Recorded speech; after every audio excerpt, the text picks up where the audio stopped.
legend begins. Find yourself within. Take up your blade. Let the fears within fade. Stories are told as the die roll. Don't be afraid. Make your destiny will find you in me. Friends at your side, may the group with pride. Try as you might, you now live to fight. Monster nor foe can fill you with woe. Enemies in sight, it's time to roll dice. Roll for initiative. Check, please. Hello, and welcome to Check Please. I am your Game Master Beardy, and all down around me here are my wonderful players. Say hello to yourselves, and to the audience, and to each other. Oh. Hello. Hello, me, you, and us. My name is Keni, and I play Louie Freeman, Ice Boy Trader Extraordinaire. Hi, Skrewy from the past. How you doing, buddy? I am Skrewy. I play Stavik, Bone Boy, and I do not regret what I said last week. I have a question. Would From you the not be past. saying hi to your future self, not your past How self? do you manage that? What happens in the episode, Skrewy? How did you watch it in the past? Don't worry about concerning. Well, I also want to say hi to Skrewy in the past. See? There you go. Oh, no. If this episode goes really fucking wrong and you didn't tell us, then that's on you. Yeah. Just beware your third roll. Other than Valentino? That's who I play. That was my intro. Oh. Nice. Hi, Smooth. I'm Slonic, and you might be wondering how we ended up here. I actually am. It's been way too fucking long. But I am Xeno. I'd like to say hello to all the Zu'lins, the Cabal as they call them, who are in fact responsible for past Skrewy. They're called the Crow true. Bottoms. That's true. Wait a minute. It's a cabal of crow bottoms. Yeah. Shit, is this like the Council Aren't we all? of Richards? Aren't they? Is it a murder? Is it a Yeah, I was murder gonna of say Zu'lin? Yeah, it A would murder be of Zu'lins? Yeah, why not? murder I of like Crow it. Bottoms. Yeah. It will be tonight. I mean, Oh my god, Skrewy, what did Valentino, you you do? can't just talk sexy like that to me. But which would be worse? The Council of Crow Bottoms or the Council of Richards? I don't know. The Council of Richards is far Council worse. of One, they're Richards, smarter, yeah. and they're more full of And shit. their name is They are. Dick. Yeah, and they're verifiably one of the most evil organizations in the universe. But Fucking that- losers. they're also losers. But that's neither here nor there. Hi, everybody. We're here to play some Check Please. Does anybody remember what happened last time? Because it's been a couple weeks. Christmas yeah. happened. Last time Five? on Check Please, we decided to sort of reignite the intense, passionate bonds of fraternity that connect us all together. We decided that despite the hatred, the animosity, the multiple instances of lying and betrayal, of mass murder and deception committed by some of us, some more than others, Some members that of the it didn't party. really matter. Louie and Valentino decided to let bygones be bygones as Louie put his hand over Valentino's mouth and pressed him against the wall, squeezing down Wait a and minute. glaring at him with such intensity. Are you telling me this did not happen? Well, he was this- stopping him Keep from going. like not on blowing screen. his cover. Did we? Keep going. Was there? No. What I'm So- hearing so- is so that what- what I'm saying is what happened last What Shane session. is referring to is that Valentino almost blew our cover with Slanik by almost asking if, you know, him being in Louie's head was going to be an issue or anything. And Louie... Yeah, so anyways, Louie pressed Valentino against the wall, holding onto him, covering his mouth, as Valentino looked on in surprise with maybe a slight bit of, I don't know. I need think to he take over. reevaluated Louie in that moment. He'd never really expected such behavior from him, I but think excitement Oh is my accurate God. in that I can moment. affirm that none of these are correct. But keep going. well, they're good you're friends, wrong. guys. So I'm the expert here on what happened last time. No, you're not. So After I'm that. following this. Why don't we I talk didn't do to? nothing wrong Let's yet. get past Skrewy on this. He's there. Mhm. Oh, what's that, Go ahead, past bud. Skrewy? Yes to yeah. No, yep, he's saying, past oh, Skrewy's in yes, agreement. yes. Oh, God, yes, actually. There you And go. See. you have it here. That's what. Hey, Louie how did said you get in a microphone in my response to that. bedroom? So we went to the town. There was a nice half elf, half dragon lady. We talked to her, and she said, "Wow, that's pretty crazy. I don't know if I believe your story." But then we explained some more, and she said, "Oh, well, maybe I need to test you guys before I can give you all of my resources. So we're gonna put you through a test. Also, you're new to this town. Let's have you guys do a little tour." Louie went off to get massaged by some people, and that's all that happened last session. So that Half you elf, half guys what now? could explain what was happening without him around. Yeah. Little minor quibble point of order. The person you met, Velith, is not half dragon, but is half Kadali. Not a huge difference, but half effectively half lizard folk. I'm and gonna have to half elf. stop you there. Vera wouldn't care. Still, So yeah. I'm gonna have Is to stop not- you there. Vera's not here. is not a Kadali a half dragon? No. Not even close. They're more like iguanas. But where do lizards in Adrian come from? Oh, God, Beardy, The moon. start the show. Start the show, Beardy, please. Do they not worship Gigarian? Please, please. In a sense, Sometimes. they're all half dragon. Oh, God. Okay, I'm putting Aren't this we into all half dragon? I'm putting this into the metaphorically? notes. Are lizards from the moon? Yes. Yeah, they are. But yeah, Pretty that sure does elves are. bring No. us. Absolutely not. The legend goes, Valuna was like, "Get this shit out of here! I don't want them," and shook the moon out of all the lizards out She of the didn't moon. even make them. Someone- She made the changelings. Yeah, like I don't know where these lizards came from. I gotta get rid of these things, I keep And that's finding why them she under made my the couch. changelings. Yeah. and that's where the changelings came from. She's like, I'm going to Moon lizards. infiltrate and kill them all with my children. Yeah, makes Yeah. sense. Well, anyway, hi everybody. Let's Hello. get into this. So I have a brand new map to show. This is as you guys are being escorted out of the large manor house in the western side of the central district of town. You'll find yourselves in a new city. Well, The map is mostly done, but here we go. Enjoy.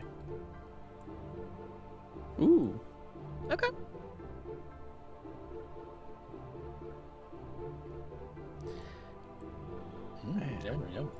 Nice. Excellent. Okay. So, if I'm to understand the current positioning of people, Louie is staying back in the manor house by himself while What? the rest of the party. What? Are you talking about? We were all at a table together. Oh, I thought you went off to get massages. I came back from No, that. no, no. See, this Are is you back why from you that? shouldn't do the recaps anymore at this rate. All right. You should review what happened at the end of an episode. So, It's been weeks. we ended exactly where the Christmas special ended, where we were all around a Gotcha. table explaining what was happening. The lady Okay. was like, all right, later on today or tomorrow, I think it's tomorrow, Xander and Louie are going to take a walk with her. Valentino and Zu'lin are going to go to the academy. Dawn, Bro, and Stavik are going to go to like some battlegrounds or something. Okay. Well, in that case, you are at the Nilo estate, which is on the western side of the central district. And Velith has pretty much, after having met all of you and determined that she would like the guild to give you guys your proper assessments, that stuff is all going to be scheduled for tomorrow, for June 2nd. But as currently it is June 1st, and you have the rest of the day to explore this new city. So Velith will ask if you guys require guides or escorts throughout the town. Otherwise, you are welcome to do what you will. Will there be any issues with us walking on by ourselves? I would hate to be stopped by any of the guards. No, I don't believe so. The guards should leave you mostly alone unless you cause trouble. I don't expect any of you to be committing any kinds of major crimes. What areas are safe to use magic in here? Oh, most of the city is safe to use magic in. The only thing I would recommend is perhaps don't go into the sewers and then use magic. That tends to react poorly with the portal. Oh, all right.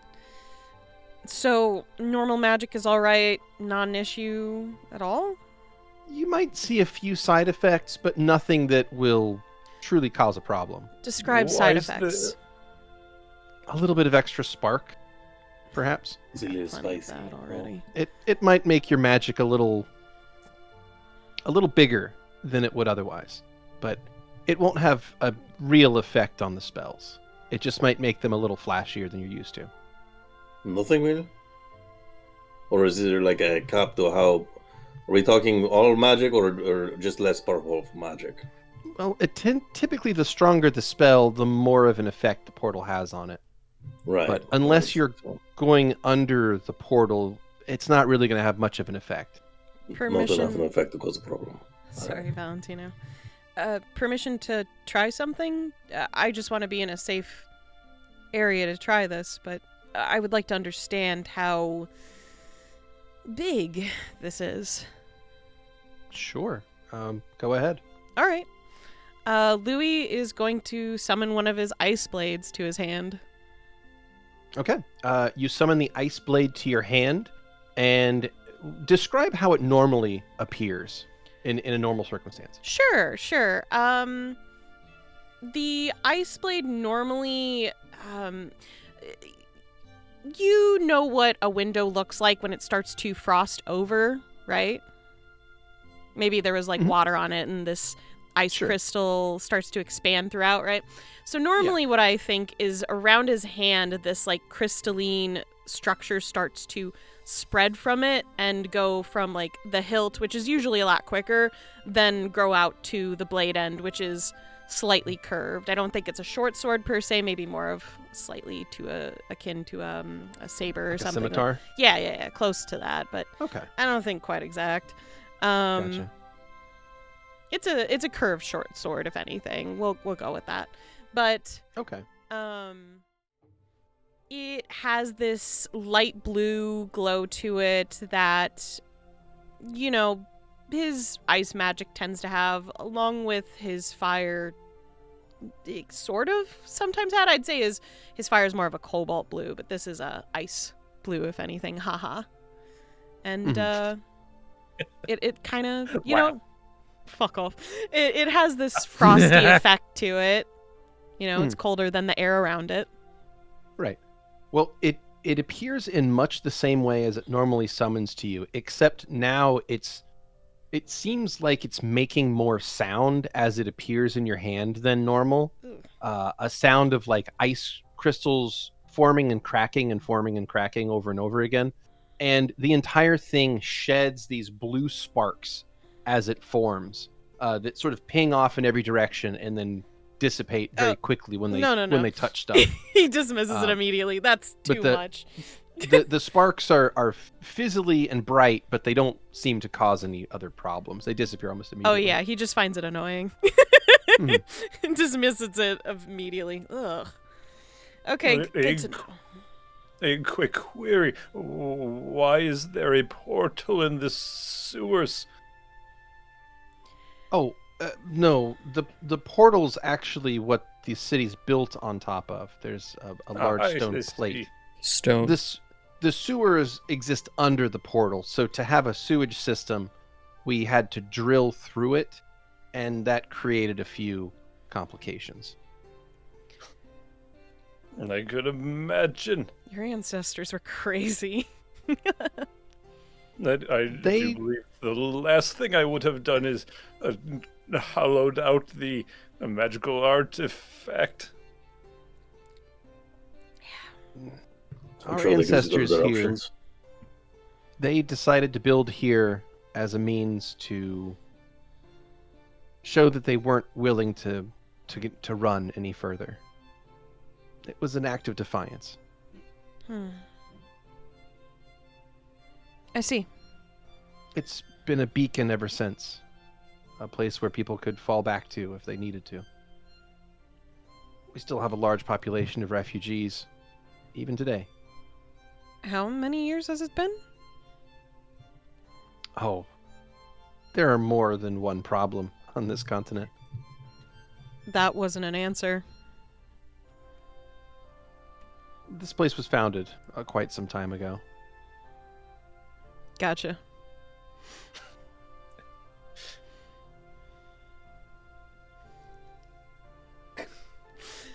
So, Louie will turn to the party. I don't know why I clapped because he can't. He makes this gesture as if he would normally clap. You see his shoulder move, but of course his hand doesn't land on anything. What do you guys want to do today before our little excursions tomorrow? Explore the town or chill with each other? You said we could stay here, right? I can have guest rooms set up for you here, yes. Cool. If you require them. Yep. There are a number of other places in town if you'd like to have a more authentic experience in the city. Oh, Perhaps. what do you guys want? I don't think we Well, have in the past necessarily desired very much of an authentic experience, but I'll leave it up to everyone's decision. Indeed, it is of no concern of mine. In fact, I will probably spend most of my time in my cart anyways. Is there speak for yourselves, I guess. a good place for Zu'lin to set his cart up so it's safe and won't have anyone intruding on him while he's working?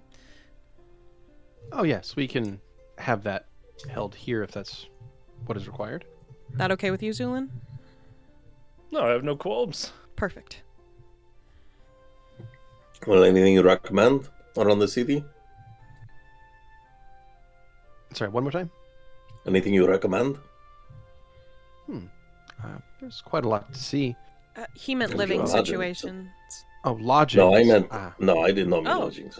Oh, okay. I thought you Words were are looking about- for I'm saying about seeing around the city. Oh, Things well, to do. we do have a number of beautiful temples.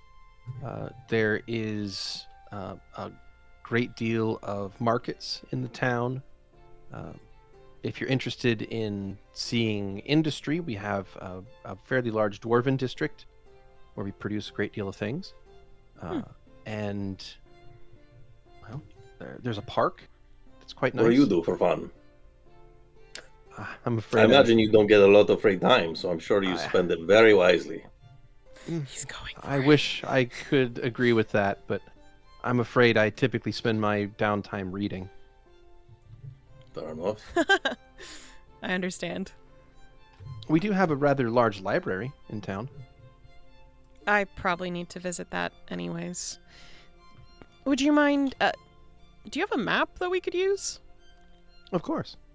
And she will have a servant bring a map of the city. Thank you.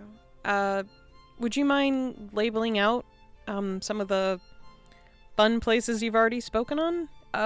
And what kind of what kind of temples do you have here? Oh, it temples to a great many gods. Let's see. Prenia. Eden, of course.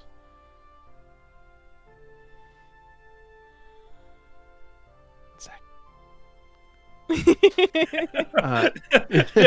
Takes out a book. Oh, right. Takes out a book. Obviously not religious leader. Yeah, no, not the religious leader of this town. The new Ismere almanac. Yeah, it's oh fuck, I haven't been to any of these. There's a temple to Eden in town. There is a temple to Prenia in town. There is a temple to Shamish in town. There is a temple of Gigarian. Hey. A temple of a joint temple of Air and Adavai. And there are a couple of multi-faith cathedrals that have a lot of gods represented, most of the minor ones. You can find temples or shrines to basically every deity somewhere in the city. Thank you. Including Owen. Including Owen, yes. We should, if you guys want to. I mean, I'm curious. I've never been to one. I Well, reach down and I just ruffle Valentino's hair. Dork. And the city was founded 62 years ago. Since you asked earlier. Ah, thank you. It just came to me. It just came to me. It happens. You're very wise. Thank you. I would find it quite interesting to check out the Owen Temple, although the last time we were in one such place, it was not the best of experiences. That's the gods for you. Oh, as opposed to all the other experiences that we've had that have been so pleasant. I think that's just our average experience in the Circle Seekers, really. I have no idea what you guys are talking about. I think the whole thing has been pleasant. And this is why we need an optimist in our group. Yeah. Thank you, Valentino. I mean, I agree with Val. Things have been great. Like, we solved a bunch of problems. We fought a bunch of monsters, saved a bunch of people. So, if they have a spider's den here, you'd enjoy checking that out, bro? A what? Like, if they had, like, a little den of spiders, creepy crawlies running around, you'd find that enjoyable? I'm not sure I followed the question. Be surprised if they don't. Like, no spiders in the city? That'd be weird. Like, we're talking, like, really big spiders? We talking, like, the stuff that's, like, dangerous? All sizes. I mean, I don't really see why we would be seeking out a spider's nest. There could be an artifact within. I must be missing something. That's all right. Anyways, what do you guys want to do first? Of course, we can rest today, but it might be fun to explore. Well, I'm Nice. going to explore no matter what. I say we check out the Owen Temple first, then. It seems relevant. Yeah. Yeah. Let's go check out your old man's place. Mm-hmm. Sounds good. Summer condo. Well, Velith will stand up from the table then, roll up the map and hand it to you all, and wish you luck on your journey and hope that you have a pleasant time experiencing the city. Thank you very Xander will take Louie's bag while he's busy talking to Velith. He'll. And whenever, when time comes, if you do decide to take your own stay somewhere in the city, I would hope to see all of you tomorrow morning at the guild offices. I'll be there myself. Of course. Of course. Out of character, we've already been shown where that is, correct? I don't think so, but she probably Or no- marked it on her no. map. But it's marked on your map. Okay. Yep. Either. So you can unfurl the map, and I'll give you a little bit of a ping tour here. So you have a guild office located here in the northeastern quarter of the town. There is a very large market just north of that. There is an alchemy guild listed to the northwest of that. There is the Mage Academy in the northwestern quarter inside of a separate inner wall to keep themselves separate from the rest of the city. South of that, there is the city's fighting arena for combat of entertainment, also for settlement disputes because there are trial by combats that take place in the city from time to time. There is an area to the southwest that is marked Dwarven District. It seems to be a number of manufactories and the like, as well as a secondary market listed as the West Market. To the east of that, you have an inn marked as the Meek Unicorn that is underlined on the map. To the east of that is the city's park. That is in the southeast part of the city. Just beyond the city park is the Temple District with a number of different temples constructed, the various gods. And beyond that, in the furthest part of the southeast part of the town, is an area marked as Lake Reach, which seems to be filled with nobles' villas. Okay. Well outside of the city, to the northwest, is an area marked as the Orc District. And the very center of the town is marked with various embassies, as well as something referred to as the Old Keep.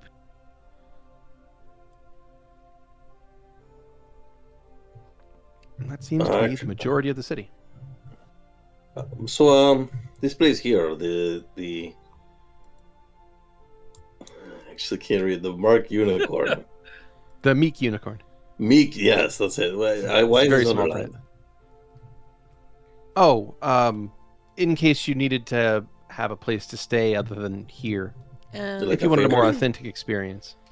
So, did you say there were brothels marked out on this map? Brothels? Yeah. I'm asking Keni.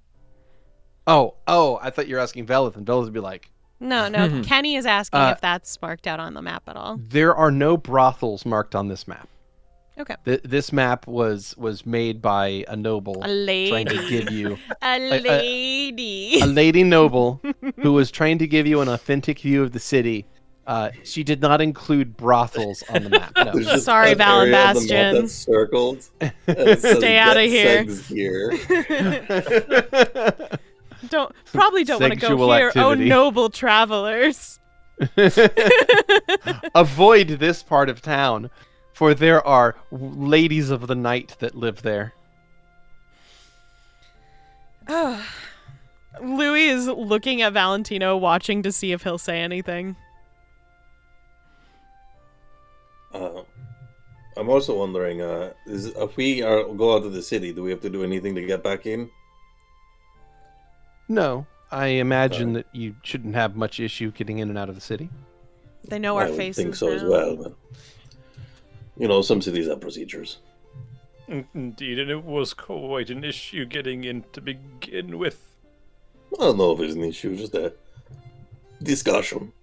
It took time. So, Most things as in long life you as do. you've alerted to your guards that we can come and go as we please, then no hardships. Something like that, yes. Fuck, that's supposed to mean. Typical noble. I mean, I figure it means that they don't have to be alerted. It's just standard procedure. All right. So, So, and Louie will turn to the group. Owen Temple first, and then see Yeah, where the day may as takes well. us. Indeed. Cool. get up. All right. Your group. well, Okay. thank you for your time, Miss Nilo, and we'll see you, if not later tonight, then tomorrow morning. Of course. Thank you I for will your see you then hospitality. in the near future. It's my pleasure to give it. I wish you an enjoyable stay in the city. You are escorted from the premises by a series of house guard, and you find yourselves in the central district of town. It is a little bit before 1 p.m. on June 1st. I mean, as far as nobles go, that was like 8 out of 10. Yeah, I'd say about the same. You should meet Yeah. the guy that I knew for a while. He used to be a pen pal with this really old man who was, of course, a noble. This wasn't your mentor, was it? No, Jackie? no. No, Jackie's not a noble. Oh, Hangs out with I just- nobles, probably has intercourse with the nobles too, but no, not an actual noble. They are I mean, in some historians. cultures, that's enough. Quite an acclaimed one, as far as I've learned. Okay. But this pen pal of yours, then, Yeah. a noble, but like a... He was an old eccentric man. Well, probably still is an old eccentric man, to be honest.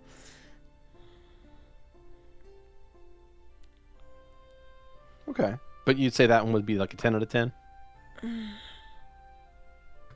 Or we're talking like other end of the spectrum, like 2 out of 10. I'd say he's like maybe a 9. I'm not really... I don't give Okay. out 10s willy-nilly here, Bastion. No, I know you're a strict judge. But he's kind, and he...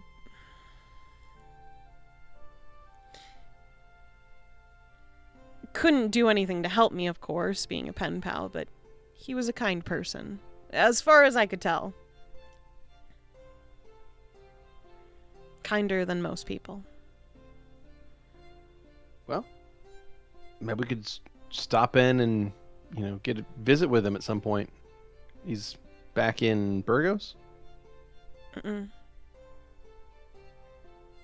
Proto? Yeah. Oh, okay. I'll have to go all the way back to Proto then.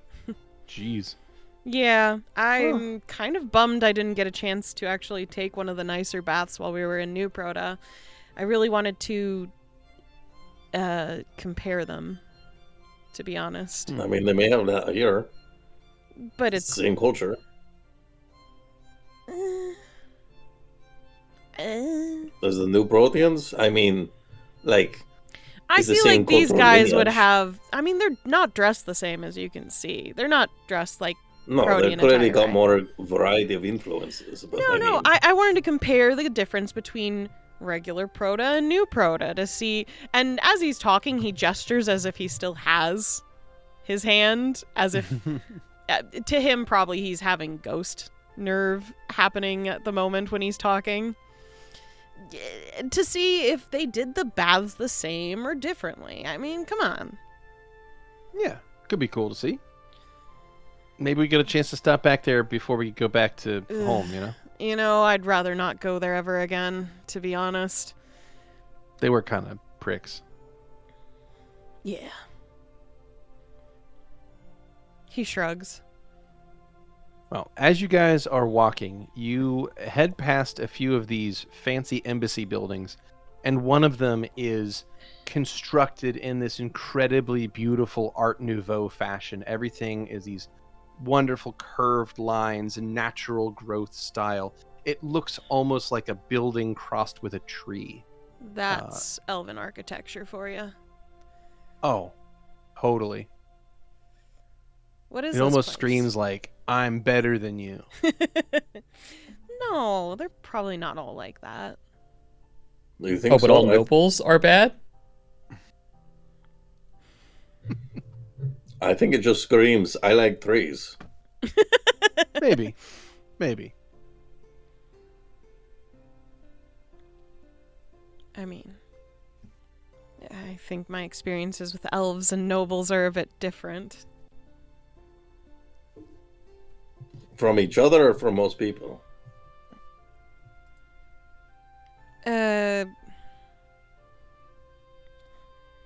I don't... to my experiences, it's just... Nobles are probably the worst. Well, maybe gods No, first. He winks. What types of elves are we talking about in this case?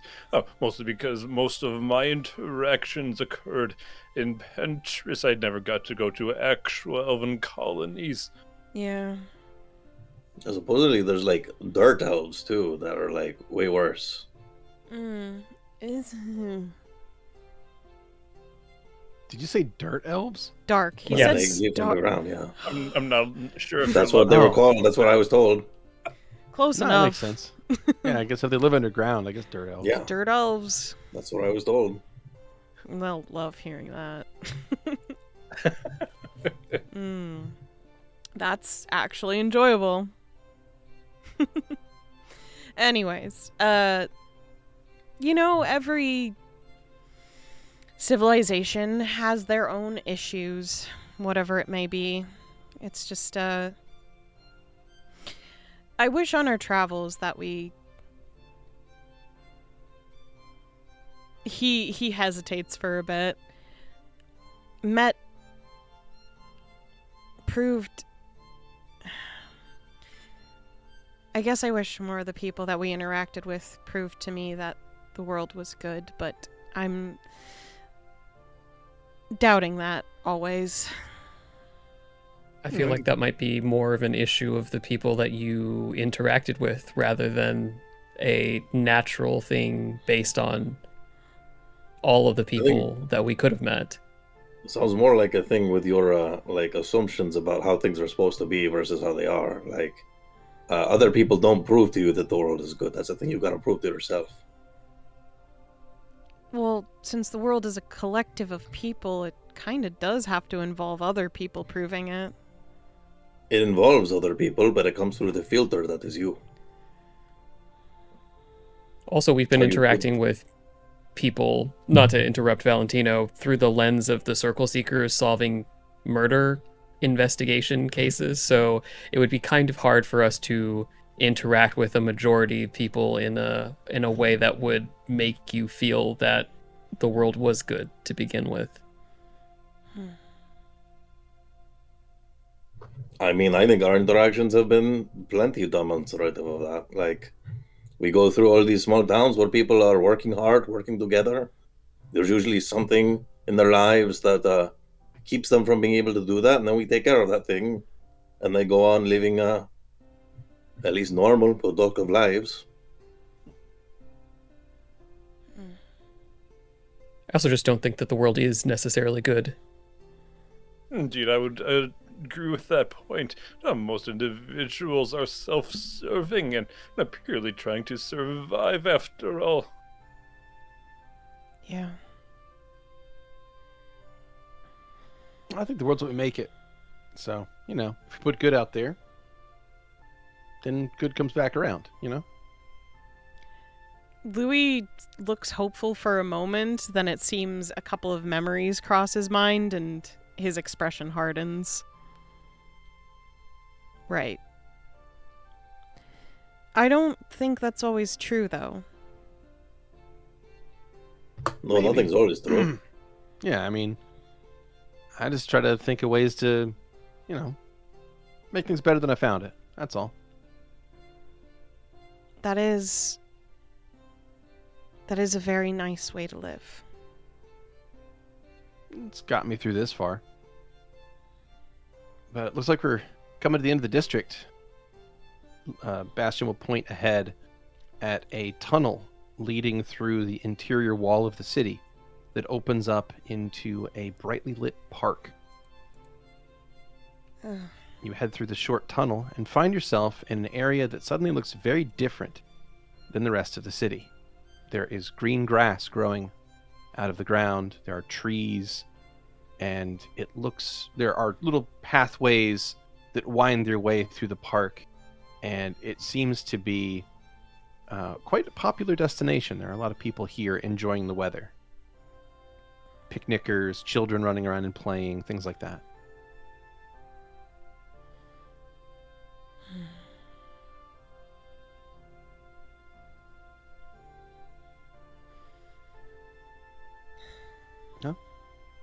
At least they have trees and grass here. Most of the city's just kind of stone, so that's nice. I'm sure if an Oread was ever born here, it must be a little exciting to have a place that's mostly stone, that's not just underground or a cave or a mountain. I don't know. Like, it's kind of a weird rock. Yeah. But we could say that's the whole world, too. It's a good point. I just meant Believe more it's like so- I heard that Aureads can like fuse into the rock, but I think if you did that here, you might not come back out. Huh. Maybe not. We should ask if anyone's ever Well, I tried. don't know. Yeah, maybe that's the goal, right? Hmm. It's like the perfect stone for you.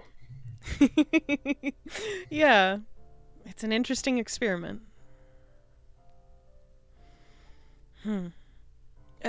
Bastion, you have the map? Are we getting closer to that Owen temple? Yeah. It's just inside of this park. Oh, okay. Uh, Well, enjoy the greens so- while you can, everyone. Indeed. So your group weaves their way through the park, getting through crowds of folks, and then you get into the much less populated, much sparser area of the temple district.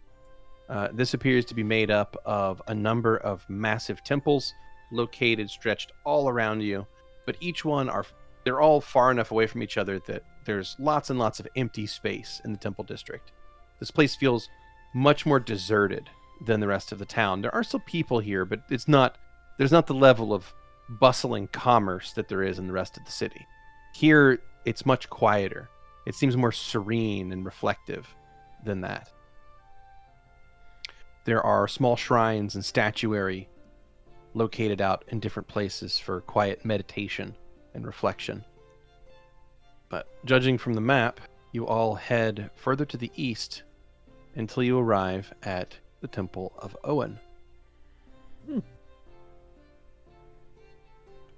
Amazingly, not the smallest temple in this area. Let's go. I am actually surprised that there's so much fanfare for this. I mean, if we find clergy in there, then that means that you got some actual compatriots after all, doesn't it, Xander?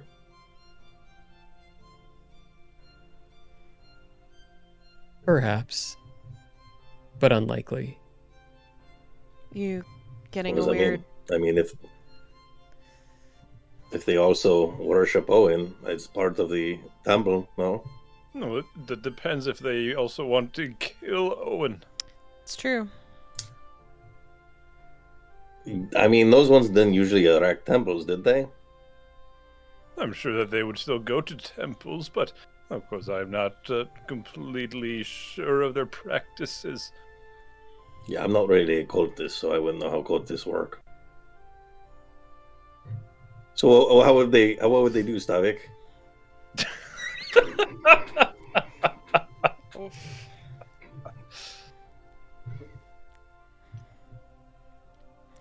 That was a joke. Yes, just glaring. You mean staring? I don't know. Staring, that's right, staring. Just staring. Just empty eyes. Or eye sockets. Glowy eyes. Mm-hmm. Oh, that's right. The two little pinpricks. We need to get you some little eye cards, like that No, little we need on to give band. him some Or card? thick masks. eyebrows that he can stick onto and be like, I'm Hold on sure one that'll moment. help us keep you serious. Takes it off, gives So- himself a mustache. Yes, they are far less likely to establish open temples where they worship Owen because those worshippers tend to believe that undeath is a purer state of existence and that when Owen is not part of the cycle, what has actually happened is that he has embraced undeath. oh, really? I didn't know any of that. Holy shit. It's confusing, right? And those are Owen worshippers? Like I said, it's confusing, right?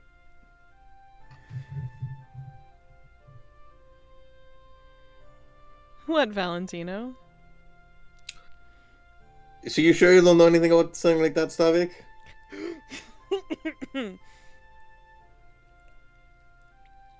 I'm just I saying. don't necessarily understand your question.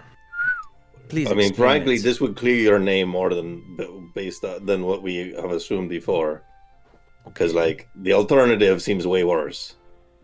Please explain your question. I'm not certain I understand it.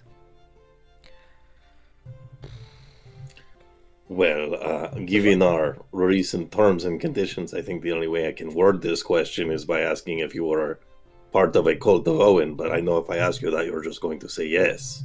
Or he'll say So he I doesn't don't, remember. there's no real point. Or that Yes. he thinks he doesn't remember or may not remember. All right, well, given enough variables, I guess I'll ask, were you part of a cult of Owen that believed that undeath was like a pure state of being?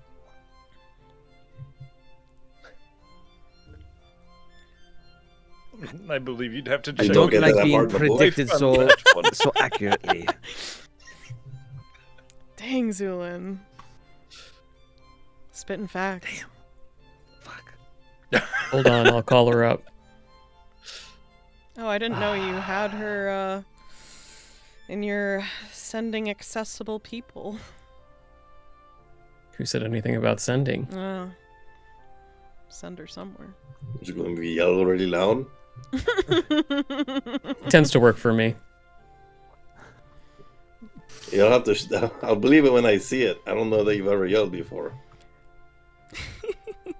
So I will assume that maybe we should keep our current situation with Owen to ourselves while within the temple. Is that a correct read? Mm-hmm. I think that's a smart thing to do. Sure. At least until we get a feel for things. I mean, of course, Xander, you can do whatever you want.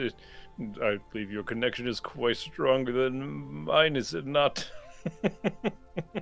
Who's to say? I think your connection to Owen might be surprising to folks. No, surprising would be the correct word. But shall we enter? Mm-hmm. Yeah, sounds good. Very well. You all step forward and enter the Temple of Owen. The doors open easily. They were large, heavy wooden constructions, but they are well counterbalanced and maintained. So for as large as they are, they open with surprising ease. And inside, the building itself is comprised of mostly a single large chapel room, like a big cathedral space. The room is held up by multiple columns. There are a sparse few pews. Most of this area is open, just to walk around. There is a font in the front of the building that contains water, and there is an altar at the far end where the few rows of pews are facing. On the sides of the room are tall stained glass images of the cycle of death and rebirth. And below them, along the walls, are banks of candles. Most of them are out, but there is a handful of them on the left side that have been lit, and the only person that you see inside this room is a single woman that is kneeling in silent prayer in front of those candles.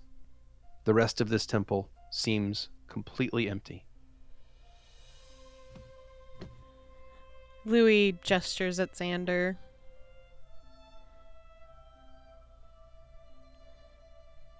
Xander will look to Louie and to everyone else. Make yourselves comfortable. Okay. Not sure this is the place for that, but as much as I can. Question, Beardy: do any of the these stained glass windows or altars or anything have depictions of Owen? No. Okay. Well, not accurate depictions. The depictions of Owen are always shown as faceless. I see. So it's like a humanoid face wearing a robe, or sorry, a humanoid form wearing a robe, but there's never any detail on the face. Is there accessible incense or matches around? It's a good question. It sounds like there's some. There's always. Beardy? Sorry, the question Accessible again? incense and matches. Is there accessible Oh. incense or matches around to light candles? You don't see any incense around. There are lots and lots of candles that are not lit, but you don't see any easy means of lighting them. Especially not with one hand, I imagine. Yep. He's got flint. Oh boy. Flint and tinder with one hand. He's like, It's not working. But with one candle, you can light others, and there are a number Yeah. of them that are lit. They're just over where a person's currently praying. Yeah, he So was maybe you gonna. could borrow one of theirs. He is going to wait nearby, actually, and observe the candles more so than the person. Sure. Is the person praying out loud, by the way? No. Okay. They're kneeling, their head is down, their hands are folded, their eyes are closed, and they're sitting quietly.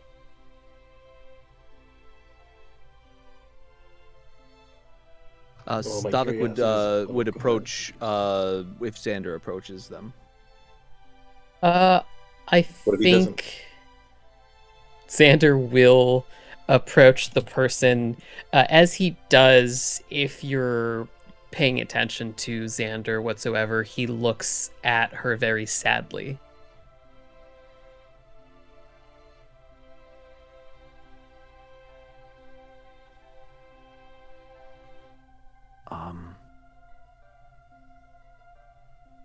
Let's saying this very quietly to Xander. What is it? You seem very distraught. Do I? I am simply watching someone who has lost a lot.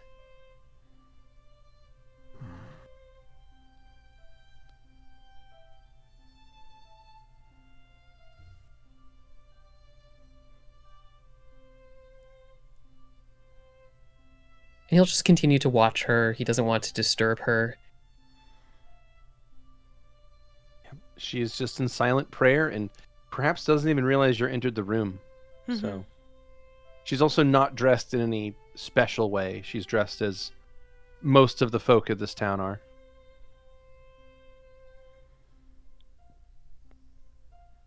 A simple dress.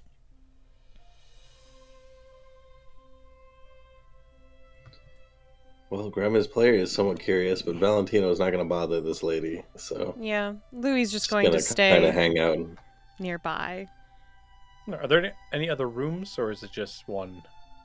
So most of this temple is the single room. There are a few side rooms to this. If you turn back around and look at the entrance room, like the entrance way to leave this place, to the left and right of that door are two smaller doors that lead to smaller, like, study chambers. And then if you turn around and look at the altar, there are two doors on either side of the altar that go back probably to some sort of private priest space.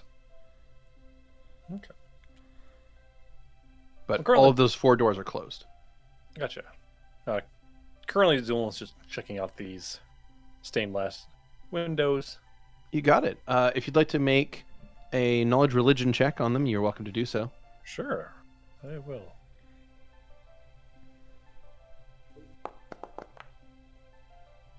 Oh, not great. 15. 15, that's enough to get the gist of what these are expressing, and that is it seems to show the journey of a soul from birth and life and death to crossing the border between life and death, entering the maelstrom, being purified there, and then being sent back into the world of the living. And there is no beginning or end to this story. It sort of just goes in a circle around each of the windows in the never-ending fashion of the circle of life and death and rebirth. How is the maelstrom interpreted in? It is Stained glass. depicted as a great spinning chamber, like a great spiral that separates out one's virtues and sins and cleanses the soul, purifies it, and makes you innocent again. and then sends that innocent soul back to the world of the living, where your sins go off to one place and your virtues go off to another, and what is left is reincarnated.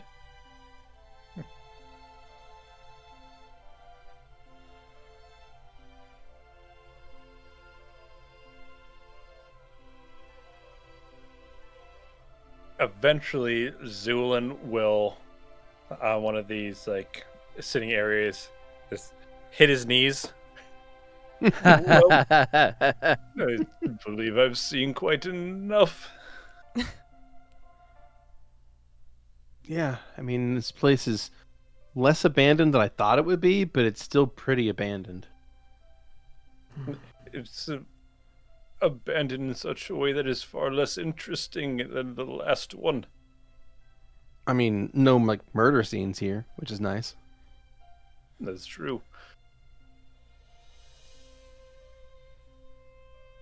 Feel free to take your leave and explore the rest of the city. I will stay here for some time. Of course, I will do just that, and Zu'lin will head out of the temple. Stavik will actually lean towards Xander. I will stay as well, but I'm going to be towards the back, if you do not mind. Of course. And he will make Not his with way to Zu'lin, his own little... on the same page as Zu'lin. This is clearly not my scene. We glean anything, important, let me know. But I guess enjoy your time. Valentino head out. All right.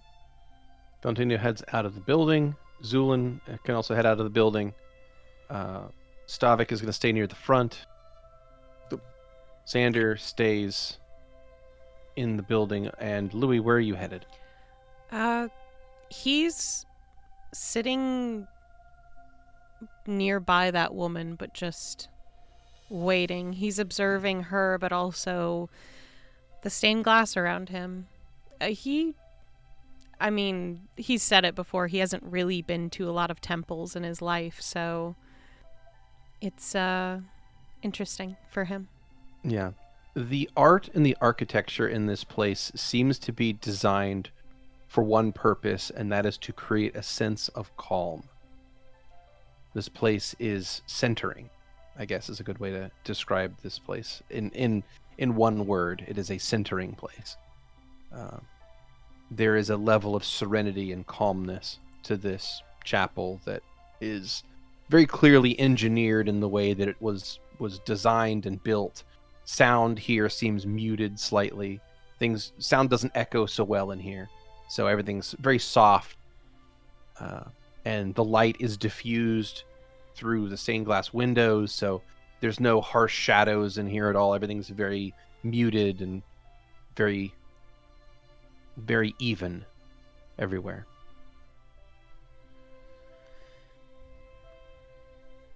Louie will look back at Xander with an expression that he's trying to depict a question of, do you want me to stay or go? Or more so, just, do you want me to leave so you can have some time here? Trying. I would say that Xander probably returns a very Xander expression of it's your choice whether you want to stay here or if you want to leave. Mm-hmm. Louie will remain. Zu'lin has a look on his face about whether or not he and Valentino want to go to McDonald's later. Not quite Get some sure. Mackies. Yeah. Well, Yes, What I about need my Bastion cheeky and Dawn? nuggies. Bastion stands up from one of the pews, stretches, and gives a nod and like a gesture to Louie that seems to say, "Catch you later," and then will turn and walk out of the building in an attempt to catch up with Zu'lin and Valentino. And Dawn? Dawn never went inside. Oh, okay. She's sitting on the front steps outside, kind of like just kicking her feet back and forth and looking at the Dreaming sky. wet sponges. You called it. So as Zu'lin and Valentino step out of the building, Dawn looks over at the two of you and says, "Do you think that they have good food in town, or should we have to go and find, I don't know, And the I don't think city they is have big pine cones anywhere, do they?"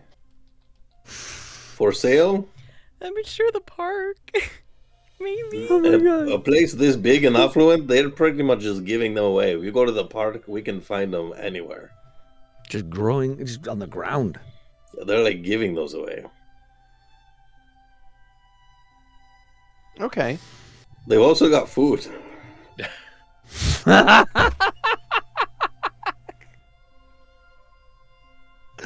Okay. Yes, indeed. Dawn, I must ask, have you been having any digestive issues of late? Ever since you've been on the surface? I'm a No. human. Fascinating. Mm-mm. Truly fascinating. It's really easy to eat anything. She's like from like My Weird Addiction or some shit. I swear to God. Eating a couch. Got Eating the hay from inside the cushions on the cart. Mhm. Like, now that you mention it, though, always shitting blood is definitely one of the worst parts about being a human. I miss not doing that. She thinks it's normal, so she's not gonna say. Right. Like, yeah, it's always been like that since I turned into a human. It's really weird. God, no one explained to her what periods were. I know that. Xander did. Oh, thank God. Yes. I'm so glad you did.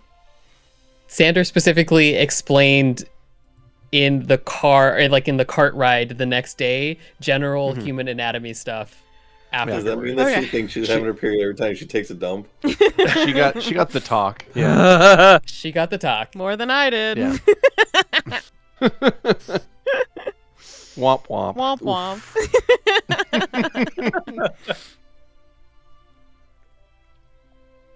So, anything happening in what the split temple? are we following first? Yeah.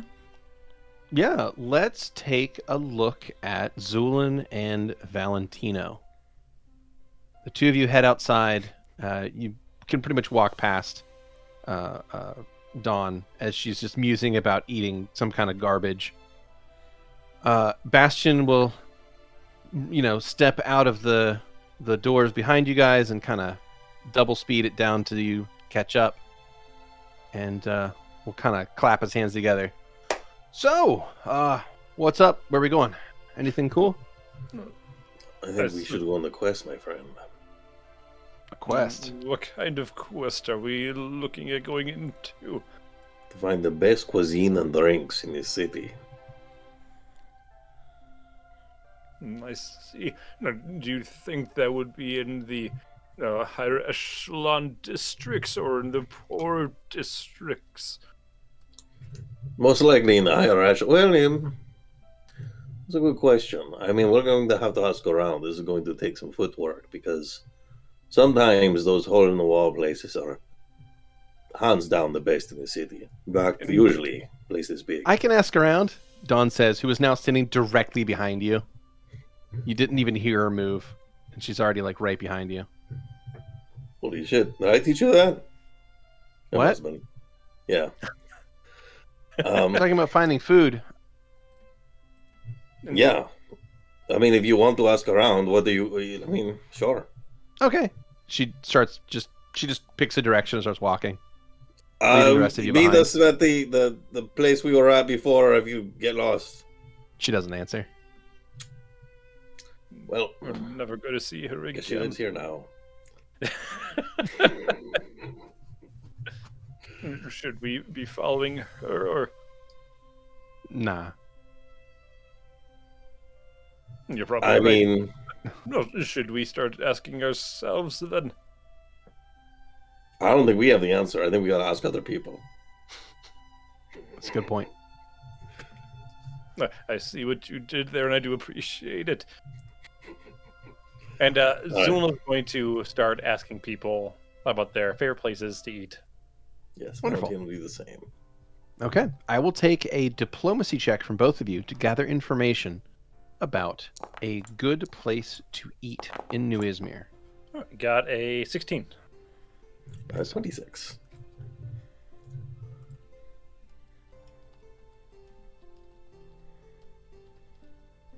So, asking around, Zu'lin, you managed to get the attention of a few people here and there as you're talking, and people seem off-put by you a little bit. You're not really sure why. I mean, why would they be off-put by you? It's weird, but I'm upset. it seems like, yeah. I mean, and for good reason. People just seem to kind of reflexively take a step away from you, as if you're potentially contagious with some kind of horrible disease, which is it's really rude, honestly. That is because they are. Also true. So. Yeah. That's what the suit is for, so that I don't have a disease, at least on the inside. Yeah, exactly. Never mind. I will make sure to talk to someone more learned, and I'll continue. So you ask around, and you don't find any good information. People mostly seem to tell you, like, go to the markets. There's plenty of street vendors where you can buy anything you want. Valentino, on the other hand, you strike up a conversation with a person who is outside of the Temple of Shamish. He's rather fat, and he's rather well fed, I think is the way I would describe him. Definitely perhaps someone who knows- Valentino's seeking out. Yeah, who probably knows what he's talking about when it comes to good cuisine. And he gushes about a place in town called the Brass Ladle, which he says is one of the very best places to fill your stomach in town. He says, and judging by your stature and your hardiness, I would say that you could eat twice that of a normal man, at the very least. You'd be right. Well, thank you, sir. That is, at least twice as much. We 3 or 4 times is probably more likely. Well, then you should know the Brass Ladle actually has a challenge on their books, a food challenge there. One. Did you say a challenge? Oh yes, they're quite serious about it there as well. I see. One must consume a meal of prodigious size in under a certain amount of time, and if they succeed in this venture, not only is the meal free, but your name is added to a plaque they keep on the wall. Well, my friend, I'm going to have to check this place out. I have only one more question, if you'll indulge me. Certainly. Do they have a limit on how many times your plaque can go up? Oh, I like the cut of your jib, sir. Well, thank you so much. I'll have to check out this Brass Ladle. Yep. So he will point you to the direction of the Brass Ladle, which is going to be over in the Dwarf District on the west side of town. Valentino gets ready to send a message to his pals. Realizes that the error in such a decision, and will have to trek around to try and find people and give that information to his compatriots. Magic works. It's just a little spicy here. Yeah, it's just a bit more It does. sparky. It doesn't need a spicy bite to find out that there's no one within 100 feet of him. I think that's unnecessary. Fair. And he'll go around to see if, like, Louie or Xander or Stavik are wrapped up either. Sure. Well, then in that case, while you are looking for the rest of the party, that was a good time to take the camera back over into the Temple of Owen. What is our 2 in there up to? 3. 3. Oh, Stavik, of course. I'm sorry. Sorry, Stavik.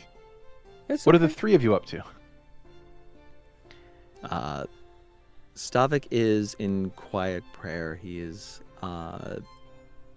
he is praying for his daughter, and although he still prays for his wife.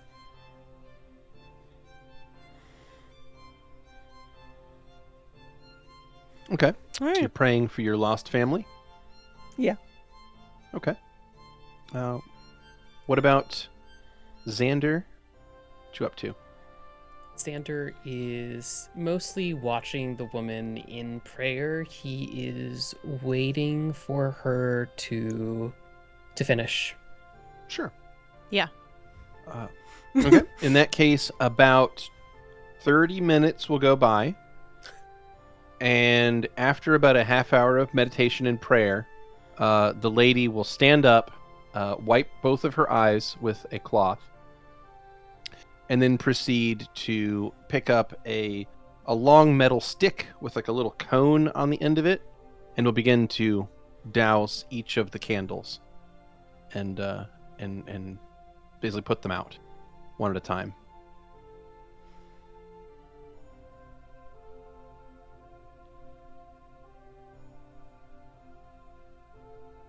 Yeah. Just respectfully waiting for her to finish her own personal ceremony. Okay. Mhm, In that case, once she's finished extinguishing all of the candles, she'll place the metal stick back down in front of the bank of candles, and will take a deep breath and then turn to leave the temple. She doesn't react when she sees us at all? She looks up for a moment to notice you and Xander, but she respectfully just glances at you and then looks back at the floor and continues walking, assuming that you're all there for your own reasons. So she's not going to bother you. Just thinking in her head, oh, it's so nice seeing the youth bringing their boyfriends.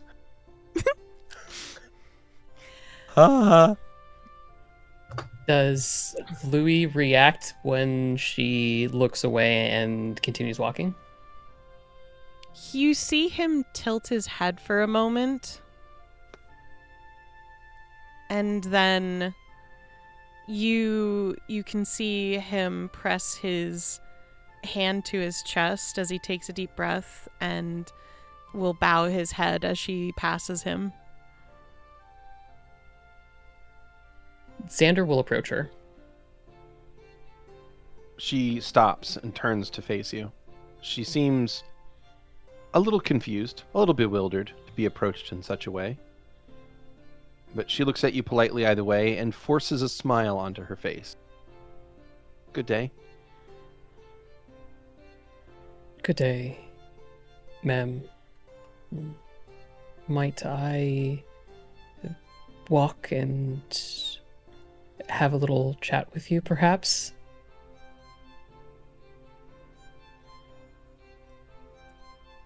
I'm afraid I don't have much money. Oh, money is not a concern for me. It has simply been quite some time since I She takes a half step back. had a moment to chat with one of the faithful of Owen. Oh. I see.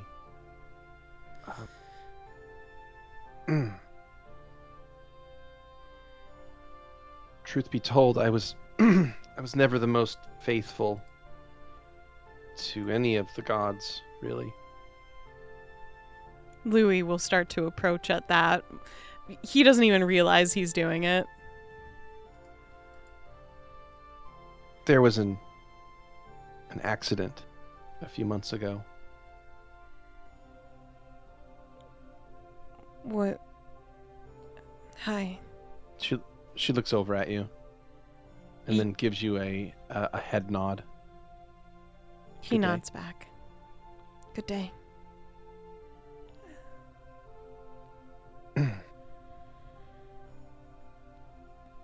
The woman appears to be perhaps in her mid-40s and is wearing a very simple set of clothing, what you would consider commoner's clothes. She doesn't look grungy by any stretch. Like, she's not a penniless like slum peasant, but she's also not a noble either. So she gives you both a courteous kind of nod, sort of half bow, and will simply say, I've been coming here for the last few weeks. There was an accident, and my son, he was lost, and his body was never recovered. So, without grave to visit, I've been coming here instead. I see. And been praying so that his soul could find rest.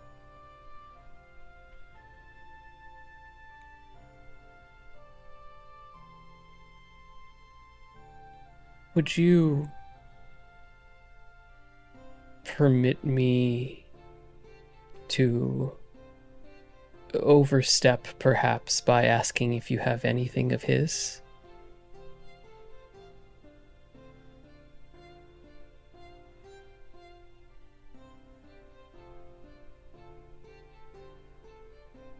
I'm afraid I don't.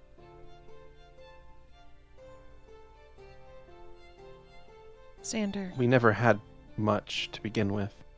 would feelings and description work?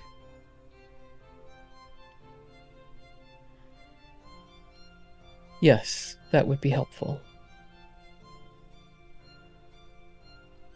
Would you mind sitting with us for a moment? She seems a little bit confused as to what the two of you want from her. He's And a bit of a holy man. I see. I'm not interested in joining any churches. Oh, no. I'm not religious, so you don't have to worry about that. It's more like for comfort.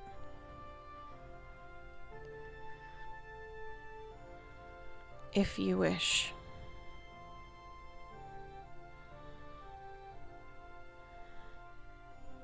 Please make a diplomacy check. Okay. Or rather, I should say, make a diplomacy check, please. That's a 30. That's the thing. A 30. All right. Louie, you zero in and you find the emotional core of this, and you manage to get through to this stranger, and she thinks over your words and will nod and say, all right, I suppose I have some time. It's a nice, fairly quiet place, so if you'll allow us, we'll be here for you. I've mostly just been praying for a short while each day. Mm-hmm. Louie will hold out his hand to guide her to one of the pews. Okay. She takes your hand, and the two of you walk over, and you sit down at one of the nearby pews. Louie will give her enough space, but gesture so Xander can be more so front and center for this.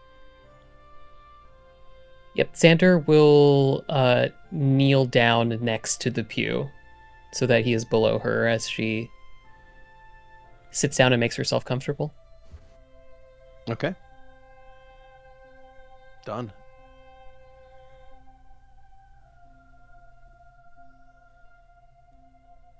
This may be a difficult subject for you, I understand, but I was just wondering if you could tell me anything about your son. Oh,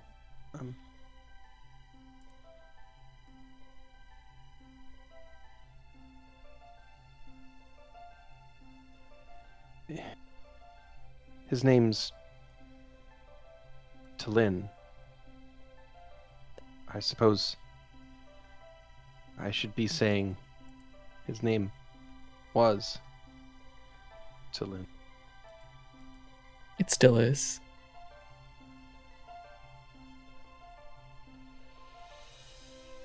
He was such a kind boy. Always went out of his way to help people.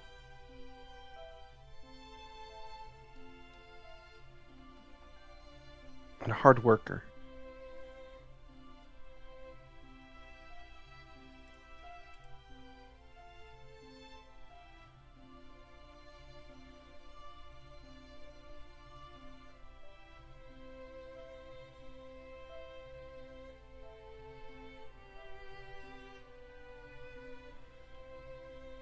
He always liked boats.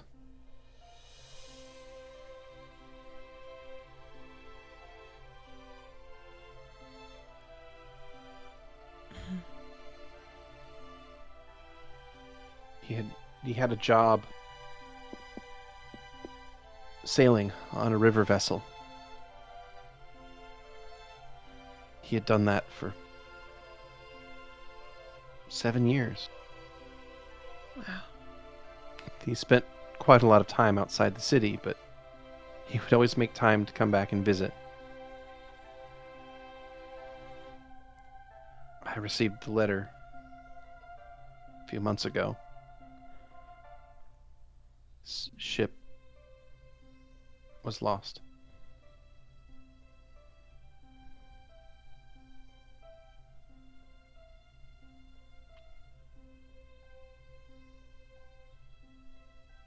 Do you happen to know whereabouts it was last seen?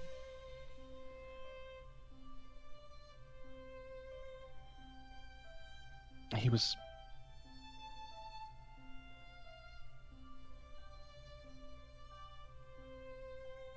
not sure exactly. The boat would go all down trading from the dwarf lands in the south to the elf lands to the north.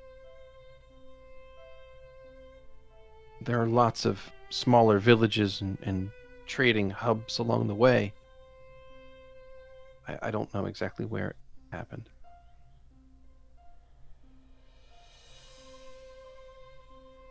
Honestly, I'm surprised I even received word at all.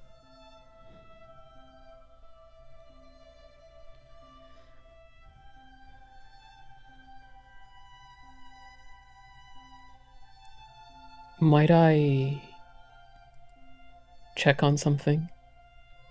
I, as my companion mentioned, have something of a gift.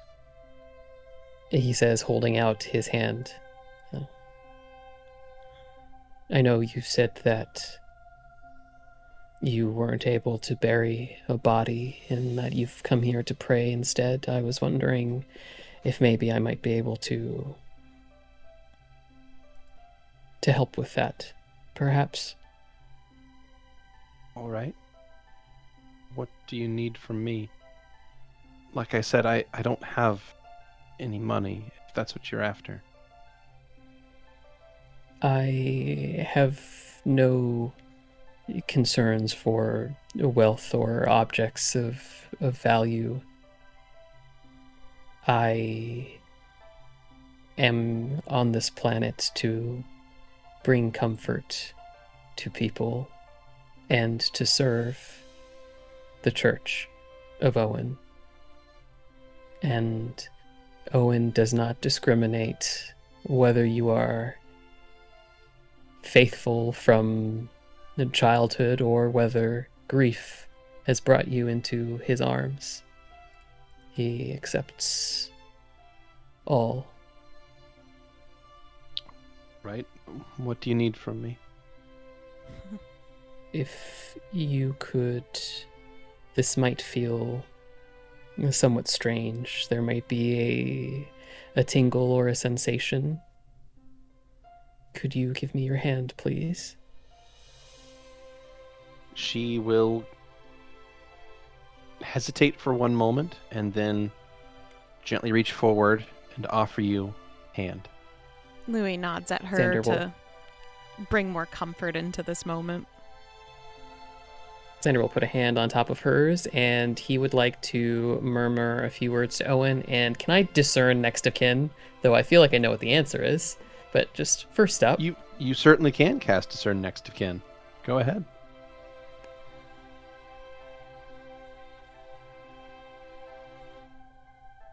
All right. You will discern that it appears that this lady had one child, and that child is now deceased. Thought so. Okay. Both of their parents are also deceased. So their next of kin, I believe, is a cousin. Okay. So that's what you discern, is they have a cousin. Perfect. Then Xander is going to... I'd like to... Can I make a knowledge check to see if... Is it possible to scry someone who is dead? It is not possible to scry someone who is dead. Okay. Scrying typically only works on the same plane of existence. Sure. Could I use... Is there any kind of, like, divination that could be used to identify, like... To essentially scry for a corpse rather than the actual presence of the soul? Like, would I be able to scry the corpse is what I'm actually asking for. Gotcha. Yes, that is more possible than finding the soul, because the soul is in another place entirely. Right. It's already in the... It's in the Maelstrom, probably. Yeah. So, but as far as the actual physical body, yes, that could be scried for, though it would be difficult to locate without some connection to it. Mm-hmm. So something like an object that the person owned, or a piece of their body, would be like the best thing you could get. In this case, a sample of even like the mother's blood would be a step in the right direction and would help. Sure. Other than that, it's going to be a very difficult magical feat to pull off. Mm-hmm. Xander is going to... He's going to nod to himself for a moment, and then he'll open his eyes and look at her and say, I am sorry to convey the news, but yes, he has passed for certain. She nods. I hadn't even considered that he was still alive. If he were, he would have come back by now. Perhaps we encountered someone who survived a sort of seafaring accident, but found themselves not in possession of their normal faculties, so I thought it might be a possibility that he could still be alive somewhere. But I believe in fate, and I believe that there's a reason that we were drawn here together at the same time, even if my group is simply passing through. So, if it would bring you any comfort, I will make a promise to you to bring back something of his remains, if that would bring you any solace. I don't even know what to say. It's not your responsibility. You don't even know me. You don't even know my name. He's quite peculiar like that. I would not have you risk life and limb for closure that wouldn't change anything.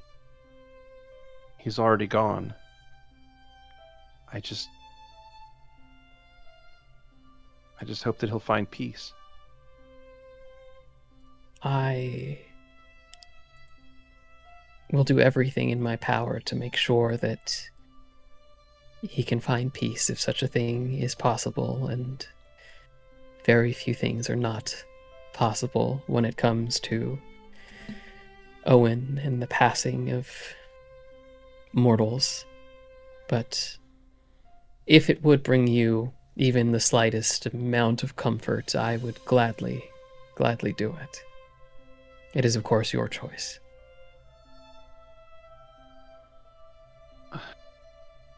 It would be an undertaking. You would... It's such a distance from here. Surely you have better things to do.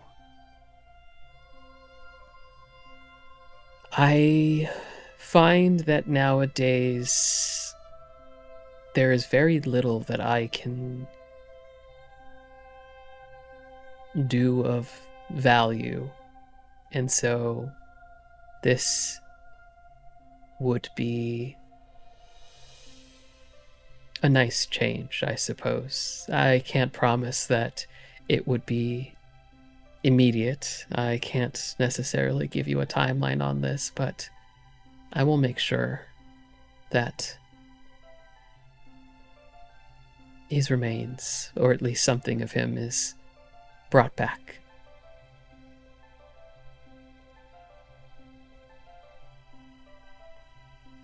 Don't know what to say. I've never experienced such Kindness? blind kindness.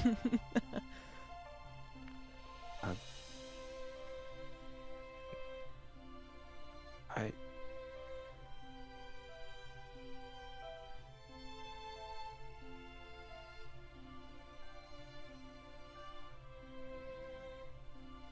What else do you need from me?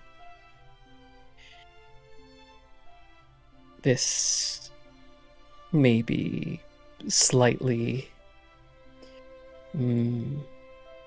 onerous, perhaps, but if I had perhaps a lock of your hair or something of that nature, it might make it easier for me to locate him through the connection to you. Okay. She takes a small handful of her dark hair, pulls it around, spins it to get it into a nice solid braid, ties it off, and then will take out a small just utility blade she has at her side, and she'll cut it off so it's still knotted together so it doesn't fall apart, and she'll hand it to you. He will take it in his hands very carefully, and he will put it in a special pouch. Thank you for this. I appreciate it. Of course. Just... I don't expect anything. Don't make this into something that it isn't. I'm not sure what I'm saying. Just... I don't know how it'd feel if you got hurt trying to track down... Just take care of yourself. Understood. You don't have to worry about that, but I appreciate the kindness, regardless.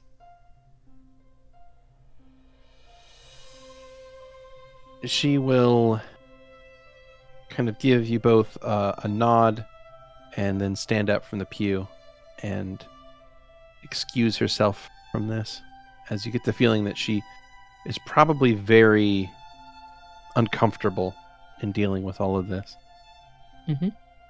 But she'll sidestep out between the pews and very quietly say good day to both of you again, and then walk to leave. Stavik. You are over by the entrance to this cathedral. Mm-hmm. You have been in this area this whole time and have seen a conversation happen some distance away. Whether you heard the specifics of it or not is up to you. But yeah, this lady is walking out past you, and I just wanted to give you the opportunity if there's anything you wanted to do. As they're when she about to came leave, walking by. Stavik would look up and say, "Owen be with you." Thank you. Good day. And she steps out of the cathedral. Louie will look to Xander, and he makes a gesture at his neck. He's trying to signal amulet without saying anything. Xander will take off the amulet and he will hand it over to Louie. Oh, he bows his head. He will put it around Louie's neck. Is Louie, it completely silent now? You now feel a disconnect.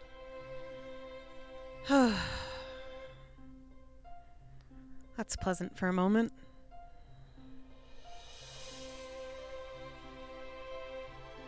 The church had it quieter, just not completely quiet.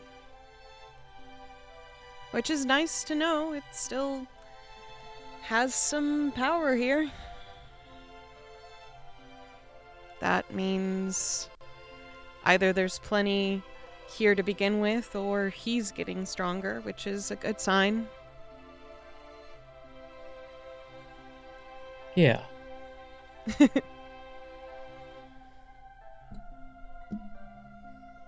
Let me know when you want to look for that. I'll help you if you so wish. I think I should probably have it under control, but if that changes, I'll certainly let you know. All right.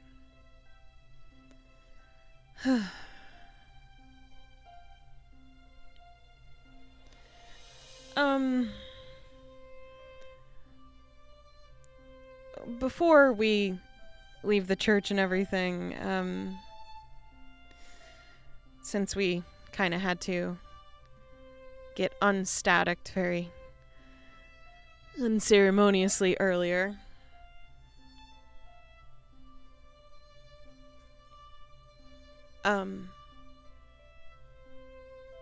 let me know if there's anything now that I can do for you, even if all my surface level thoughts have to be very carefully thought out.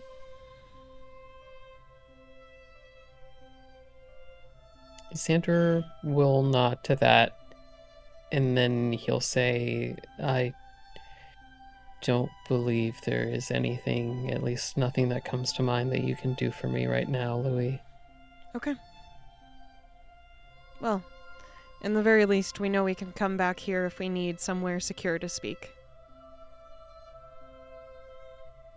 Yes, that seems to be the case for now. Let's try to keep it that way. That's the hope, at least. He crosses his fingers playfully.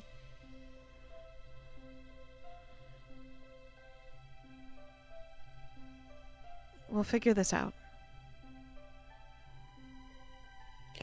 I know we will, Louie. I know. And he looks back, knowing that Stavik's there, but will, since the church is pretty quiet, he'll lower his voice slightly. And thank you what you said earlier about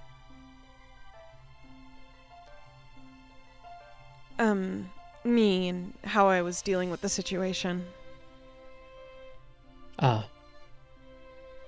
There is no need to thank me. I was just making a statement of what I believed to be the case.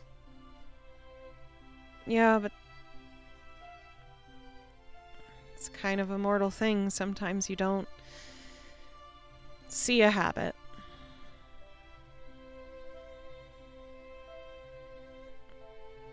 Even That more makes sense. so when people have been isolated for a long time. It's not an excuse, just rather it's hard to escape. Not an excuse, though. That makes sense.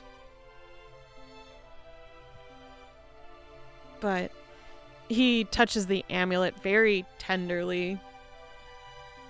I'll give this back to you. It's suspicious when I'm not accessible, when he decides that I need to be accessible. That does make a lot of sense. Are you planning on visiting any other churches? Well, he touches his right arm for a moment and then his stomach. And then he looks at his left hand where you can see his ring that is fused into his skin. I suppose I considered asking if anyone would be willing to heal me. And I guess I was maybe a little curious to visit, maybe Prinia or something, I guess. Just see what the temple looks like. I'm sure it's like really different from the one that you grew up at, so, and it'll be like my second temple, pretty much, so. Yes, it should probably be an interesting experience for you to visit a Prenian temple, a different one. Not that I'll see any change or anything. It's not like anyone, you know. Uh-huh. What? That was a weird tone from you. That's not a normal tone from you. Was it an I mean, I guess it unusual tone sounded, for me? it sounded a little different. No, well, you said that in the way that Valentino says things, like, oh yes, I knew exactly what that word meant, is the tone that you had when you said that. Damn. What? Did I say something? Oh, I just... You inferring I didn't know. It's just, No, Valentino, I'm not. I guess I've just been around you guys enough to where I'm starting to gather some habits that I didn't anticipate. Maybe that's for I the suppose best. so. Perhaps, who knows, maybe the Temple of Prenia might surprise you. Yeah, it's also... Oh yeah, I kinda hear they're full of surprises. Sorry. It's also kind of scary, I guess, but... We'll see. Douse me with some water if I suddenly light up in flames or something, okay? I think we might need more than water if you start lighting up in flames, but It was a joke. I see. I cursed you, by the way, while you were unconscious. You got to walk away with that one. You have to. That's a conversation ender. And then he walks away. No, he doesn't! And as Yes, you, he does. And all right, so the two of you head out of the temple Whoa, of whoa, Owen. whoa. I run after Xander and give Oh. him the amulet before I leave this temple. Okay. Wait. I can't have this on when we exit the temple. Here. And Louie will take it off and hold it out to Xander. Xander will take it. and then put it on, and then continue leaving. All right.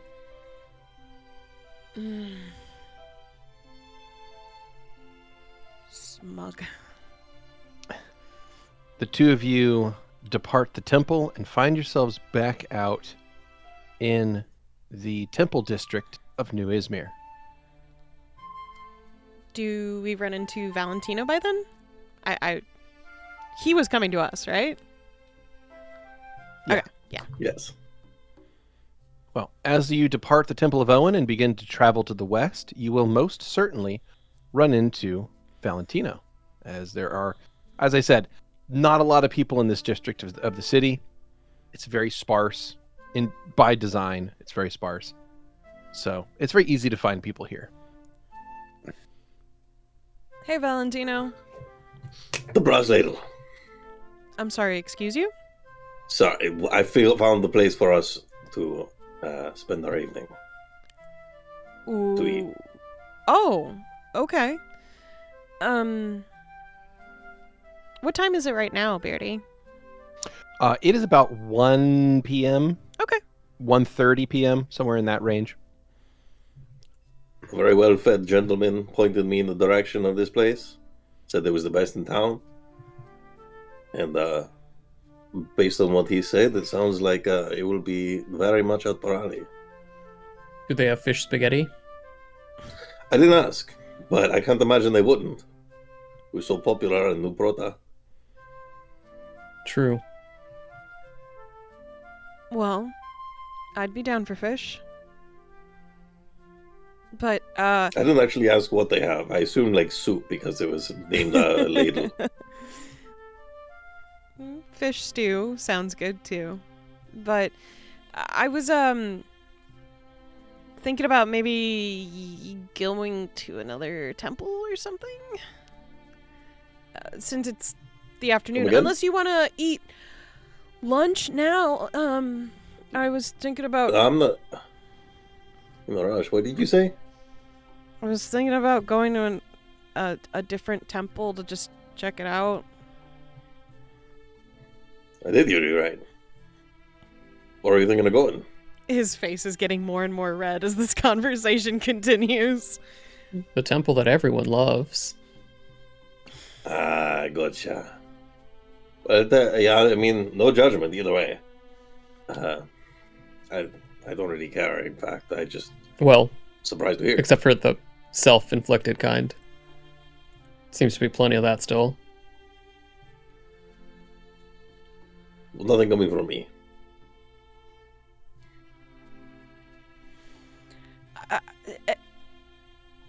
Yeah.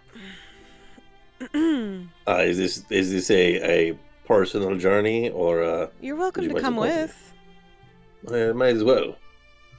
Y'all haven't seen Bastion or Dawn or Zu'lin, have you?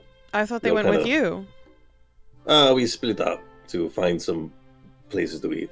I'm sure Zu'lin's probably working. Yeah, I guess you're right. Probably know where to find him.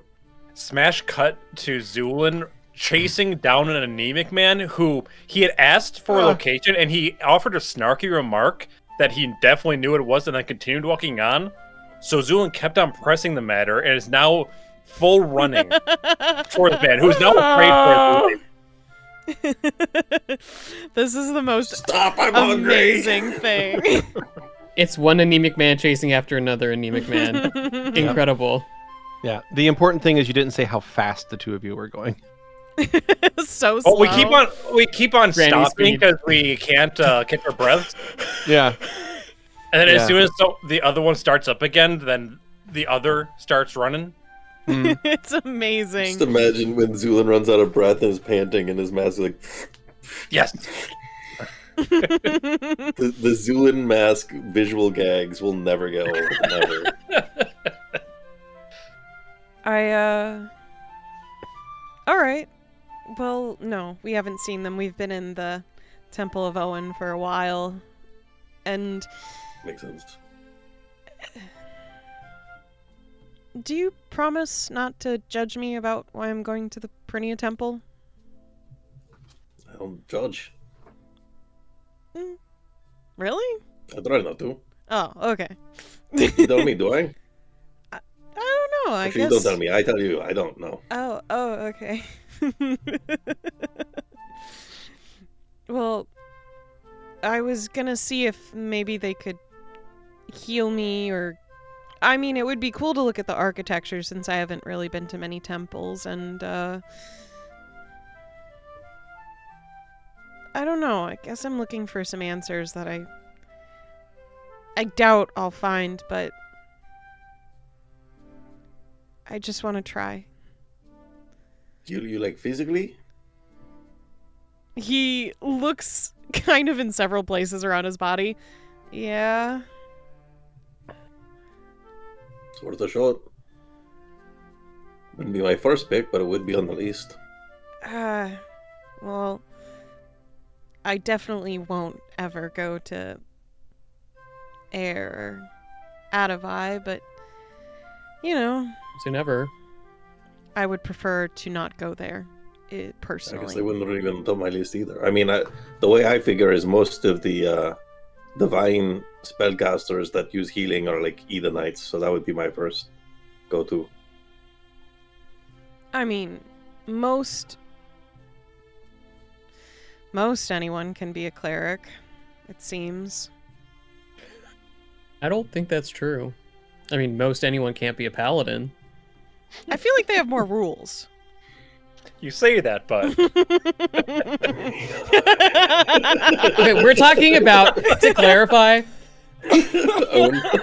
voice that speaks, we're talking about real gods Oh, shit! that have a little bit more discerning taste. Je ne sais quoi. Y'all hear her first. Eden's not a real god. well, technically Eden or Owen. So Mhm. Well, Owen has not chosen his paladin to be Stavik, so he hasn't chosen And he Stavik to shouldn't. be his paladin, so it's fine. It's fine. Also, yes, Eden's not a real god. Wow. Wow. I just- This slander.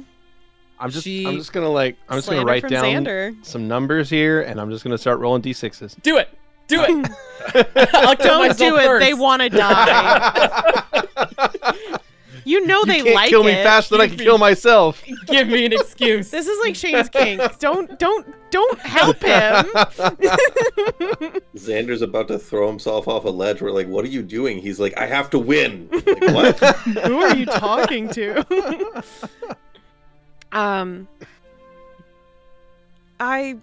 I'm curious in general what maybe other temples look like too, since I haven't really been to most of them. Even if my studies are quite extreme, it's one area I'm not as good at. And I do have to visit the mean- library today. Even for the gods that I'm not particularly connected to, I find that most temples are pretty beautiful works of art on their own. Louie looks back at the Owen temple and then back at Valentino and gives a very defined nod to that. Yeah. I mean, I wasn't a... That one was really nice. Well, shall we? And he'll start walking towards the heart-shaped building to the south. Hell yeah. That's the secular brothel, Oh, my bad. actually. Let's No, that- fucking go. You know what, I'm gonna keep that one in my head. Never mind. that's the plant where they make chalk candies.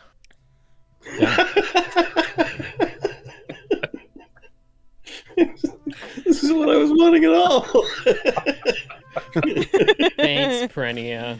Yeah. We wanted Oh. Prinium, not this shit. What the fuck? Oh. Mm. That's like what happens if you like sin in Prinia's eyes. They give you these. The they give- shitty yeah, they give you shock, like, Chalk, sentiment. chalky candies arts. that have little messages on them, like Oh my god. "kiss you." When you They're go full to of- You kiss you. you go to Rare Prinian earth metals. confessional. Oh And it's god. like you confess all your sins, and they're like, "Very good, my child. Eat 4 candies." And Yeah, that's your punishment. Yeah. Damn. Well, You've committed grave sins. You have to eat an entire box of these chalky candies fuck, now. that's awful. Well, your party makes your way across, well, those of you who are here, make your way across the temple district, and you make your way to the south end of it, where there is, unmistakably, a Prinian temple. I say that because the building is shaped like Prinia's holy symbol, the Prinium seed pod. And it is a beautiful building of pinks and fuchsias, and the whole thing is bright and colorful and loud. This is Unlike the Owen Cathedral, there are people here. This place is not abandoned. There is actually quite a lot of people here. You get the sense that there's probably a wedding happening on the grounds based on the number of people that are here. We should probably come back another day. I don't want to ask for healing for all this during someone's special day. We should You want to get day drunk?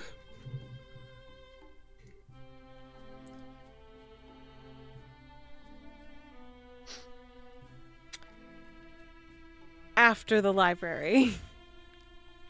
Yeah, we'll see if they're still going. Sure. Probably hard to read like that, but I can tell you. No, it's just I've got some work to do, I guess. Right, that's what I'm saying. Yeah, I can see why you want to get drunk before that, but But There is a... oh, go ahead. I was going to say, there is a person out front of the Prinian church that is currently like squatting down and working on the blooms. There's like bushes in front, and these planters in front of the building. The building's entrance is this multi-tiered staircase that goes 3 tiers up and then into a door that is, of course, heart-shaped. That's a weird shaped door. All right. Yeah. And it's painted like this bright kind of purple. It's wild with a pink frame. It's great. The plants out in front on these multi-tiered steps that are in these big planter pots are growing up, and there are various kinds of roses that are all brightly colored. And there's a person that is squatting down and doing some gardening work on them. They're wearing bright silk clothes that seem to be sort of cinched in to kind of accentuate the person's hips. So it's a sort of a tightly fitted silk robe. Just a moment, guys. Excuse me. Standing up and kind of uncurling and unfurling themselves and getting taller and taller as they do is a being that is about 7 feet tall as it turns to look at you. And you kind of crane your neck up to look at this person, and you see a Kadali. They are broad-shouldered, with what appears to be powerful legs and a sweeping crocodilian tail that swings wildly behind them as they look down at you with a grin that is all teeth. This Louie's person's so short compared to that. Oh my god. Implies Louie's not so short, just in every scenario. yeah, right? not Valentino. I'm Valentino's got basically an eye big level. personality. Yeah, Mhm. no, Louie's especially short in any scene with Valentino. Yeah. It's crazy. Like they stand next to each other, and somehow Louis is the short one. Next to Yeah, he Valentino. reaches It doesn't- up to reach down to pat him on the yeah, head. exactly. Arm goes up and then down. Yeah. So you look up at this person. This Kadali seems to have scales which are this rich kind of coral red coloring that goes from coral red out to gold at the edges of each of the scales on their skin. That goes sort of along their throat and up to the crest above their eyes. Then on top of that, they have gone to the detail work of painting their own scales with a glittery paint as they painted Prinian holy symbols like up their chests and along their neck and up at the top of their head. So they're like painted with like a bunch of little Prinian symbols across them in this glittery paint. I think the term is glammed out. Yeah, a glammed out Prinian cleric, for sure. Just being this close to this Prinian cleric, they seem to exude this fragrance of like floral herbal scent that's really kind of nice. And they have a heavy Prinian holy symbol hanging around their neck. This seems to be made out of this glittery gold substance. They look at you with a big smile that's all teeth. Welcome to the Prinian Temple. They reach their hands forward and grab your and will go to like shake your hand. Which hand? There's The only only one. that Louie Well, has. yeah, but I mean, do they reflexively go for the right hand, or do they? They take both of their hands down and try to reach for Louie's to shake your hand. He Welcome to the Prinian Temple. flinches. Their tail is swinging back and forth as they seem to be very excited to see you. I like your scales. Those are gorgeous. I like your... I think you're gorgeous. Thank you. I agree. You don't mind me taking the lead here. Does the wedding, are regular services still being performed with this all going on? Oh, those happen all the time here. You needn't worry. Excellent. That's what I do here. What brings you to our wonderful little temple today? Come to tie the knot, perhaps? No. Oh. So you're looking for love. I'm good at matchmaking. Maybe I should go instead. I'm I sorry think to... No. Are you looking for connections? Prinia is not just about romance. If you're afraid My of friend was such actually things. looking for healing services here. Oh. At least That starting with is- the physical nature. And some Sure. connection to the lady herself might not be that bad either.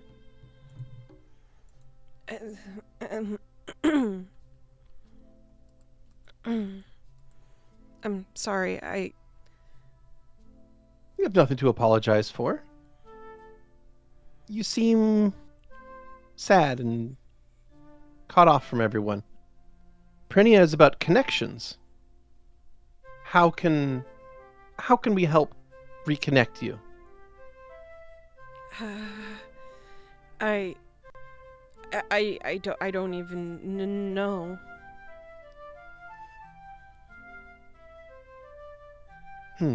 Well, you came here looking for healing services, or at least that's what your friend has said. Is that true? He nods. If And it's possible. Mhm. And he'll look to his burnt stump of an arm.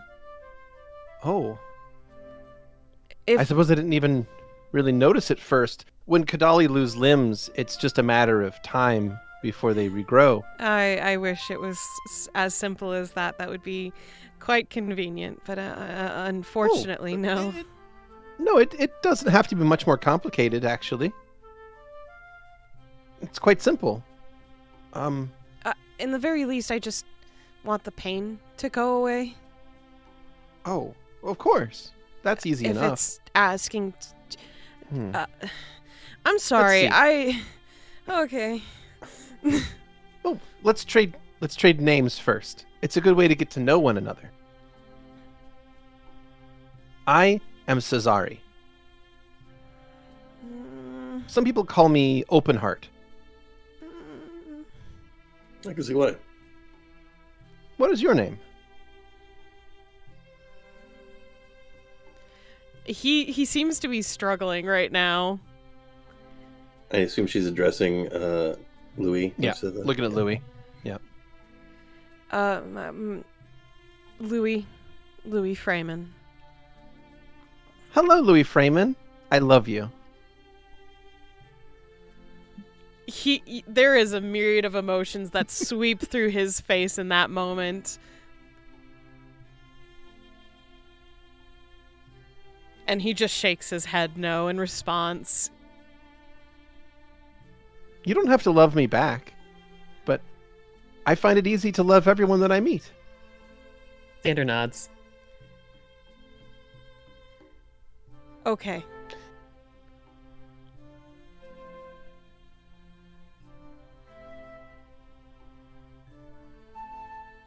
Let me help you. And Cesari will turn around and go back to these various plants, these rose bushes that are in these planters in front of the temple. And she's going to go and begin to pick different colored petals from each one. Not the whole plant, just a single petal from each flower. And until she gathers an array of different colors of rose petals. She then comes back with them all stacked in one palm. What is your favorite color?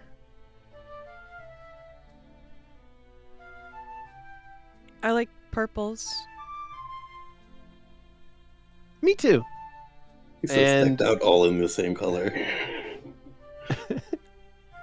And what she'll do is she takes these myriad of colored rose petals and will crush them into a single piece of plant paste, basically, in one hand. Just crushes them. And then we'll wrap that hand in the other hand and begin to silently, pray for a moment. And an aura of pink and purple energy will begin to swirl around Cesari as she's speaking, or as she's praying. And when she finishes, she will hold her hand out to you and then slowly open her fingers to reveal a tiny heart-shaped candy. Louie's looking back and forth between her eyes and the candy. It is the color that you described. He'll reach forward and pluck it out of her hand. There is no message on the heart, though. Oh, just that's so you good. know. I haven't sinned to Prinia yet. No, you have not. You have not sinned to deserve such a punishment. Oh. Oh, you have. No, I said to Not- Prinia, okay? To Prinia specifically, yeah. So this appears to be a hard candy, sort of like a sugar candy, not a chalky candy. Okay. He'll look at the others to make sure it's okay that he's taking candy from a stranger, pretty much. There's a very innocent sort of energy that Louie is displaying that he tends not to.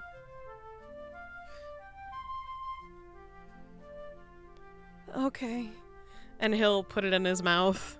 This better not be ecstasy. It's sort of like a lozenge. As soon as it goes into your mouth, it fills your mouth and your throat with this sweet, cooling sensation that seems to travel not just down to your lungs, but all through your whole body, all the way to the tips of your fingers. And the pain, the kind of constant gnawing pain that was coming from the stump of your arm, fades away completely.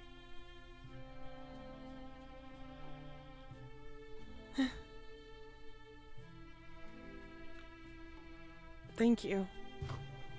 Well, Mm-hmm. It helped very much so. Mm-hmm. I'm quite good at healing. Part of my heritage is all about regeneration. I once lost my tail, but that was a whole different story. there was no altercation involved. Oh, it was a misunderstanding. That's all. That's unfortunate. Mhm. Louie will reach out his only hand, I guess. Would you know of any possibility of getting this ring unfused from my skin? Oh my. It looks like you suffered a serious burn. Okay. Yeah. Yes. I think I can help with this. It won't be fast, though. How much time do you have? He looks at Valentino. In one place or like here in the city? You'll probably want to be asleep for it. Well, we are staying here for at least a day or so. Okay. Well, whenever you're ready to sleep for the night, just come here, and I'll meet you. Is it okay if I have someone with me, when this happens, just for safety? Sure. I You don't. can bring friends if you'd like. I don't really like being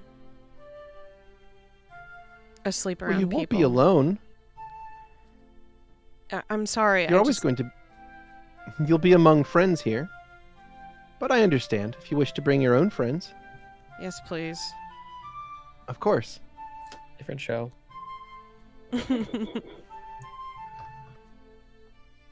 Look, there's nothing wrong against you or your people.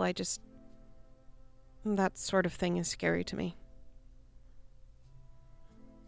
I know that sometimes people can become uncomfortable around Kadali because of their appearances. He tilts his head as if he hadn't considered that. What? Oh, I thought you were referring to Kadali when you said you people. I meant Prinians. Why do you have anything to fear from Prinians? I have plenty to fear from people in general. He smiles. He does kind of have a ring fused to his finger, so like there's a bit to extrapolate there. There's certainly a lot to unpack. Well, I can prepare some medicine for you, and it will put you into a nice, healing... I suppose the closest word would be coma. But when you wake up, you'll have healed in ways that your body couldn't heal on its own. Okay. Mm-hmm. Don't worry, man. Whoever you need to watch over you, wherever you. Okay. Thank you. I apologize if you thought that I had any ill will towards you. I just... Oh, I'm quite used to it. It's all right. He tilts his head again. Truly, it has nothing to do with you as a person or your actions. It's just my own personal experiences that haven't been great. With people as a whole, not really racially, just life. I am sorry that you have had to have so many troubles and trials in your life. It's not over.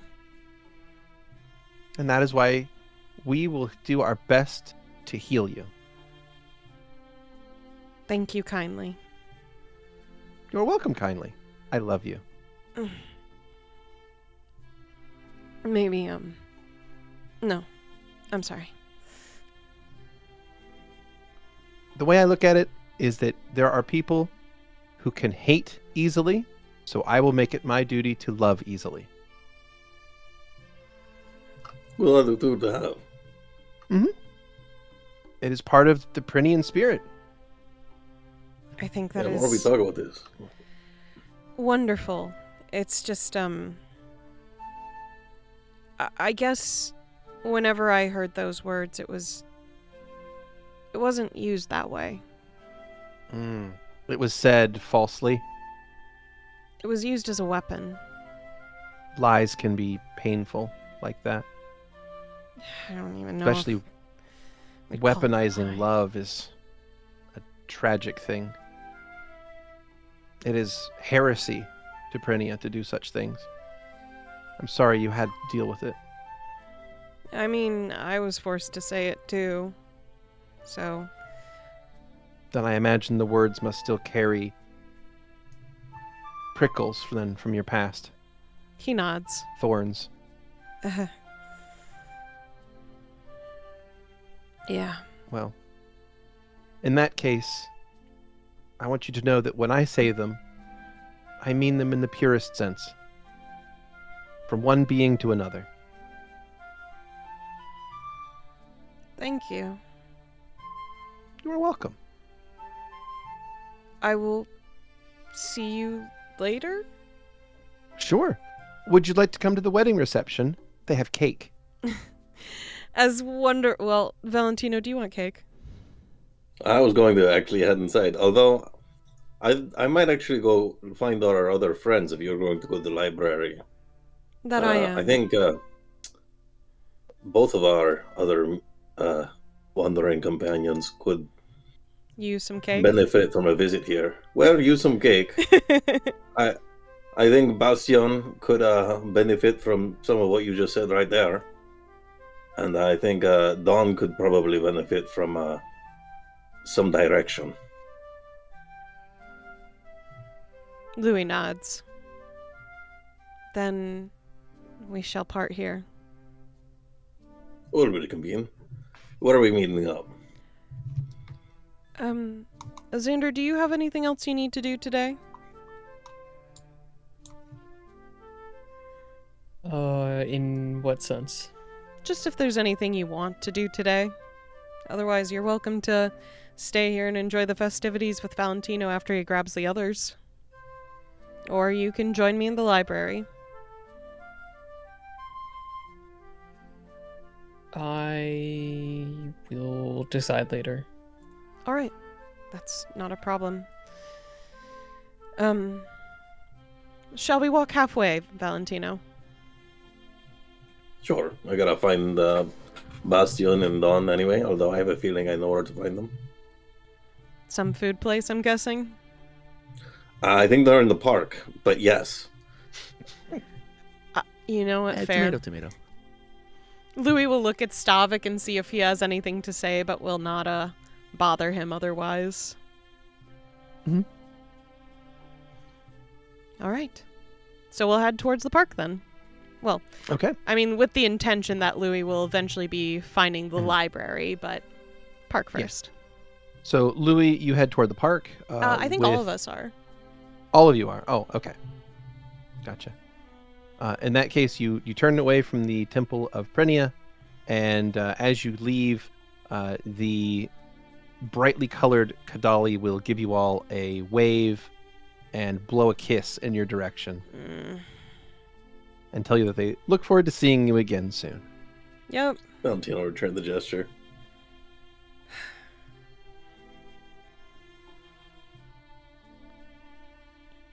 You okay, man? Yeah, I'm glad you're able to feel good about such gestures.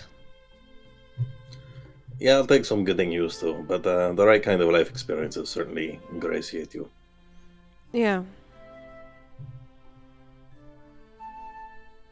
Was me talking about that too much? Not for us. I mean, as long as you were comfortable with it. I just suppose... I don't think there's a comfortableness that I can truly feel when talking about that, but it's less... Yeah, that's fair. You're probably right. It's less jarring to talk about it with you guys, at least. Whatever I that appreciate means. it.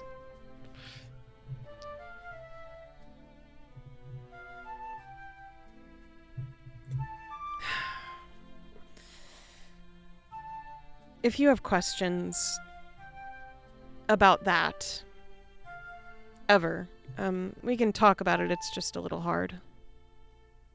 About I About guess. this? Yeah. well, I'm. if you want to talk about it, man.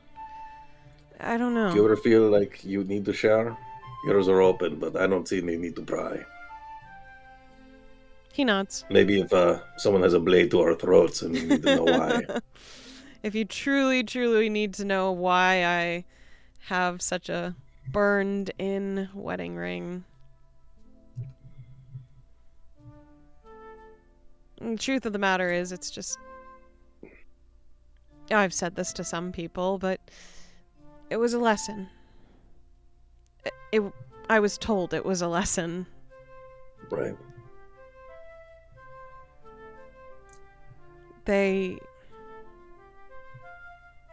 I had a habit of daydreaming. Of thinking that I could run away. You did? It's true, eventually I did. I guess it was planning after all. But just sometimes, even if I wasn't doing anything, I'd just make them angry, and just one of the times happened to be in the winter, and we had a fire going, and I guess they just wanted to make sure that I'd always know that I was theirs. Well, you want to know what I think? Sure. The reason I think you made them so angry is because they knew that you had the potential to live your own life like you're living. They didn't have what it takes to keep you with affection, like any normal relationship. And they knew that you had the strength to escape if they didn't try and break you. And even if they did, it seems, it wasn't enough. Valentino is correct in this matter. If you were truly theirs, they wouldn't have the need to try and reinforce the idea constantly.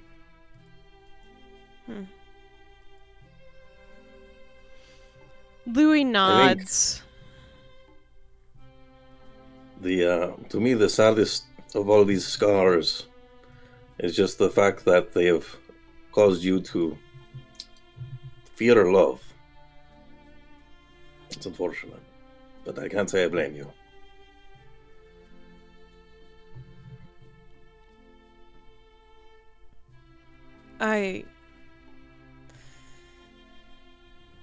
It is not something I don't...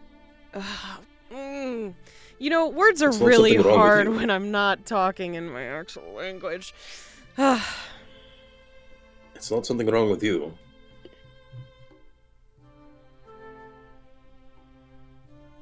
It's hard to not think... Another one over here. Good. I think we found our friends. I think we did. Looking ahead, you can see Bastion and Dawn. Dawn is running from tree to tree, grabbing up things off the ground and shoving them into her mouth. I hope they're Bastion- berries. They aren't. Bastion is doing his best to catch her, but also to tell people nearby that she's okay and doesn't need help. Oh, she needs help, just a different kind. Yeah. Nothing to see here, folks. It's all right. Bastiano! I found another one here. Crunch, crunch, crunch, crunch. Yeah. You're gonna want to save your appetite. We found some good places. So did I. Maybe you should I think take we her found to better the ones. wedding. I think they're even better here than they were on the road before. Oh my I'll save mine. You know, Are you sure? want to savor the moment. They're really you know. sticky and good. Oh. Crunch, crunch, crunch, crunch. Speaking of things that are sticky and good, we were just over at the Temple of Perennia, Oh, sweet. and What'd you find? well, we found a priestess who was actually very amiable to Louie. Well, yeah, I mean, who wouldn't be? I agree. Well, I think But they she's meshed well. pretty amiable to everyone. yes, but I think yes. but she's amiable to. She meshed well with Louie. I haven't seen a member of the cloth other than I guess Xander here. Get through like that. Oh, that's good. So, are they gonna what? Heal you up? Okay. They recommended that I am asleep when I get healed because it seems like it's quite a process to remove this ring. He takes off his glove again. So, Yeah. Okay. But I was hoping at least a couple of you wouldn't mind watching over me while I'm asleep. As much as she seems of like a course. nice person, I just don't trust people when I'm unconscious. Completely understandable. I got you. And probably half the group too. Whoever is willing. I will not force anyone to do such things. But I was also looking for the two of you because I thought you might want to check this place out because they're doing a wedding right now. I don't know how you did things back in Kanye's Bastion, but from where I'm from, weddings means free booze. And And cake. you don't even get in trouble for it. And cake. I mean, It's true. yeah, there's usually a lot of cake. Maybe we're looking for places to eat, so I mean, guess that works. Well, I've got the place for the evening. Okay. So we don't want to load too much on cake, but booze is booze. Right. So I have a separate Exactly. stomach for booze. Yeah. Exactly. Yeah. Have you guys seen Zu'lin? I imagine he's working, but I thought I'd ask. I haven't. Smash cut to Zu'lin. Zu'lin is currently nearly passed out at the steps of, I assume there's a Gigarian temple There is. Yeah. that this man has ran to for Mhm. protection. He's currently holed up inside, and Zu'lin is waiting outside for him to come out again. Amazing. Right now, he's just on the stairs. I love it so much. I'm fear he's probably in his cart. Yeah, he's probably like Probably. Doing- alchemy stuff, mixing liquids together or whatever he does. Could Well, be taking a nap right now. I'm going to head to the library. I've got some work to do since I'm in charge of some things now. But I will meet you all back later at the Prinia Temple. Unless things change, then I'll try to figure it out. Beardy, What Yeah. district was was it the brass ladle or the bronze ladle? Sorry, it is called the Brass Ladle. Brass. What district was it in? The Brass Ladle is located in the Dwarven district. So the Why don't we meet southwest them? quarter of the town. Well, we're going. The place I found was in the Dwarven district. Why don't we meet at the estate? It's closer. Isn't that in the middle of the town? Well, yeah, and then the Dwarven district is like right over there. Okay, sure. Yeah, we can meet there. Sure. I guess I don't know what part of the district it is. I guess if it's in the south end, then whatever. Mm. I don't know how long they are going to be keeping this wedding thing going anyway, so I wouldn't want to. If we bail. Look, Anyway. I'll meet you over at the Brass Ladle. Sure. So If you can find it, yeah. I'll see you then, and you guys enjoy the wedding. They're not much of a scene for me, but I hope it's fun. I hope you get to Sure see will be. pretty dresses and lovely flowers, and I hope the music is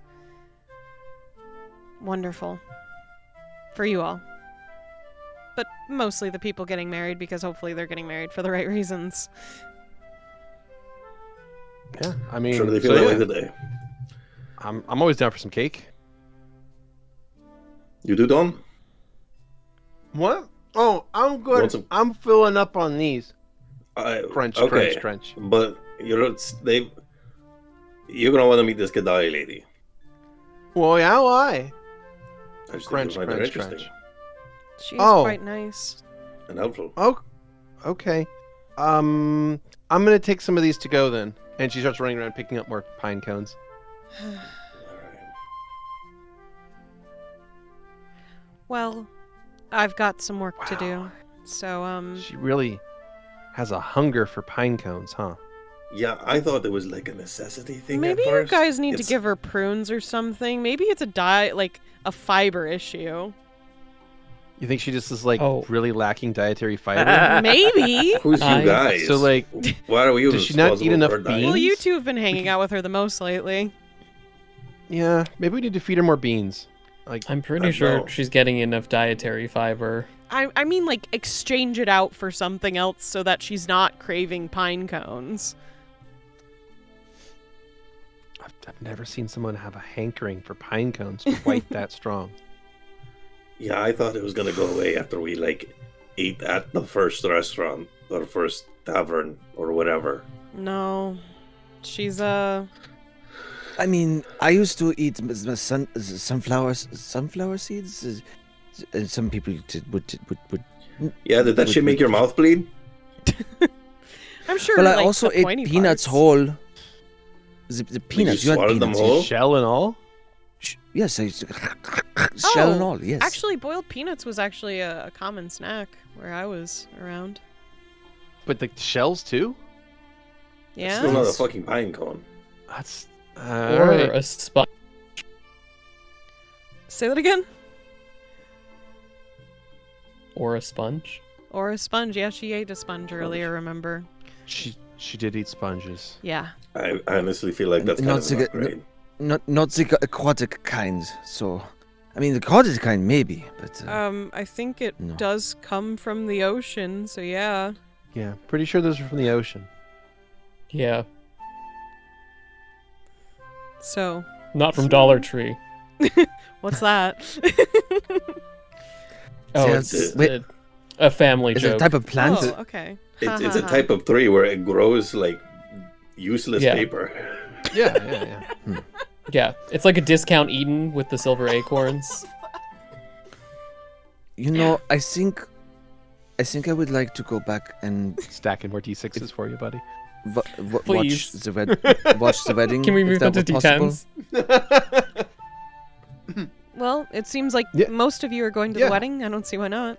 Okay. Well, we'll meet you then at the place then, all right? Yeah, I'll meet you guys at the ladle. Have fun. Yeah. Be safe, all right? I promise I will be safe. Or at least as safe as I can be. You got it. All right. Well, Bastion will head down toward the Perennian Temple then, along with Valentino and Stavik. All right. So Valentino, Stavik, and Bastion make your way back to the Perennian Temple. Louie and Xander make your way over to where? Louie's heading to the library. Xander said he'd make his Library. choice later. Okay. You got Xander it. will walk to the library with Louie, and then probably after just like immediately checking inside and leaving Louie there, he will leave. Oh, Okay. Well, in that case, we'll start with Valentino, Stavik, and Bastion. The three of you make your way to the Perennian Temple, the south end of the district, the Temple District. You find the building is, of course, this brightly colored riot of life there. There is a lot of people in and around the building, and it has the atmosphere of a nice, chill party. And Dawn came with us as well, right? I think she stayed at the Yes. park. Oh, she did? Oh, She Eating pine grabbed an cones. arm. She grabbed an armload Right. of pine cones, and she's walking along behind them. Yeah. Thank goodness. fantastic. Fantastic. So glad you guys have her. Well, Valentino's going to start by just trying to mingle, ingratiate. Sure. You approach the temple, and you find it is filled with people here who are celebrating the wedding of a couple of people in the city. Of course, you have no idea who any of these people are, but No. they don't seem to mind that you're here. It Yeah. seems like the food and drink are available to anyone who is Shows up. in here, I guess. I mean, if Nice. anyone questions who Valentino is, he'll come up with a very long string of like connections between him and be like, "Oh, you know, I'm the groom's brother's uncle's former roommate's professor's second cousin, twice removed. We're close." though." And Luckily, you don't get questioned too heavily because you get into the main room of the temple, and you sort of, while you're looking around the place to kind of get your bearings, you're approached almost immediately by that same cleric. You're all back. Well, Yes. some of you are back. Hi, welcome. Hello. Hello. How can I help you? It's, well, very. Actually, I didn't realize that I didn't. You have came to for the find food. you. Of course. It's right over this way. Oh no, this guy's a light eater. Valentino, go ahead. I, actually had a question for you, if you don't mind. If you Certainly. to the side. All right. How can I help you? Well, this might be a bit of an ask.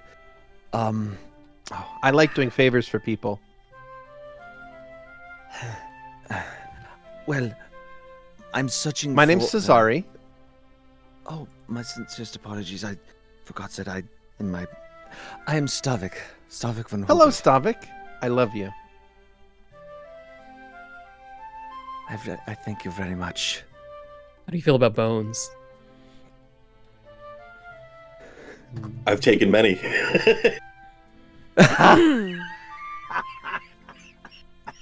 I need to leave. Gosh, is that my mom calling? I'd oh, rather shit. talk to her. Oh wow, that woo. Kind of blacked out there for a second. That was funny. So I am in the search of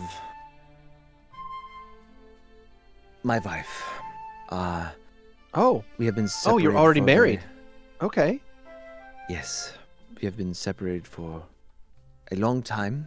Oh, I see. Did you fall out of love? No, actually, I did some things something that I don't know if I would have if I didn't love them as much as I did.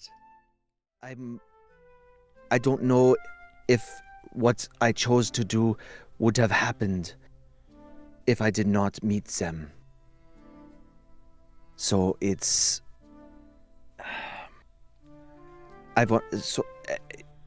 our connection, I believe, is still there, and I want to know, are they still even alive?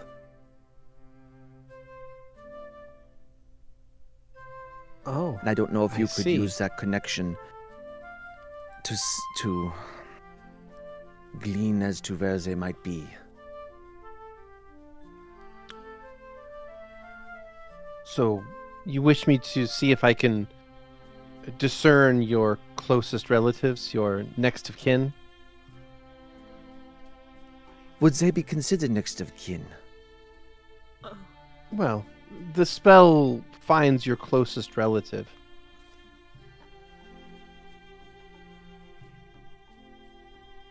Okay. If you are that's how bound by this- love and marriage, that is considered a relation. Okay. Yes. I guess if that would work, yes. Good. And you do still love this person, right? Otherwise, the spell might not work.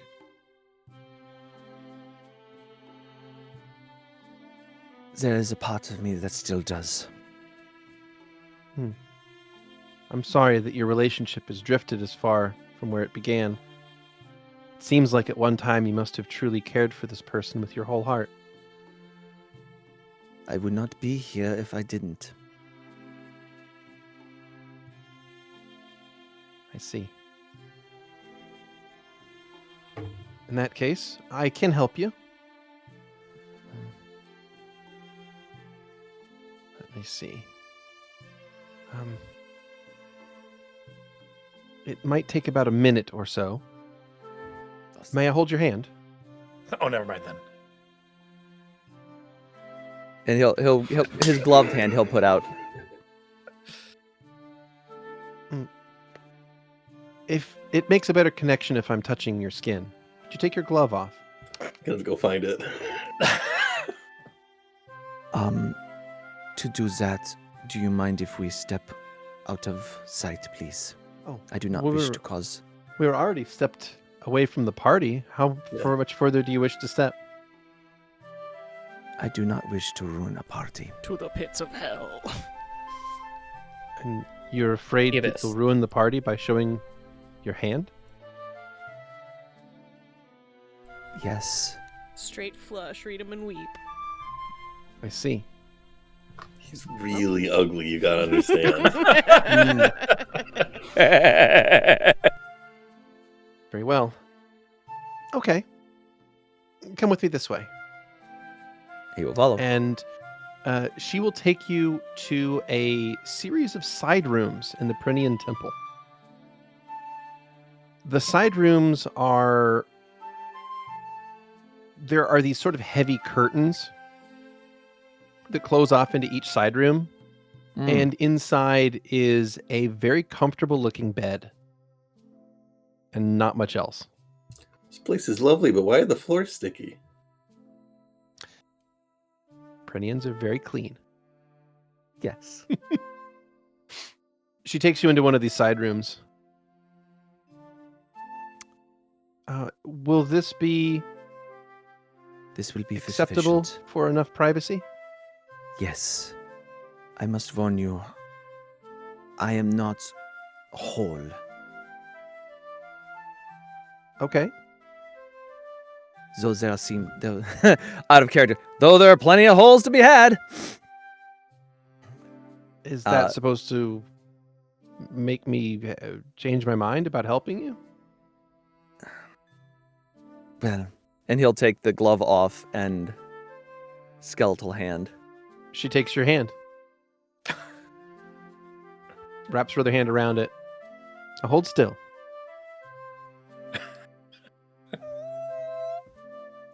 Stavik is one of those guys like, watch out, you guys. I have a really dark mind.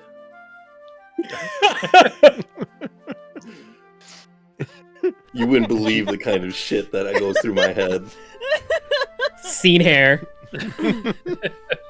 Oh, crimping. Hot topic. She holds your hand between hers and she concentrates and casts the spell.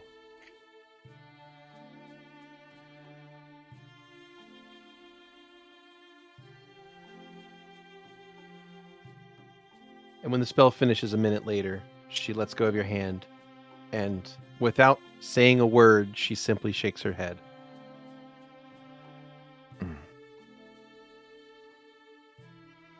I'm sorry. Do not be. It appears she is no longer among the living.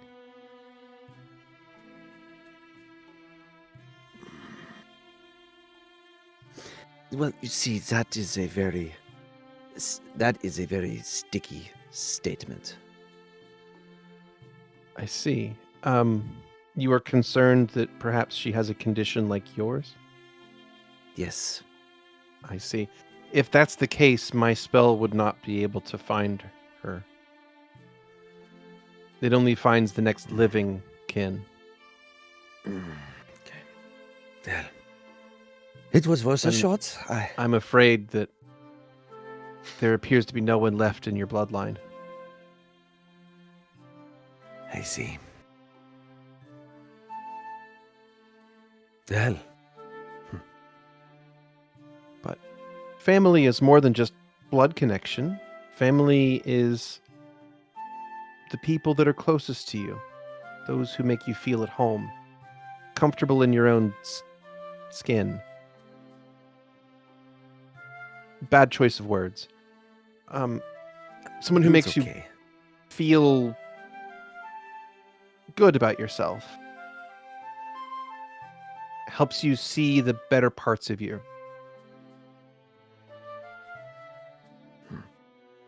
And I just want you to know that if you ever feel grief about your wife, know that grief is also an expression of love. And in itself, that is worship to Prinia. So if you don't feel any grief, then, Sorry, Skrewy's a little bit. I'm telling you, man. Terrible day for a rainstorm. Cesari's a hell of a cleric.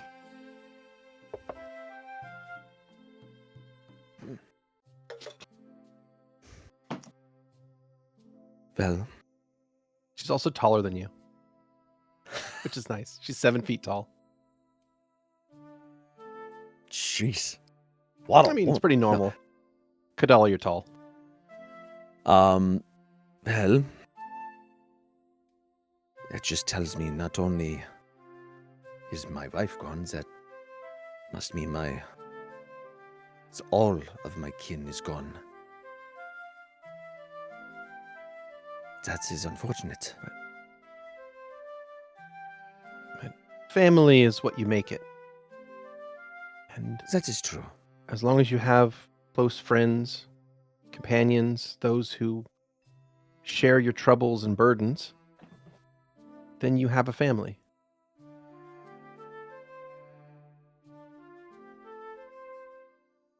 Thank you. Thank you for this perspective again. Of course. Is there anything else I can help you with? You still seem troubled.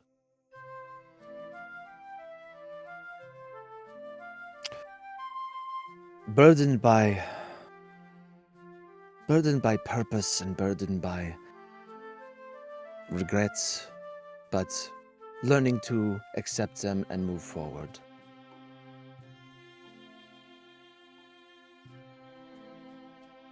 Would you feel better with a hug?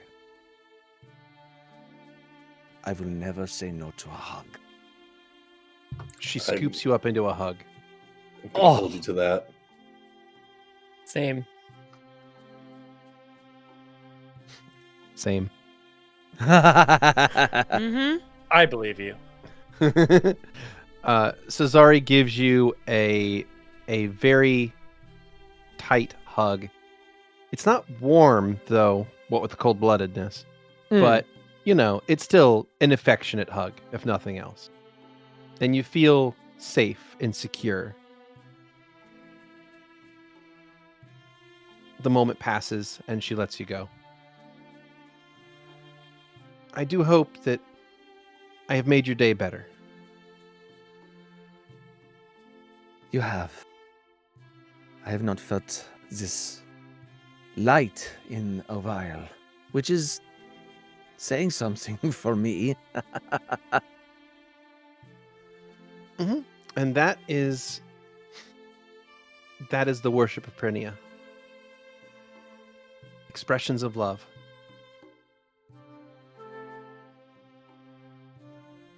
Thank you. I have taken too much of your time. Let us return to If the you say so. reverie. Very well. I believe they are dancing.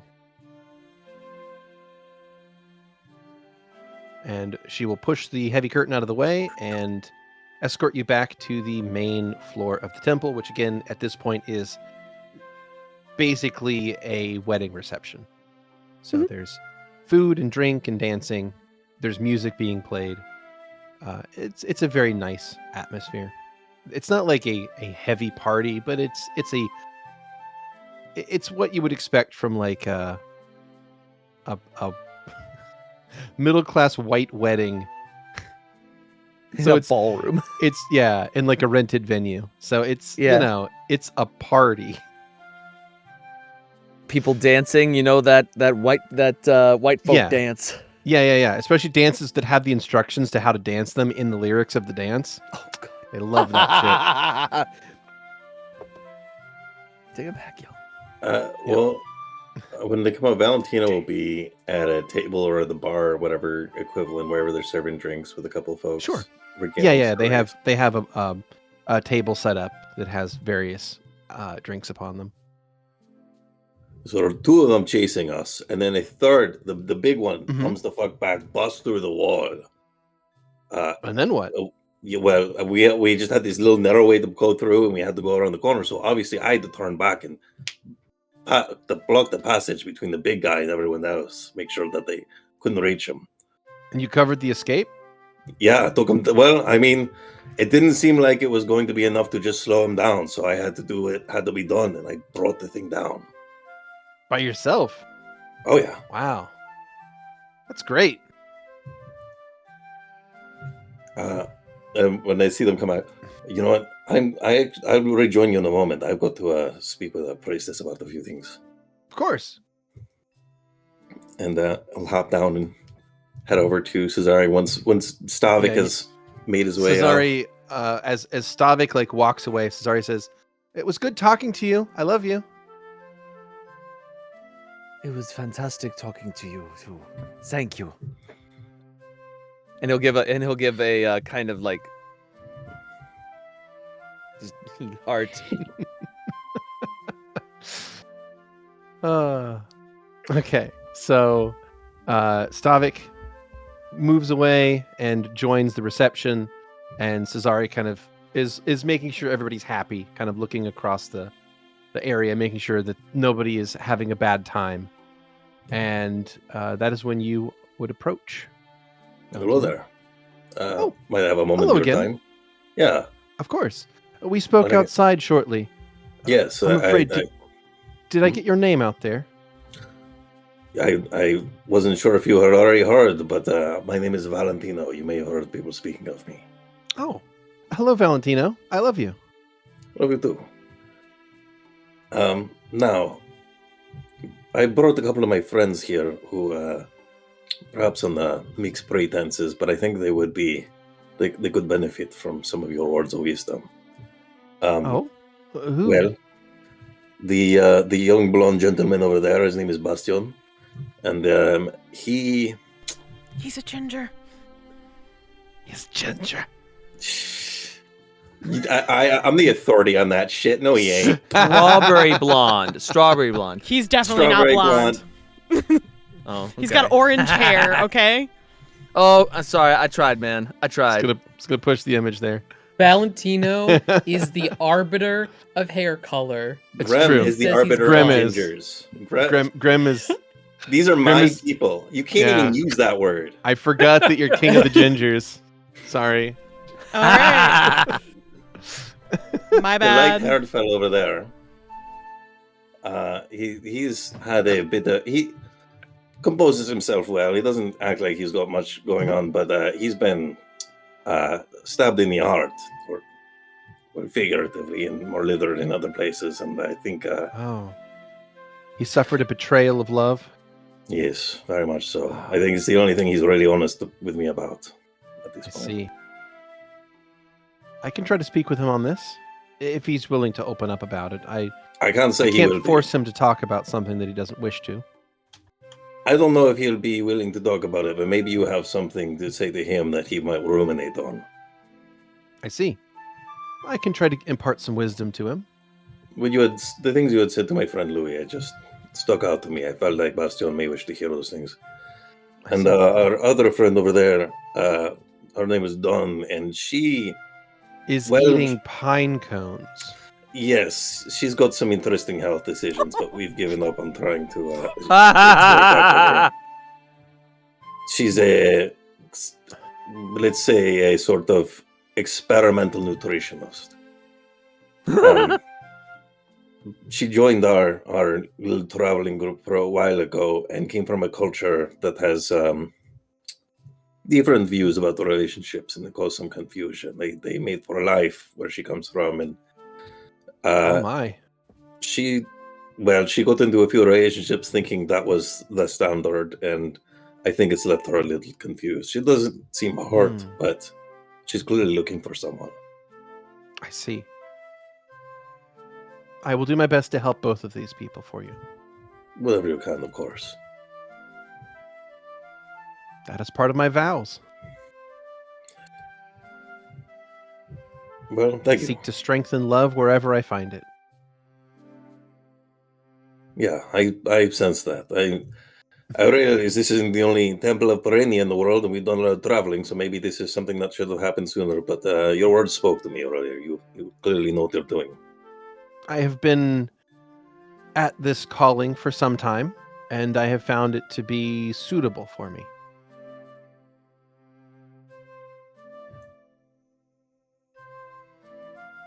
This might be, if this is not this is a kind of different topic, but if this is in the breach of cultural boundaries, I have a kind of a Gadali question. You may ask. So the short version of the story is that my friends and I come from a place that is very far away, and I don't really know where the Gadali originate from around here. Oh, we're from, well, the majority of our cities are southeast of here, quite a distance. I see. A place that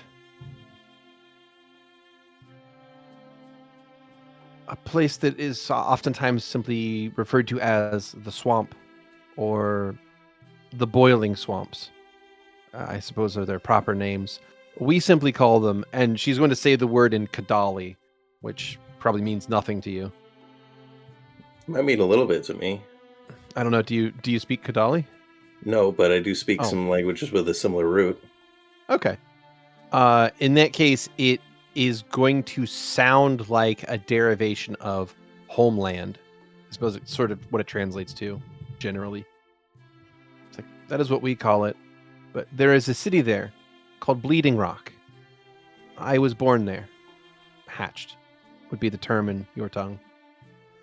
That's great.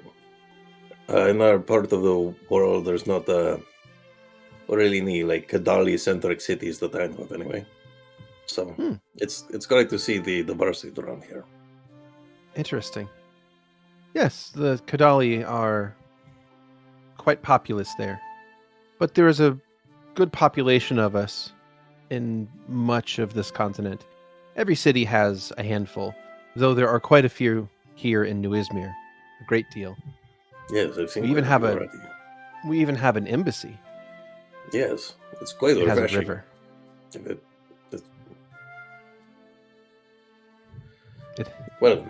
It has a river built around it.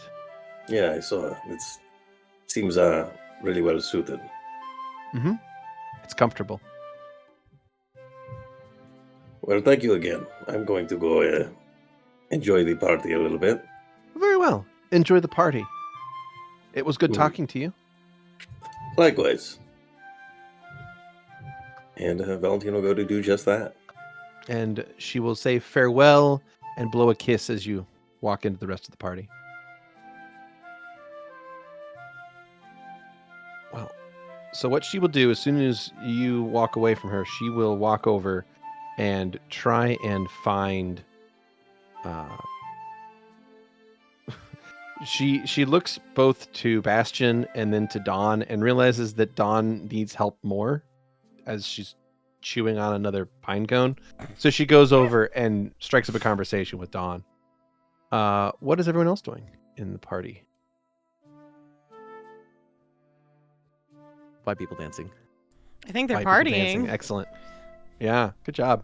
Okay, well, in that case, time moves forward as it always does in these situations. And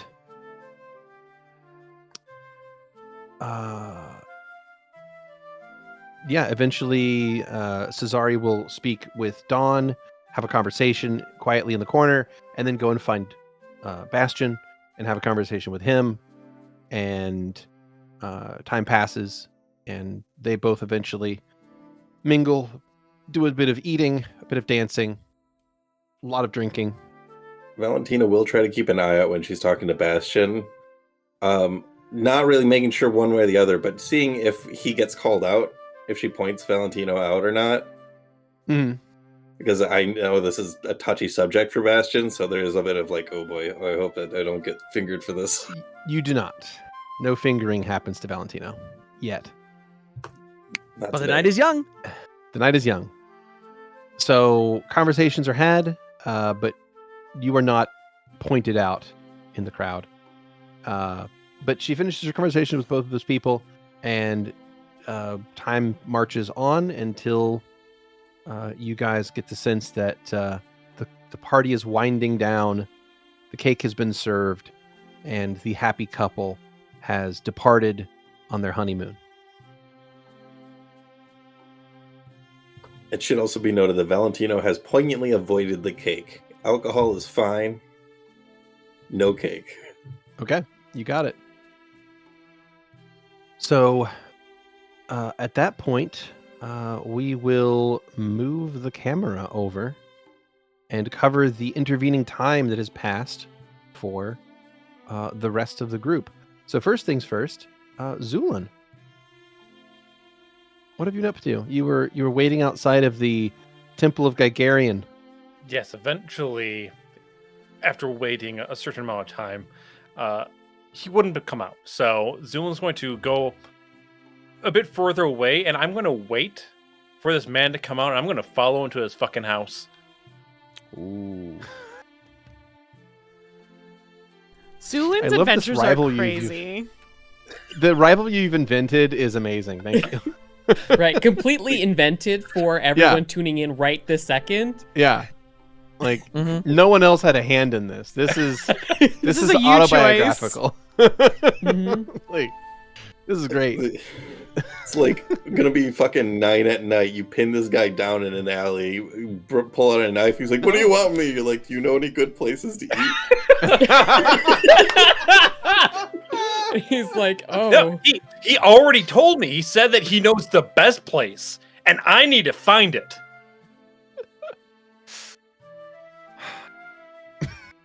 Only Amazing. Zu'lin. End scene. No notes. 10 out of 10. All right.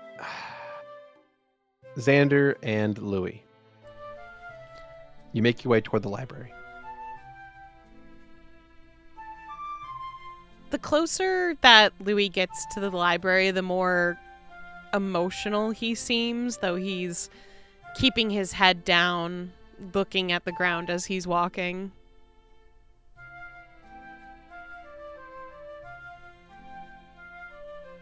Until we arrive to the library. All right. The two of you walk largely in silence then until you arrive at a large, fancy library building. The building itself is inscribed with the words in the local tongue that says New Ismere Public Library. The building itself is quite grand. It is a 4-floor building made of heavy stone. It has columns going up the front to give it a grand protean-like architecture. And there is a staircase leading up to the front doors, which are standing open. People mill about in front of and inside the building. Seems a popular hangout for public space.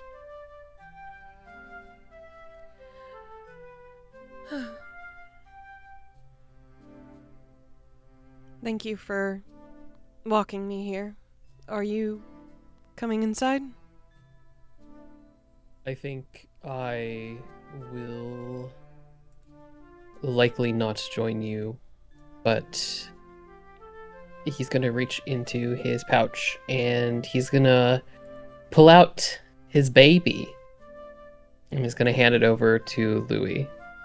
Here's a friend to keep you company. Try not to drop him. I will not drop him.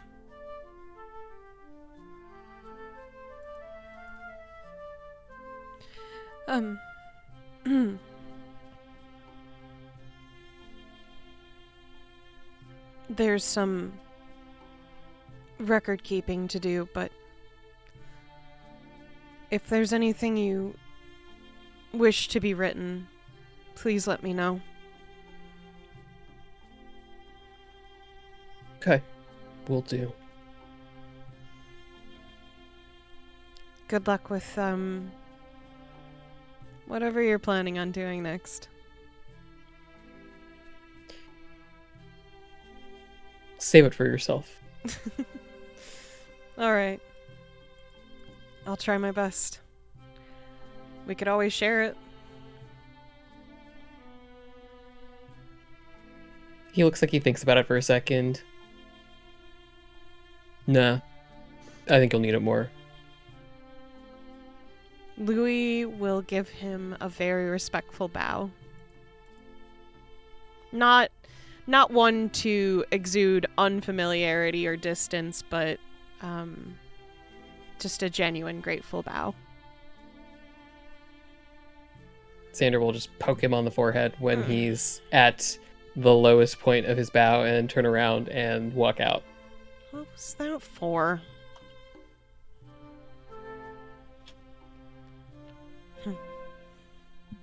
After being grumpy for a moment, he smiles and turns into the library. And I will, Well, Beardy, let me ask you. What did Detlef leave Louie? Well, you walk up to the library building, you step inside and look around, and you see a front desk and an unfamiliar person sitting there, going over some paperwork. Hello. Hello. Welcome to the New Ismere Library. I don't recognize you. Are you new here? Perhaps to this branch. We offer a great deal of different books. Louie holds up his hand. Is there... My name is Louie Freeman. I was an apprentice to Detlef, if you had any association with him. I'm afraid I'm not sure who that is. But wait, you said your name was Louie Freeman? Correct. There was a package that was left here with your name on it.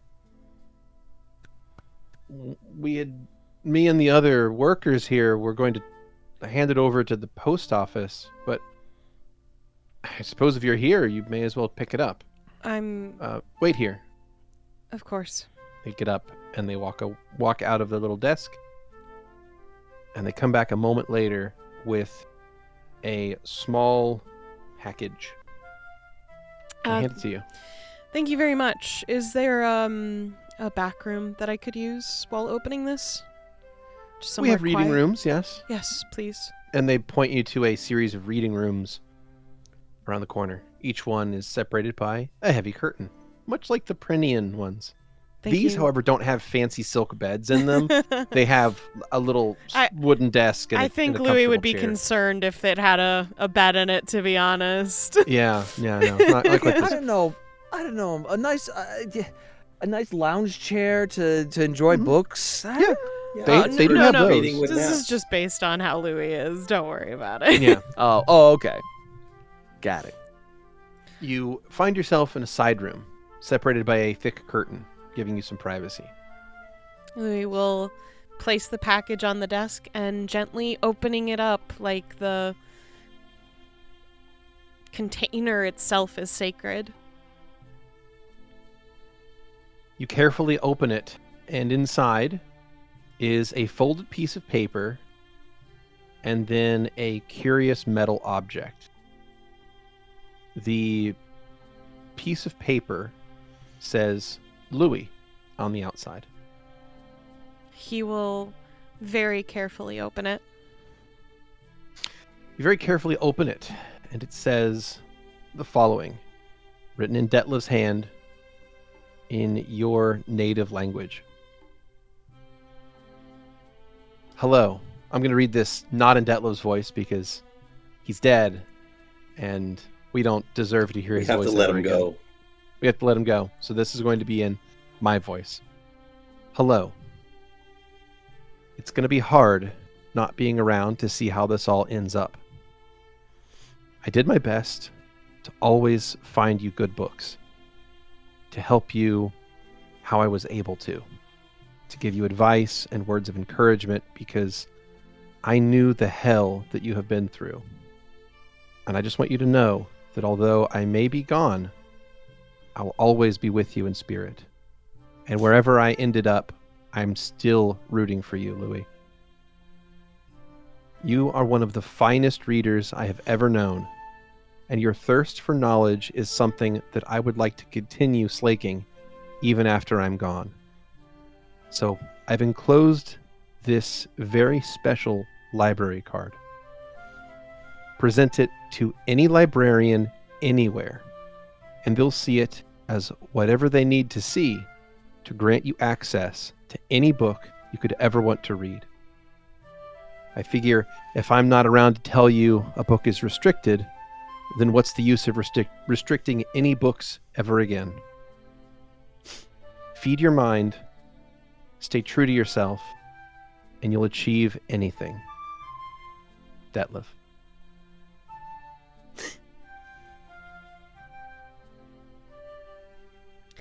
Louie will take his time weeping in there, holding both the paper and this metal object very dearly to his chest.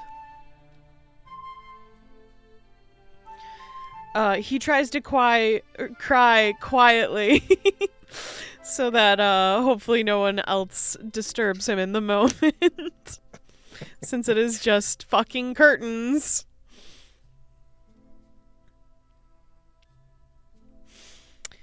But eventually he will get up and he will fold up this paper and place it in a pocket to his chest. And he will go to the front desk and look at the librarian there. All right, you walk to the front of the building and look to the librarian there. They look up. Hello. Is there something I can help you find? Louie will hold out this metal object. May I see the restricted section, please? They look at the thing you're holding and look up at you. Oh, an emissary from the Nilo estate, of course. Come right with me. Thank you. And they stand up and they will walk you to the restricted section, which is located in a locked room. They take out a key, unlock it, open the room, and they let you inside. By the way, what's your name? What? Wait, you want me to ask the librarian? No, I can't do this to Beardy again. Not gonna lie, would that be considered a legendary item? Like, be like multipass. It's like Psychic paper. Yeah, that seems really that's intense. It's a like, librarian Whatever they need to see object. it as. Yeah, it's the library card. By the way, I did actually make that for you, which I realize I did not put you on the correct map for this. Sorry about that. It's okay. I actually did make an object that I'm going to put into your inventory for that right now. Thank you. The library card. The library card. There you go. It's under your miscellaneous called Golden Library Card. For the golden There boy. you go. That's not Louie. Yes, it is. So, yeah, you find yourself in the restricted section of the Library of New Ismere. Is there anything in particular you're looking for today? I mean, to be honest, he doesn't even know what's here, so he's just seeing what they have mostly. Okay. But we it seems to be a lot of... We can Okay. shorthand it. It's okay. Sure. You spend some time in the restricted section, and it feels like you've somehow turned on a cheat code. You can open up every book in this place. You don't have to ask for permission. You can simply take any of these books you want and read them, and you have all of this knowledge at your fingertips now, and it feels exhilarating at first, but then the longer you stay in here, the more it makes you think of Detlef and all the times that he's teased you or told you that a book is restricted, and now that you're holding all of them in your hand, it only makes you miss him more.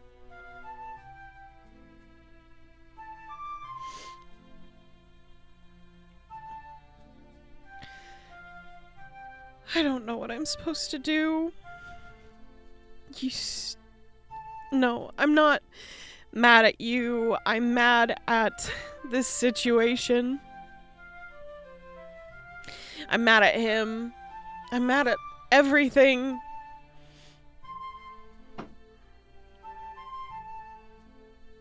I'm mad at myself mostly. And you're not even here to yell at.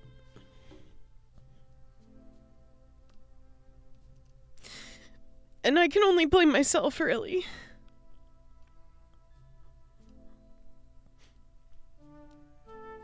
I miss you.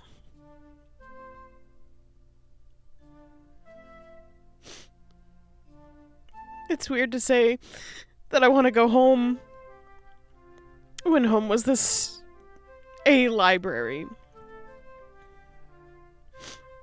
But now it's not. And I don't know where that is anymore.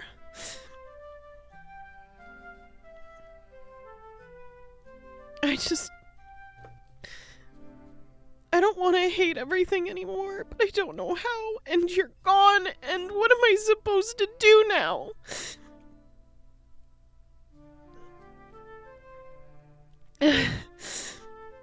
He just curls up on the floor and takes some time for himself at that point. You sink to the floor and sit there amongst the restricted tomes in the library, feeling more alone than you have in a very long time. And as Louie is really feeling that moment, we will once again zoom away and focus in on our favorite living library. That's What? Okay. What is Xander up to?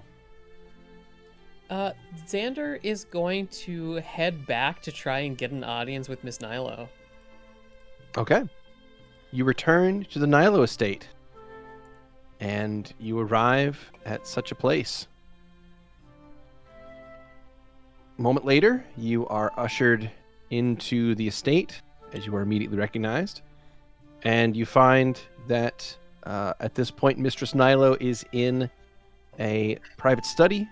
She was reading and doing some general administrative paperwork. She's sitting at a large desk in a comfy chair. She gestures for you to sit across from her as she continues her work. Xander will pull a chair and sit down across from her. Oh, hello again. Apologies. I'm afraid administration work for the city never ends. Is there something that you need? Not at all. If I'm bothering you and you have other work to attend to, I can always come back later. Oh, I've always been good at multitasking. How can I help? I have brought a particular tome that you might find interesting to read.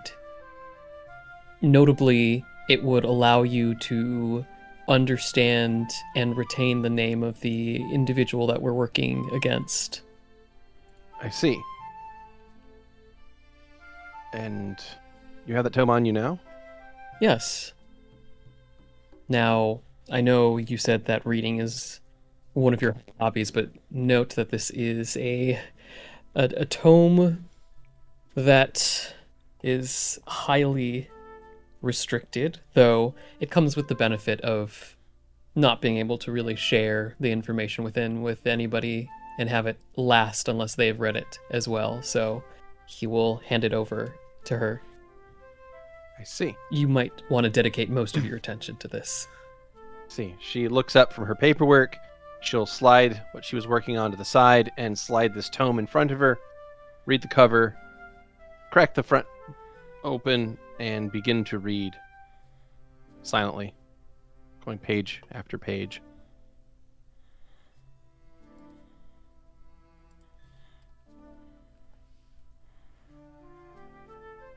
She continues reading. Minutes pass. She hasn't said a word. Xander is just watching her with interest. Compound, not simple.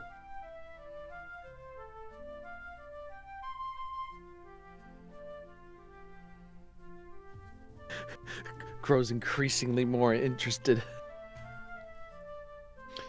After more time passes, she eventually gets to a point where she stops reading and looks up at you and says, "See,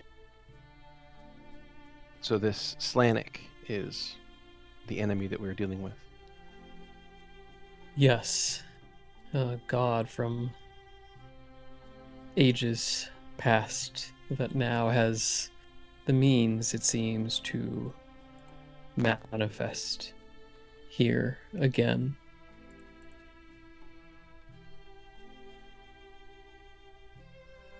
Now, while you were sitting there and watching Velith read, did you look at all at the text on the page? Yes. So from where you're sitting, it's upside down, which is not the Mhm. hardest thing in the world, but still. What you will have noticed is that the words are seemingly different as Velith is reading it. Like the paragraph structure is not the same as when you read it, which is odd, to say the least. Well, Louie Like had the read it language to in the book. everyone. Yeah. So it looks like the language is different. I see. The words have changed. Does it seem to... Okay. Does it seem to be Elven by any... Is it an Elven-based language? Does it look similar to anything that we have seen on the continent so far? Yeah, it's written in Elvish at the Okay. moment. Cool. Sure. So she reads through multiple pages and then will recline back in her chair and look at you and say, "This is an interesting problem." Yes, we need to make people aware, in theory, about an enemy that we can't make them aware of. But if I'm to understand what this book has said, the entire reason that this enchantment exists is to prevent anyone from knowing about Slanik. Precisely, because such a thing would be dangerous. Or that the only way to truly defeat him is for no one to remember him. Precisely.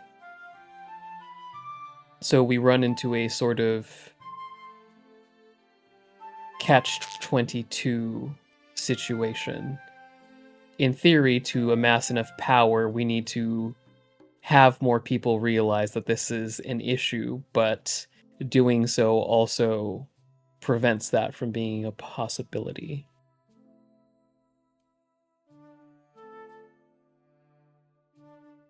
This is an interesting problem. As much as I want to share this with as many people as I can, I'm not sure if it would be a good idea to spread this information far and wide. I think that is likely wise.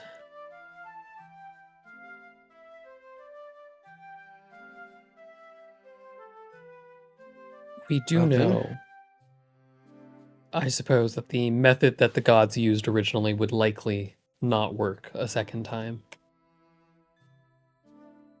It calls him the exiled one in this book. I take it Yes, that is no longer the case. that is no longer the case. He has breached containment, as it were, and they were only able to exile him in the first place at great loss and through a feat of familial cooperation that I don't believe has been seen in creation since. Likely.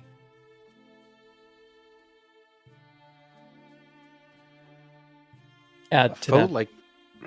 A foe like this is going to be incredibly difficult to oppose. Absolutely. The Guild of New Ismere has significant resources to draw on, but I'm not sure if that's going to be enough. We have access to powerful magic, but nothing that can challenge a god. Indeed. We will likely need the assistance of the family.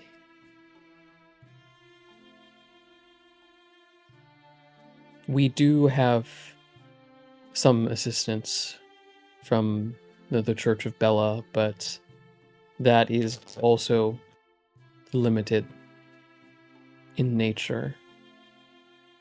We don't fully know the full scope of his plans either. Only that supposedly things have been set in motion and that soon things will fall into place for the next stage. See. Well, all the more reason to get this assessment out of the way so that Guild can give you credentials and we can begin. Indeed.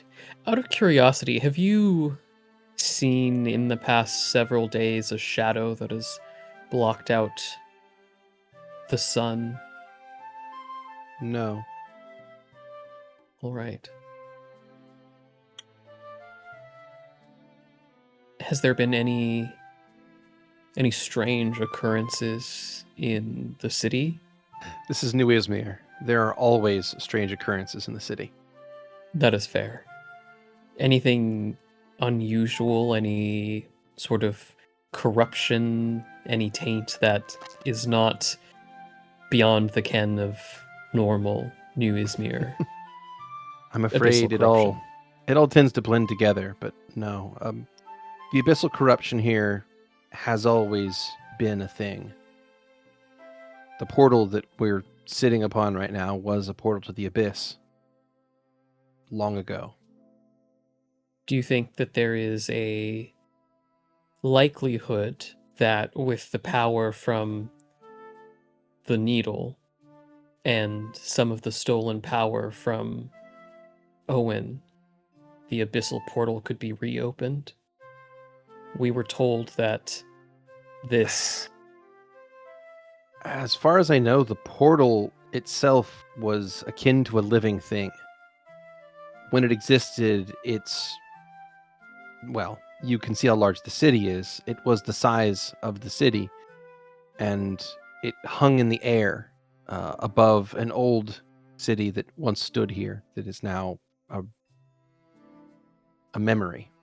But when that portal was attacked and destroyed by my mother and her companions, they pulled the living heart out of the portal and killed it to seal the portal.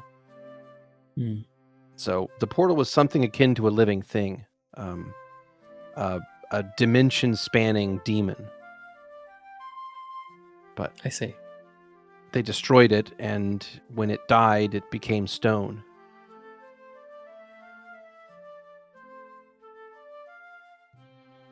That makes sense. Early in our journey, my companions and I bore witness to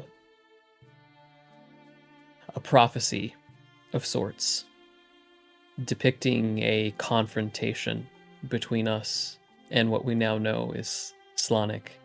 At least, I believe that to be the case. I see. Anything in this prophecy that we could use? It seemed that it took place in a park back on the old continent.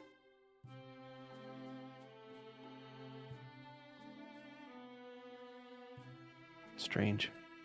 It is, though the one who painted the scene had a uncanny gift for art and a rather unique perspective on the world that sometimes made it difficult to fully understand how much of her portrayals of certain events were symbolic or interpretive. Maybe for you. Those birds and hats, what is there to know?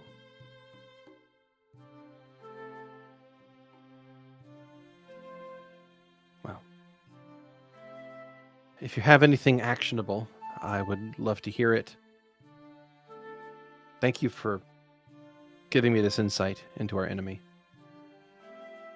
Of course, I thought it important that you know that, and given that Louie plans on joining us for our excursion tomorrow, it wouldn't be possible to share this with you at that time since he is compromised. I see.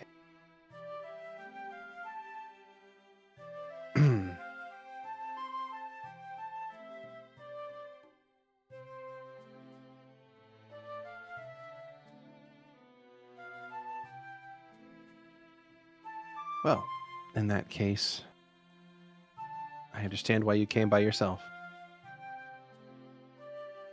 Yes.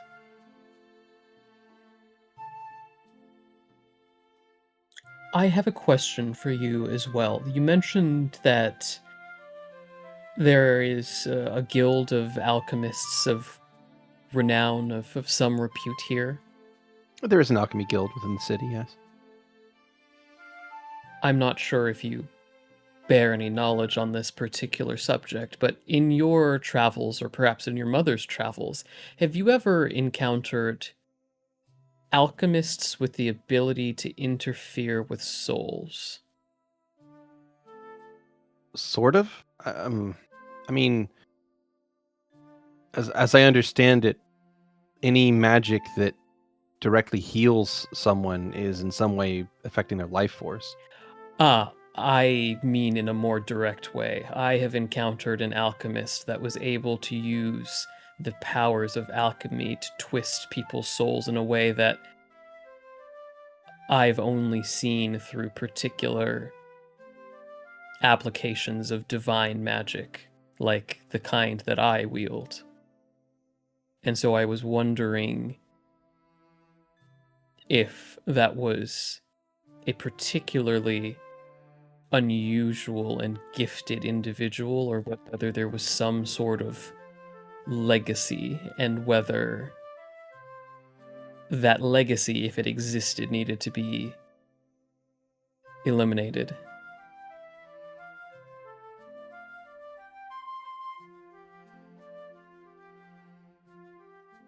I'm afraid I'm not familiar with anything quite like that. All right. It sounds quite advanced, though. It was, and yet the alchemist didn't seem to necessarily be one of all that much skill in comparison to the alchemist that we have with us, if that makes sense. The actual alchemical aspect of it, according to Zu'lin, was rather primitive, but the actual soul-touching component of it, while crude, yes, is something that was beyond even Zu'lin's abilities. At least, that is what he has said. Interesting. I'm afraid I have not come across anything quite like that, but I also must admit that alchemy has never really been a passion of mine. Understandable. I just think that that might be a subject for you to just keep in the back of your mind. There may come a time in the future when it's important for you to remember this information. Very well. Is there anything I can help you with? Seems that I have brought a lot to your plate and your table. Is there anything I can do to ease your burden at all? No, not quite. I will think on what I've read today and see what I can do to help solve this issue, though. It is a large problem that I fear we may have to find additional help. Agreed. When Owen returns, it will be easier. Much easier, I imagine, but I don't know when he will be back.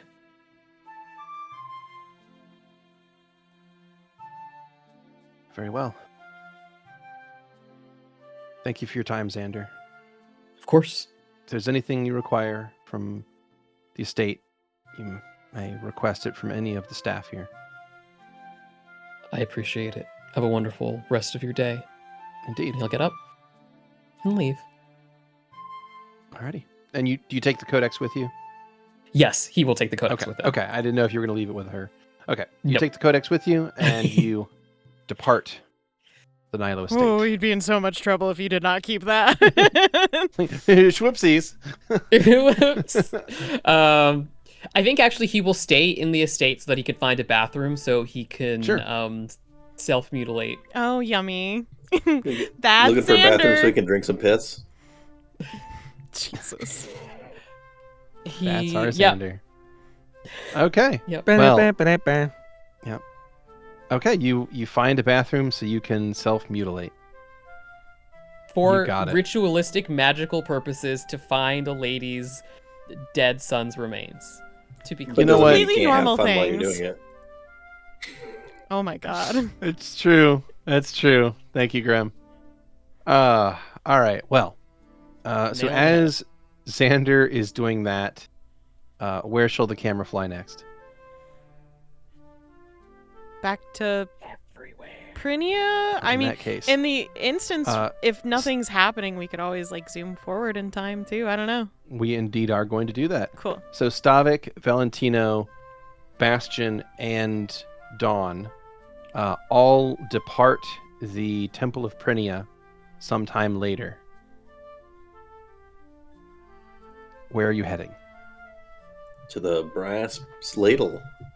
I thought we were The meeting at brass the ladle. estate. Louie said that we're meeting there at like the very right as he Okay. was about to leave. He's like, Cool, "All right, cool. meet at the brass ladle then." I was like, "Oh, okay, change plans." No worries. So that's at least where Valentino's headed. Cool. Okay. Although he'll be keeping an eye out, not saying anything necessarily unless it gets brought up to him, but keeping an eye out to see if, like, Dawn or Bastion are acting differently after their little chats in any way. You know, they seem like they're ruminating on something, or seem more at ease. Ooh, good question. Dawn seems exactly the same, and Bastion is whistling as he walks. That's suspicious, Well, but I'm not gonna press it. We should kill him. yeah. So, as you guys are traveling, you see the Temple of Gigarian, and outside of it is Zu'lin. Zu'lin is currently at a different building away, Oh. staring at the Okay. Temple of We see- Gigarian. Well, we from a can corner. still see him across the street. yeah, though, yeah. Valentino's Stavik, Dawn, and Bastion will spot you in your hidey hole as you stare at the temple from across the street. There you are, Zu'lin. The Valentino friend you've startled me. Tell me, have you seen this man? And you see, he holds up a his notebook. It's just scribbles on one of the pages. Those fucking those police reports where like there's like a child's drawing of like a person with scraggly hair, and then you get the actual mugshot, and they look surprisingly like the fucking drawing. I sure to God hope not, because this would be a monstrosity cloud of scribbles. No. This individual is the key to finding, as they termed it, the perfect eatery. Well, I already found him. Oh, that's so? Or were you able to have more luck then in extruding the information? I didn't need luck, but I found out what we need to do. We're headed out right now, actually. A place called the Brass Ladle. You know, if you want to, they just let you walk in. The Temple of Gigarian. Oh, they said that there was an individual who was seeking, and they quote, personal protection from someone who fits my description. Oh, I see. Well, we should keep an eye out. It's crazy that there's someone who looks like you harassing people around the city. I agree. But I suppose I might see them around later, and we can compare if maybe they have the same taste. Yeah, I mean, maybe there's other alchemists, and they get that for the same reason. Where are we headed then? Like I said, it's called the Brass Ladle. It's a food establishment. I was told it was very delicious. Understood. I would be happy to join you. And Zu'lin will then turn to Bastion and Dawn, and is also going to hound them if they have seen Oh, this individual. that can't say that I've seen anyone that looks quite like that. Oh, I did. Where did you see them, Dawn? They were walking down the street earlier, and they had a cane, and they had a dog with them. Does this fit my No. what I've seen? Not at all. I was half ready for her to say that's a picture of a pine cone. When did you see this exactly? Oh, a few hours ago. It was before we went to the wedding party. It does not seem to. But they had the same squiggles, I think. Oh, Yeah, you're just like a map. I, of the temple. I assume you're referring to the dullness of the eyes. Most Oh, likely more like these lack of iron. squiggles. She starts to point at other lines on the page. That's just a typical chin. Oh. Okay, well, they did have a chin. Might be your man.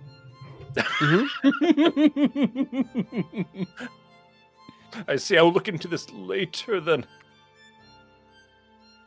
Side note, we need a spin-off show that is a Zu'lin and Dawn based investigation show. Yeah. Yeah. Zu'lin and Dawn, attorneys at law. Mm-hmm. Or perhaps Zu'lin and Dawn PI. Yeah, I was thinking like Scooby-Doo style. Yeah. Bastion and Scooby. She's like, "Ruh-roh, Zu'lin," and Zu'lin's like, "Why are you talking like that?" Oh no, the anesthetics have already set in. Ruh-roh, Zu'lin. Oh. Well, so the group of you make your way back through the city park, through the central district, and around into the dwarven district, heading to the Brass Ladle. It is a decent walk, but by the time you get there, it is about 6:30 p.m. and the place is rather crowded. Is there Luckily. any chance we convene with Xander, especially if we're going through the central area? That is a good question. Yeah, last we checked, he's self-mutilating, so... That's gonna take I at mean- least an hour. It depends on how long it takes you guys. He started a while ago, as I understand the timeline, so we got some wiggle room if we want to make it work. Sure. Yeah, it's up to you. Okay. Well, in that case, where is Louie then? Louie said he would head to the ladle, so that's what he'll do from the library. He'll Okay. take well, his guess what? time in hopes that his eyes are done being read by then. The split party comes together, and you all meet at the Brass Ladle. Hey, good to see everybody. All right, this place looks pretty cool. Smells good. That's what matters, right? The smell of cooking food wafts out of the building and fills the entire street with delicious smells of cream and pepper. Well, what kind of establishment is this? Like what? It is a supery. A supery? Hmm. Wow, super. So Is that a supro? you guys head into this place, and sure enough, you find the Brass Ladle serves a great deal of different kinds of soups. Most of them are very fancy sounding, but they do have something known as the Endless Bowl Challenge. Who here has the heart to take part in the Endless Bowl Challenge? Okay, there's a difference between among heart you? and stomach, okay? Yeah. I've Who got of both you in are brave spades. enough to Do try? we have a bucket? We have a bag of Better- holding. I was gonna say bag of holding. No. Do not puke in the bag of holding. You No, we're fucking gonna idiots. you're gonna put it in the Oh. bag of holding. We're gonna Yeah, put that's it. what We're the gonna soup put it. is for. Yeah, you're gonna take the bucket. You're gonna put the bag of holding around the lid of the bucket. You're gonna put the bucket up in Stavik's rib cage, Cheaters. and then he's gonna And win then- the challenge. Oh, also, you can puke in a bag of holding. You just have to make sure you don't think about taking it out. It's just gonna bounce Just around in there reach in. forever. Aw. It's fine. Yeah. Just Mhm. don't ever think Mhm. about it when you reach your hand in. It's okay. Or turn it upside down. Or But put don't it ever all turn it inside in out. one. But it's also Yeah. possible not to think about it. So It's true. Like that's the catch-22, right? We fill the bag of holding with endless soup, and then at some point we blow up that bag at point around Soup. someone else, and they're like, "Oh my god, was that full of piss?" Horrifying. Oh god. Well, And it doesn't rot in there, right? It's just. I mean, time It's a passes vacuum. normally inside. Yeah, it would rot. Oh Would it rot? no! But there's no like, there's no It's not in stasis. yeah, Oh but there isn't god, any that's air, awful. There's no air, but I mean, it's also not like sterile there's no either, right? decomposing things though. Well, there's not gonna be like bacteria in the soup. It's just yeah, I very guess little. well, there's yeah. I mean, maybe that's my take. I don't know. Maybe it might last longer, but I mean, it's not like it sounds Safe like we need to forever. do some research then. See, my spell that stops things from going bad, we put it in the bag of holding. It is now There you go. a hermetic chamber forever. yeah. I get enchant the bag of holding with a preservation spell on top of that, and then you're golden. It's still a bag of piss at that point. I mean, I don't know. Well, so like I was saying, does anyone here have the bravery to take the challenge of the Endless Bowl? I don't know. What Do you does even have the to de- ask? what's the description say? It says the description of the challenge is the contender must eat a single enormous bowl of our signature stew, the black pepper eel. Oh, that sounds so good. Yeah, that actually sounds awesome. It's freshwater eel, black pepper. It's packed with root vegetables, spices. It's kind of a thick, peppery stew, basically. So it's not a thin soup; it's a thick soup. It is in a single enormous bowl that you must get to the bottom of, and there are surprises in store as you eat. So part of the challenge is a bit of a secret, but you have to finish the whole bowl. You cannot get sick. You cannot leave the table, and you have a short time to do it in. Why do I feel like Surprise. Slonic invented this challenge? This is a plan to defeat us. Well, my only question is, what do you get if you complete it twice in a row? When you ask the staff that, they will actually laugh at you and say, "No mortal could finish this twice in a row." Oh. What was it? Valentino, are you First going to let for them everything. take that? Or let you In take... fact, Fuck. they point at the wall, and there are only a few names up on the placard that counts among the champions who have won this. The champions who have won this are listed as That which hungers. Ha! I'm trying to remember Ban. everyone's name. Apologies. Banned for. The name Oranek, Spirit Ranger, Amazing. is the top one on the list. Very nice. Below that is the name Kenji. Mm. Oh. And Mm-hmm. Makes sense. I Some And glarv? the- I don't know. And then the third name Close. is Gax. And The those are the three lizard? names on Some the guy named Gax. yeah. I love that game. I see what you did there, and I resemble that. I Yeah. resemble that very much. So that is the only three names on the board. Wow. Oranek, Kenji, and Gax. are the Well, three once names I on there. finish the first one, we'll talk about it. I said those were legendary eaters. Mm. Well, my friend, you have a legendary everything in front of you right now. So feel free to bring it out. Good luck. So the entry fee is 15 gold coins. Fair enough. If you win, you get your money back. And soup. Oh, you got You this, lose Valentino. and you get soup too.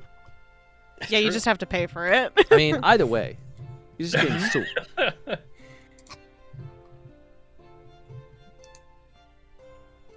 All right. Yeah, that's what Valentino's doing. Alrighty, let me get this thing set here. Alright. As you order the Endless Bowl Challenge, someone in, one of the waitstaff goes over and reaches over to, walks over to the wall where there is a bell suspended from the wall, and they pull the cord on it and ring the bell multiple times, and a hush falls over the restaurant. More staff members haul in a steel table and place it in the middle of the room. And then they come in with a stool and set it beside the steel table. You are bid to sit upon the stool. But yeah, he'll hop up there, no hesitation. All right, you hop up on the stool. Next thing that happens is two men come in from the kitchen holding a bowl between them because it is too large for one man to carry. Oh shit. And I'm terrified to ask, but it's gonna come up. Is this bowl bigger than Valentino? yes. Absolutely. Okay. All right. They bring it in and they set it down on, and you realize now why the table is steel, why it's made of metal, because this bowl is that big. It sets down and the steel whines and creaks slightly as this bowl strikes down. There is a cover on top of the bowl. You are handed a comically large spoon.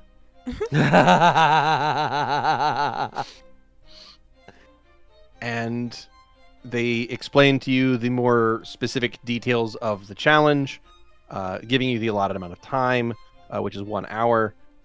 You are not allowed to stand up from your seat, and if you I have to stand up to get into the bowl. they will make an exception in your case. All right, as long as we're You're not allowed to clear leave the table. about- All right, They'll amend the that. rule. You're not allowed to leave the table, and there's no use of magic in the challenge, either cast by you or anyone else. You must finish the entire bowl, and if you become sick, you lose the challenge. If you cannot finish, you lose the challenge. If you go over time, you lose the challenge. They ask if you're ready. I was born ready, baby. The chef will take the lid and pull it off of this enormous bowl, releasing a billowing cloud of steam that comes up in this perfect jellyfish sort of shape out of the top of the bowl. And the aroma immediately hits your nostrils, and it is peppery and spicy and fishy and delicious. And you immediately know that you are going to love the flavor of this soup. Yeah, if it smells good, I've already won. That's smells the important great. Part. Yeah. So, so what you're going to do is you begin to consume this soup. Is there anything in particular you are trying to do? Any particular tactics you're taking? Grem is about the furthest person from like an eating contest person that you're gonna find, so I have no fucking idea. All I'll say is that Pace yourself. He was gonna climb into the fucking bowl. Can't leave the table though. Well, Guys, it is. That's why he wanted to clarify about the standing up thing, because like he's Yeah. gonna get to a point where once it's reached low enough, he'll have to like Yeah. climb in. Yeah. So it is, as you begin eating the soup, you will find that it has the following qualities. It is incredibly rich. The broth is thicker than you expected. I don't but know, it's also- once they pull out the steel table, I expect it to be pretty thick. Yeah. But it's also aggressively spicy, which you find to be refreshing. Yes. Uh, Doesn't bother me at all. The substance inside the bowl is delicious, and you're starting to just spoon after spoon, bringing it down. It's delicious, and you're already gathering a crowd as you begin to tackle this eating challenge. As we get into this, much like we do with the drinking rules, I'm going to ask you for a fortitude save. Could you please make me a fortitude check, please? That's a nat 20. that's candy Hey. for That- everyone. Is a nat 20. Yeah, shit. Damn it, I don't have any candy. Very nice. That's only for Well, holiday specials. in that Stop case- it. Yeah, I know, right? Every day's a holiday. It's a holiday. It's not a special Legendary. Legend. It's very special. You're Valentino's about to break a record. Well, Valentino, you go at this soup like it is a simple matter, and you are just doing great. Everything is coming up perfect. You're getting like a quarter of the bowls down, no problem. Make me another fortitude save as you go to the second quarter of this bowl. Is he getting inside the soup? What the hell? I'd like to use a hero point. Can I use a hero point? Do you want to hear the results first? Is it flat pass or fail? It is a pass or fail situation. Yeah. Sure. Let's hear the results. Am I able to decide after I hear the results? Yes. Okay, then I will wait. I'll be That will patient. pass. Wonderful. I mean, All right. it's only the second check. They get progressively harder. Yes. Uh, All right. Oh. Well- I'll use that one. so It let was me a 9 and a explain. 5. Let me explain what happens. So don't just rush to Sorry. the next one because things are going to Sorry. change. So as you finish, this would be your check for the 9. You get down to the halfway point of the bowl, and you're feeling really good still. You've eaten a lot of soup. I mean, this is a massive bowl of soup, but you're already halfway through it, so you're getting a lot of confidence, and the deliciousness of this thing is not changing. However, as you get to the halfway point of the bowl, another man is going to come out of the kitchen with another bowl, and he's going to walk up and pour it into your bowl of soup, and it'd fill it back up to the brim. It is endless after all. Right? How does? Mhm. Wait. That's what the name of the Yeah. challenge, right? Yeah, but like, how do you win if it's endless then? Drink fast enough Oh. to finish That the it's all bowl. gone in a certain time. I mean, Alright. you can probably Nat 20 guzzle. didn't help me there. It did. It got you quite a bit there. Yeah. So now we will go to your third save, which you got a 5 on. Would you like to hero point that? I would very much like to. Please do. All right. Come on, Val. Fingers crossed, baby. It's a 17. 17. All right. You are not daunted by the fact that they just refilled this bowl. You can do this. So you get in there and you start chewing this stuff down. The flavor is a little bit different this time. This soup is somehow fundamentally different than the last soup. This is still similar enough, but something's definitely strange about it. It seems to be even thicker than the previous one, and it's having a weird effect on you. Please make me a will save. I'm telling you, this is Slonic, guys. Also sounds like my dinner from tonight. Okay. Yeah, I'm getting real life stomach ache just hearing about this. Valentino, while you're eating this, your cheeks begin to flush red. Wow. Like, you begin to kind of blush, like you're flushing a little bit, like you kind of brighten up and turn a little bit red. but it is even spicier than the previous batch. Oh no. To the point where it is playing across your tongue and throat, and it almost feels like you're going to start breathing fire. Like it's hot.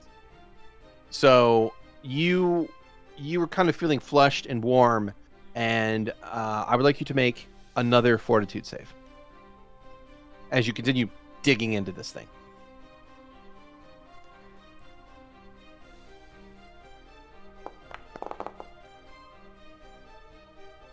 You want to hero point that one? Yeah. All right, another hero point. Alrighty. With a 14, you dig in further and faster, and you get back down to the halfway point, and you're feeling good about this again. In fact, you're starting to feel really good about everything. Like, the whole world is awesome. I mean, yeah. Yeah. Yeah. You start to feel this sense of euphoria that just fills your entire person. Everything is amazing. Please make a will save. This can't be legal. That's a 24 on the will save. Fantastic. You just feel great. Everyone else watching, Valentino just has this grin that he can't seem to suppress on his face. He's so happy. And he's just eating and eating and eating. And as he's doing this, his hands are beginning to like sweat, and it looks like he's got a suntan.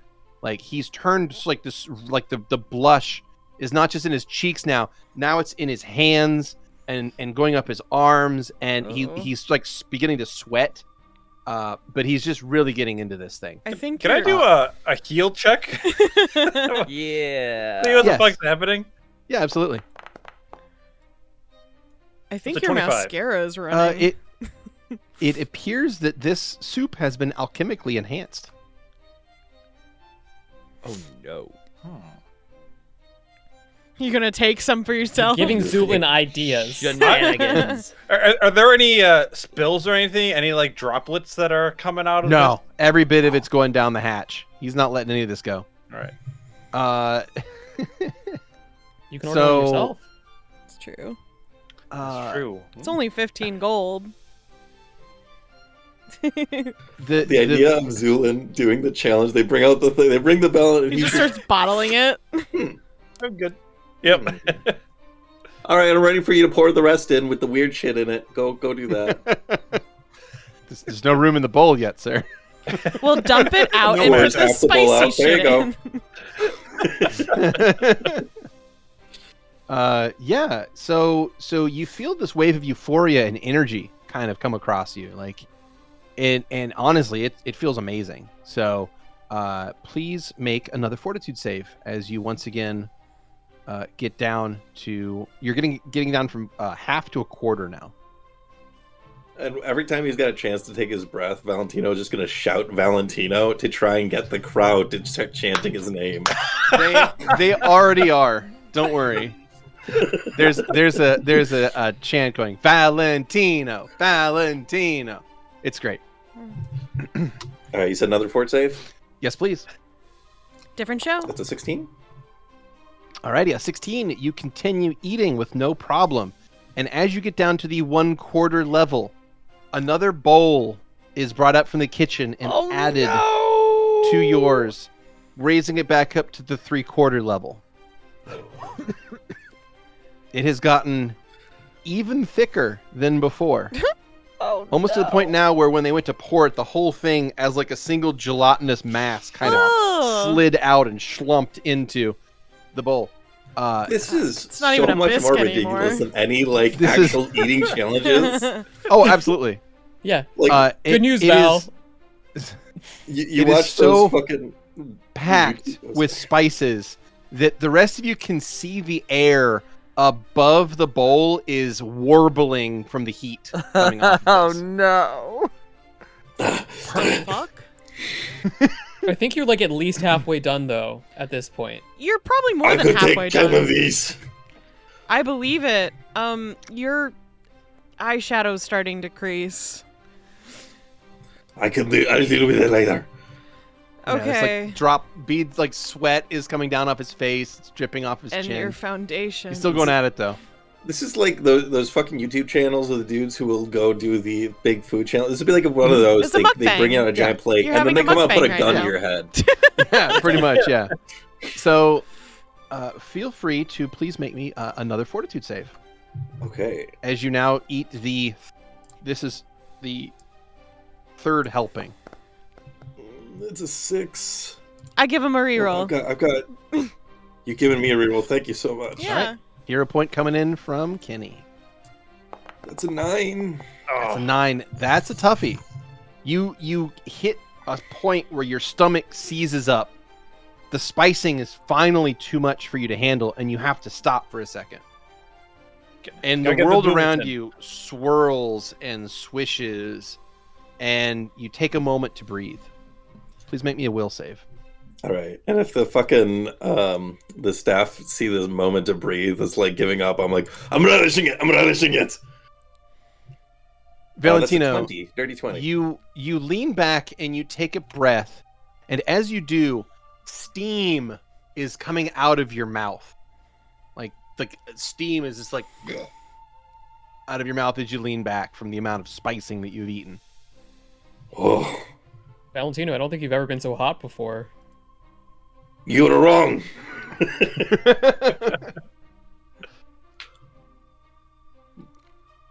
Yeah. Valentino, keep going at it. you begin to taste something strange in the back of your throat. You, there is this tingling sensation from all the spices you've eaten. You begin to taste and smell this kind of metallic flavor in the back of your throat. It's weird. You know, I'm It's starting not to think Louie very- might it's- handle this. It's not altogether pleasant, but yeah, you kind of have this metallic taste in your mouth. Check that my nose isn't bleeding. You check you wipe your nose, and you're not sure. You don't think your nose is bleeding, but your throat might be bleeding. Okay. Yeah, stick out your Wow. tongue. We'll see how red it Nice. is. It's just gonna keep going at it. I all right. figured that Valentino's strategy is to not sit and talk. Okay. That's a nat 20. Hey! You gain your second Candy. wind. You get your second wind, and you decide that now this is not the time for talking. This is the time for action. And you get in there and you begin spooning this thing down one after another. You start to move, and the crowd is continually chanting your name. The sense of euphoria is filling your body completely. You cannot feel pain. You cannot feel anguish. You cannot slow down. You will The win soup this. isn't hurting that either. And you are just eating and eating and eating. And while you are getting near the bottom of this bowl, I would like you to make one more will save. You feel a belch coming on. Perhaps it was the speed, the haste at which you have consumed this soup that perhaps you've been swallowing air, but you feel air bubbles jostling around in your stomach, and you have to burp them out. And as you lean back to burp, you do so, and flame emits from your mouth. As this soup is so incredibly magical and spicy that you simply emit flames from your own mouth. There are cheers and chants from the table, from all the tables around you. Valentino, please make me one final fortitude save.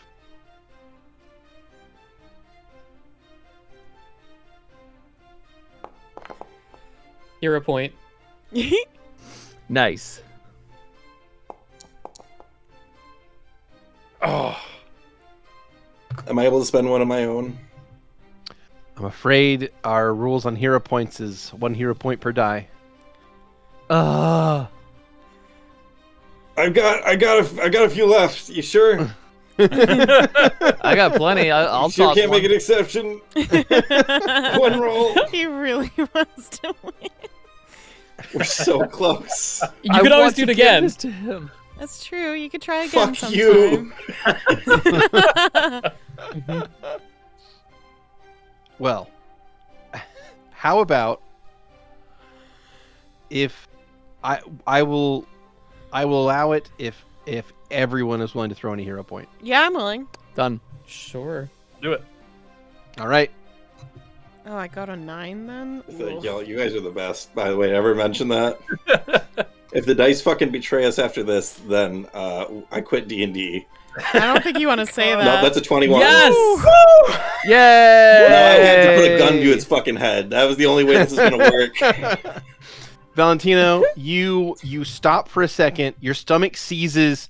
You feel your entire body has now been filled with soup. You have no idea where you're putting it anymore. You have now consumed more soup He's practically than there a is sphere. Valentino. But What is this? What percentage is You- Valentino to soup? the ratio is now more soup than Valentino. So Oh, no! You guys. you finish getting the last 3 spoonfuls into your mouth. You swallow the last bit. You lick the spoon clean, and then you drop it into the bowl like a champion. Get that fucking black up there. The amount of applause and cheering is nearly deafening. Congratulations. I told you I'm a fucking champion. When he gets down, Valentino like sloshes when he moves. Now he gets down. Oh, I don't like that. Oh, It's time for your emergency surgery, Zu'lin. It's like he sloshes when he moves his arms and nothing else. You're somehow storing soup in your extremities. Like, it's everywhere. My entire cardiovascular system is now filled with Oh, I'm soup. gonna barf. Yeah. how long before he drowns? This is why they asked if we had the heart for it. Yeah. Well, they will declare you the winner of the Brass Ladle Endless Soup Challenge. That's all right. You are brought I told you. a miniature trophy ladle, and your name is engraved beneath those storied 3. What is I guess the ladle's probably made of brass, isn't it? It is. Okay, that is not. All right, I'll keep that in mind. Thank you. Thank you so much. I'll be out all night, except where's the latrine? Is he allowed in the latrine? Oh, that costs. Sorry, that's. Sorry, that's for paying customers. I feel so bad for whoever has to clean that up. I can't believe I just witnessed that. I think I'm gonna be sick.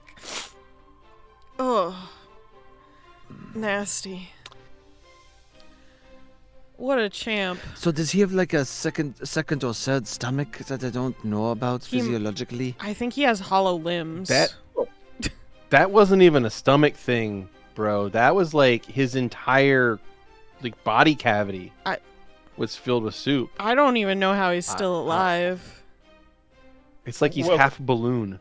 Well, what's fascinating is that this is all part of halfling physiology, you see, and then the camera pans away as someone starts talking over what Zu'lin's saying. This is very insightful. Thank you for that explanation. Fascinating. And see, well, it's because of the development of that third stomach halfway through the eating process. Wow. Okay. I think Valentino ate There's for a all lot of of us. I don't know if I have an horrifying- appetite anymore. Well, I would like to get whatever that second soup was. And I'll try to see if I can order whatever that second portion was. They will not serve it unless it is part of the challenge. Understood. Zu'lin is going to...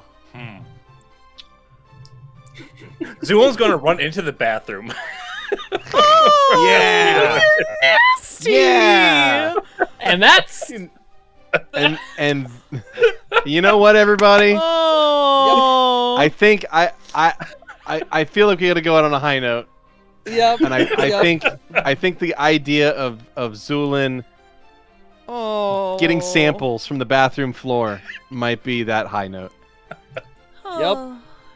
No, I actually want to keep going, so let's keep Okay. going. Sure. Okay. I got more to do. Cool. Okay. I got like 7 more scenes. Oh, cool. Okay. Louie. Oh. I mean, I do, but we're not going to do all 7 of them tonight. Okay. But you guys get a lovely meal here at the Brass Ladle. It is delicious food, and like they said, it was some of the top tier stuff in the city. All the soups are impressively well crafted, and they pretty much have something to meet everyone's taste, except apparently Louie, who seems unhappy. He's just grossed out by Valentino's expedition that any food isn't really exactly You kind of lost your appetite. appetizing at that point. Okay. You got it. Oh, that was crazy. Zu'lin, when did you get here? You gonna eat that? What the fuck is wrong with you? You don't look like you're eating it. You can have this place it. is You can have it. It was so fucking good, man. I'm so glad. Ugh. Do you think they make like Can we stop talking about it? Actually, like a tub? Ugh. I don't know if I can. Yeah, like a No, I pool. think- I think you have to eat it as part of the challenge. I understand that. I mean, I suppose if you got like the whole if they just poured in the whole challenge worth into a pool all at once, just dive in. You know, if you asked Talent really nicely, I'm sure you could have something arranged. You make a good point, my friend. Might have to have that discussion.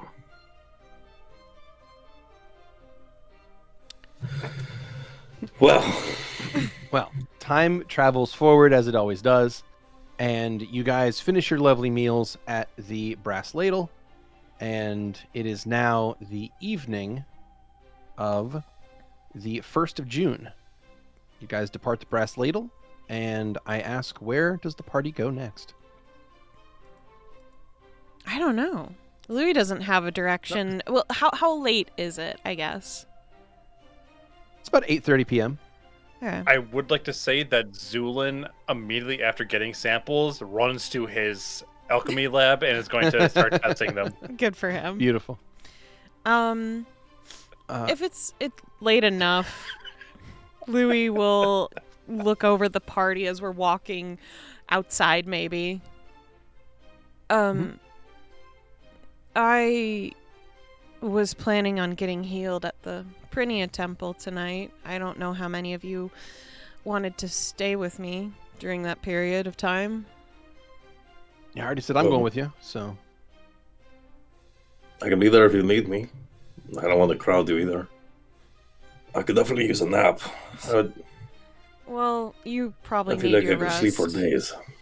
I suppose, and it doesn't exactly help if someone falls asleep while this is happening. I mean, we could do shifts like normal. I suppose. Okay. I really Yeah, don't... you know what? What? Where was I think I'm going to check into what is it called? The Meek Unicorn. See what's about. Can afford to spend a few gold. And I'll come in in the late night. Switch shifts with Bastion. Okay. All right. Yeah, if you want to do that, that's fine. I mean, you want me to?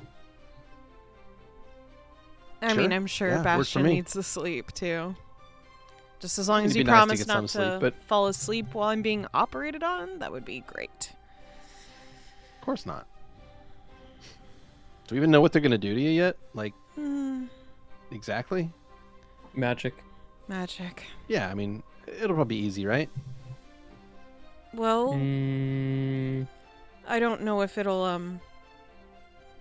feel and I'll be asleep. I'm a little It'll be pretty scared. painful, I believe. I mean, yeah, the magic here is kind of spicy. I think that's what they put in the soup. Well, All right. Well, while we're walking, though, Louie will walk next to Xander and hold out his hand with Junior. He got to read a letter alongside me.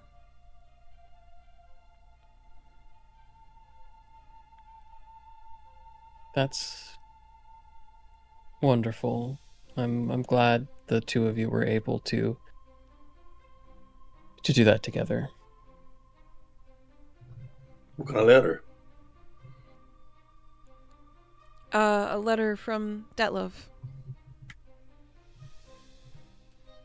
Something to say goodbye with. Let's see. Hold for a second there. Well, that's He's not very considerate. coming back, so... It's usually how it is, yeah. pity. Louie will continue holding out Junior, but I think he wants to be with his parent, so... I wouldn't want to keep him away. Xander will take Junior back, and Beardy, is my golem still animated with Detlef's magic out of curiosity?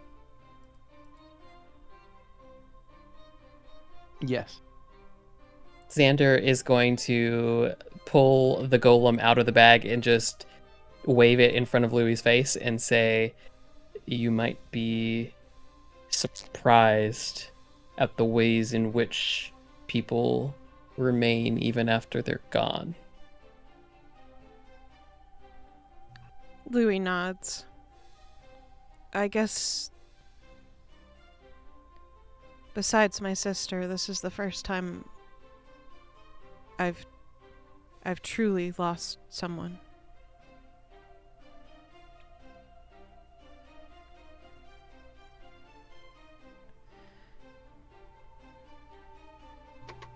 Thank you. Nonetheless. Louie will take out his metal card and show it to Xander. He left me with a bit of a legacy of sorts. What do you see? Yeah, when I look at the card, does it look special at all? Does it feel weird? Does it feel Detlef-y? Looking at this card, it appears to be a small golden rectangular card. Mm-hmm. It's very shiny, but it doesn't have any writing on it. It's just a shiny gold rectangle. Can I identify? Of course. You want to try to spellcraft it? Yeah. Yeah, you can. It appears to be a strong enchantment aura. Cool. Let me make my roll.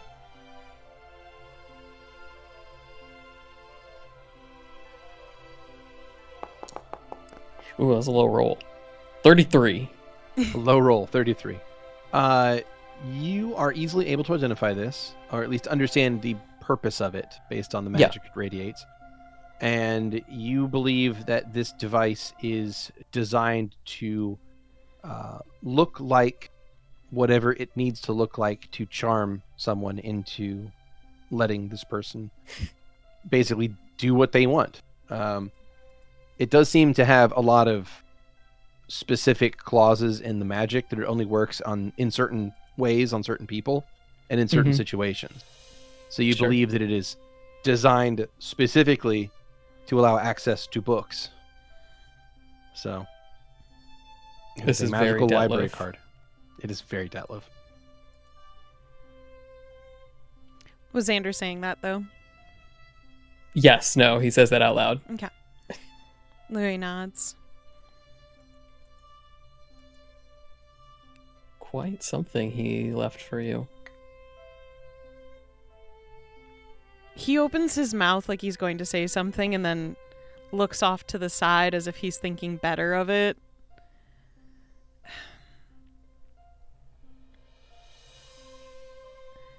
My feelings on it are,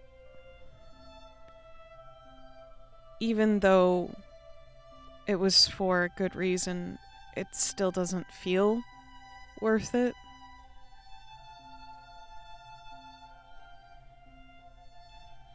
If you could go back to the past and change your decision, would you?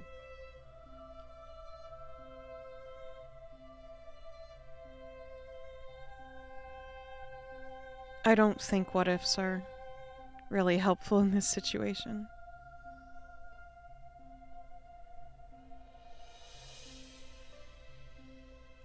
I think I still would have done the same thing because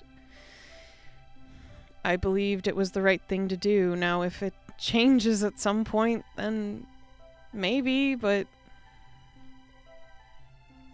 And it sounds like it was worth it. That's why I said it doesn't feel like it, though. Just because it is doesn't change my feelings on... It fucking sucks. It shouldn't. Shouldn't change your feelings that quickly. Those feelings that you got are another kind of gift he gave you. Might not seem like it now, but there's something that's unique and special.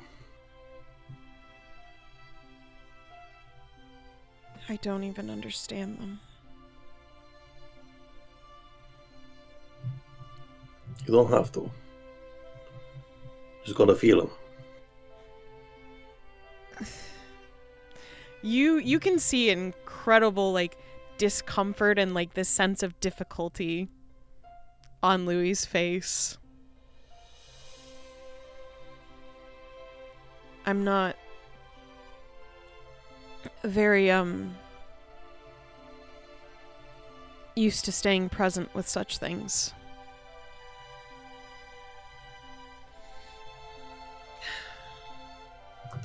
That's why they're so difficult.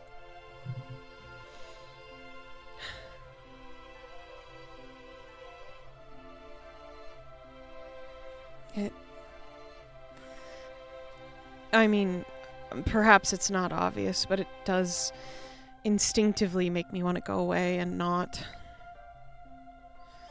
have to feel any of it.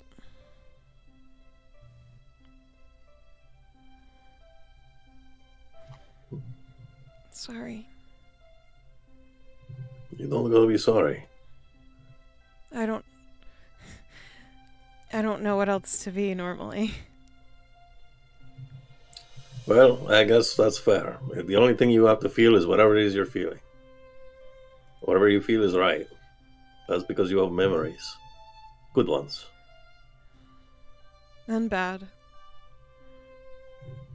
And that too, I'm sure, yeah. I don't think any... No, how to put this?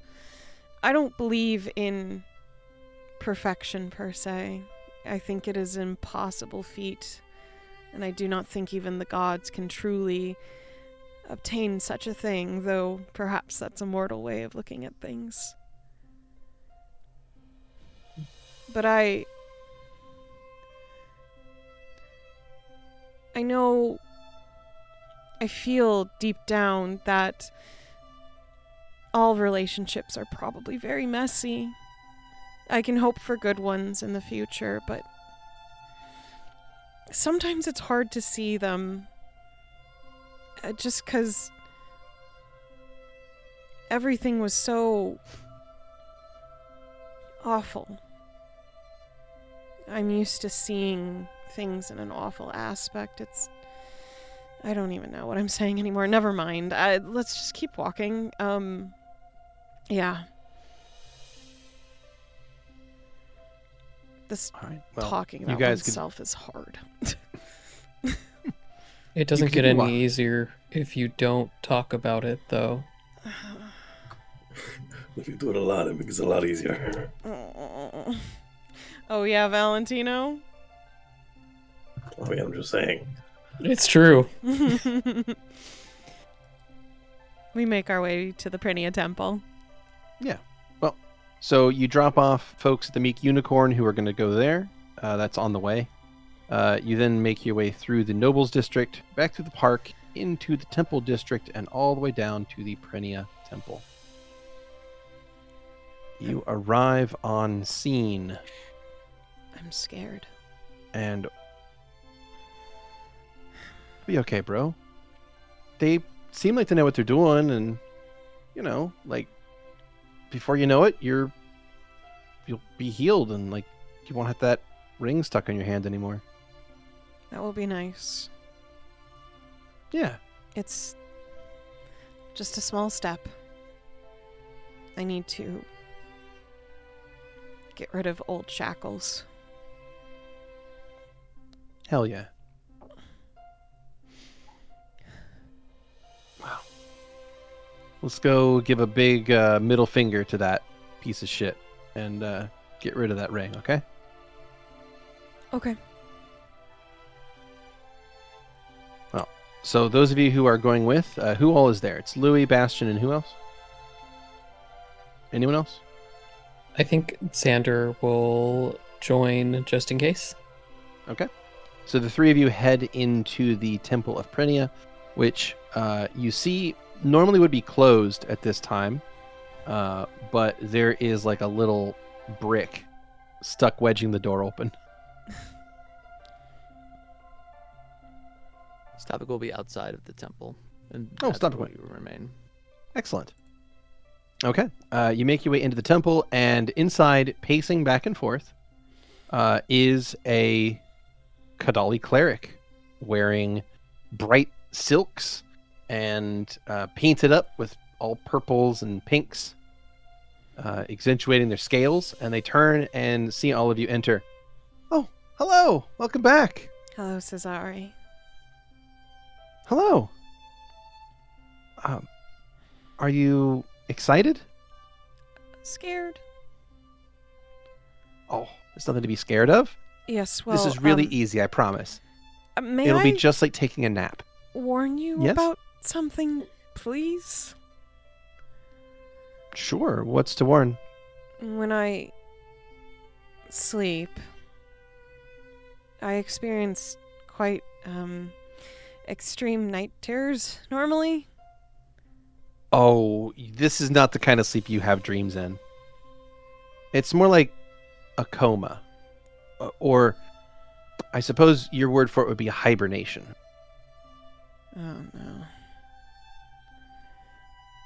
Well, Louie looks over at Xander with still a lot of apprehension and fear, but looks back at the Kadali. Okay. Well, even so, in case anything weird does happen, I just wanted you to be aware of it.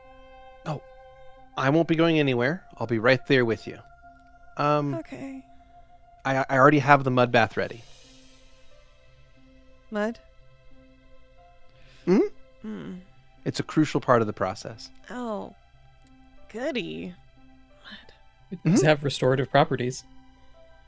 Okay. That's probably true. But here, I brought this for you.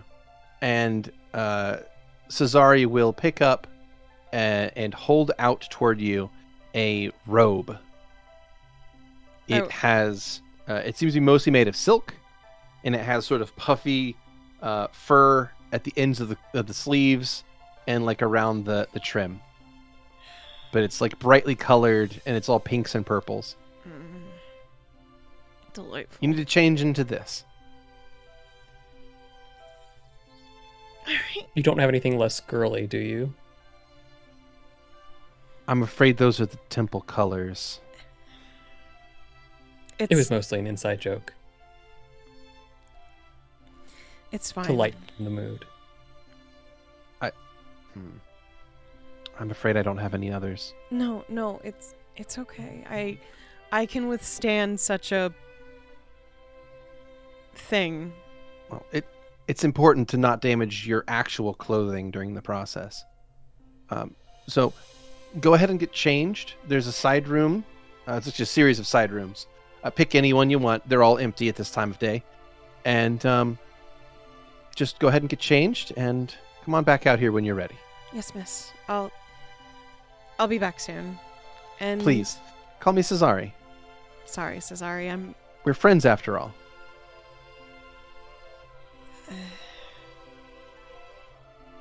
He just nods silently before fleeing to a changing room. You find a changing room. Changing room. There is a single, very comfortable-looking silk bed in there. Is there any mirrors in here? Yeah. Okay. While he's removing his One on the ceiling. clothes and removing the bandages from his waist, he stares at the symbol on his stomach for a bit before putting his robe on. A little snugly so that it covers everything. I don't Yeah. need anyone knowing my dick here, okay? That's right. All right. Well, you get changed into the robe, which you tie around your front of yourself, and you got it nice and snugly tied, so it's not going to come apart. You even knot it twice. You fold your actual clothes up nicely, and you make your way back out of the main temple. And Cesare is waiting for you. At this point, Bastion has taken a seat nearby, and Cesare is kind of grasping her hands in anticipation, waiting for you to return. Oh, hello there. I see you're all changed. Good. If you follow me, it's right back this way. So, do you mind me asking why all this just to remove a ring? Oh, well, I want to heal your hand. I see. And there's really only one way that I know how to do that. Oh, this is a clerical thing? Some sort of Yes. parameter? It's a Prinian blessing that teaches one empathy. That's initially where the skill started, was to help teach empathy. But I learned long ago that I could use it to help people. More so than just teaching them to see things from other people's points of view. Is this going to hurt you? No, not at all. And it's not going to hurt you either. We're both going to be okay. You have nothing to fear. Like I said, you're just going to take a bit of a nap. Okay. If you're ready. Yes. And she will walk you to the back of the temple, where there is a bubbling pool of warm mud.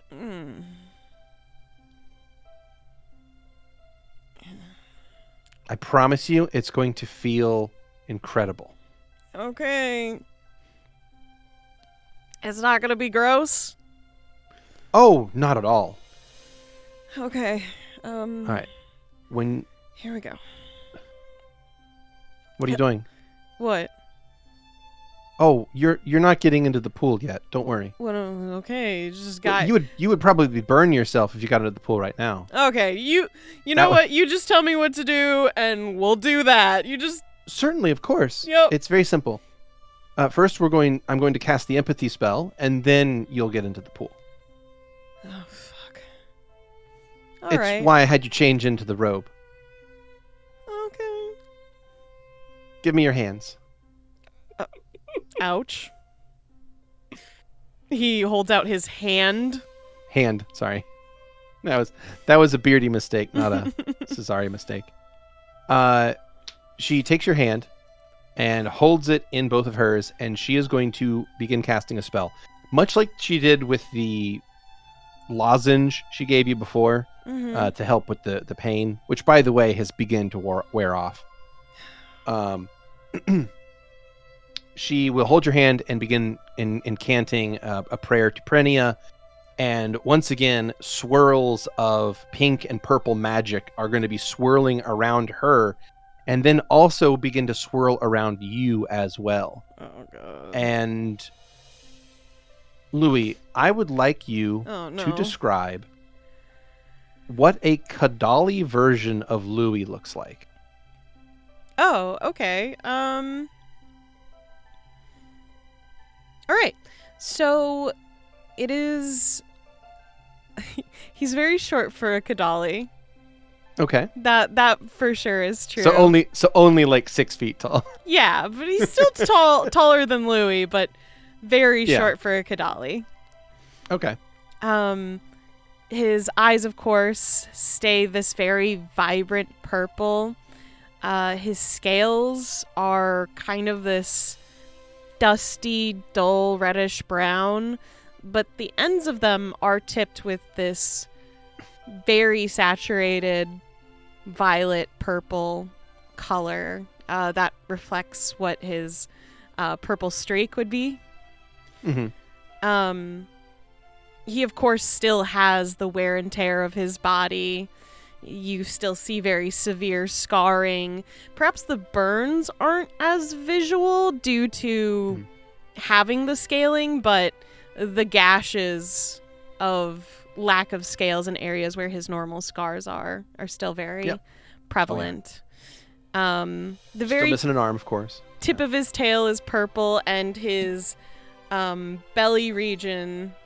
What, do I still have the robe on? I guess I should. Yeah, the robe's still on. Okay, the robe's cool. still on you. So you're still covered. So his like neck to belly region is probably like a much lighter brown, maybe closer to a skin color, but not quite. It's still got some more saturation to it. But he doesn't look quite special as like a Kadali, I don't think. Yeah. So as that spell finishes, you find yourself in a very unfamiliar form. You are taller than you were. The world feels different around you, and you have this appendage swinging around behind you that you have very little control over. No. Oh. The person in front of you has also changed significantly. Cesari is now like 5'3" instead of 7 feet tall, and is now human. Still has the same paint on them. The paint hasn't gone away, so they still have the Prinian like symbols painted on like their temple up to their forehead. But she's now looking up at you. See, I told you there's nothing to be afraid of. It's an empathy spell. It helps people see the world from the other's point of view for a short time. Okay.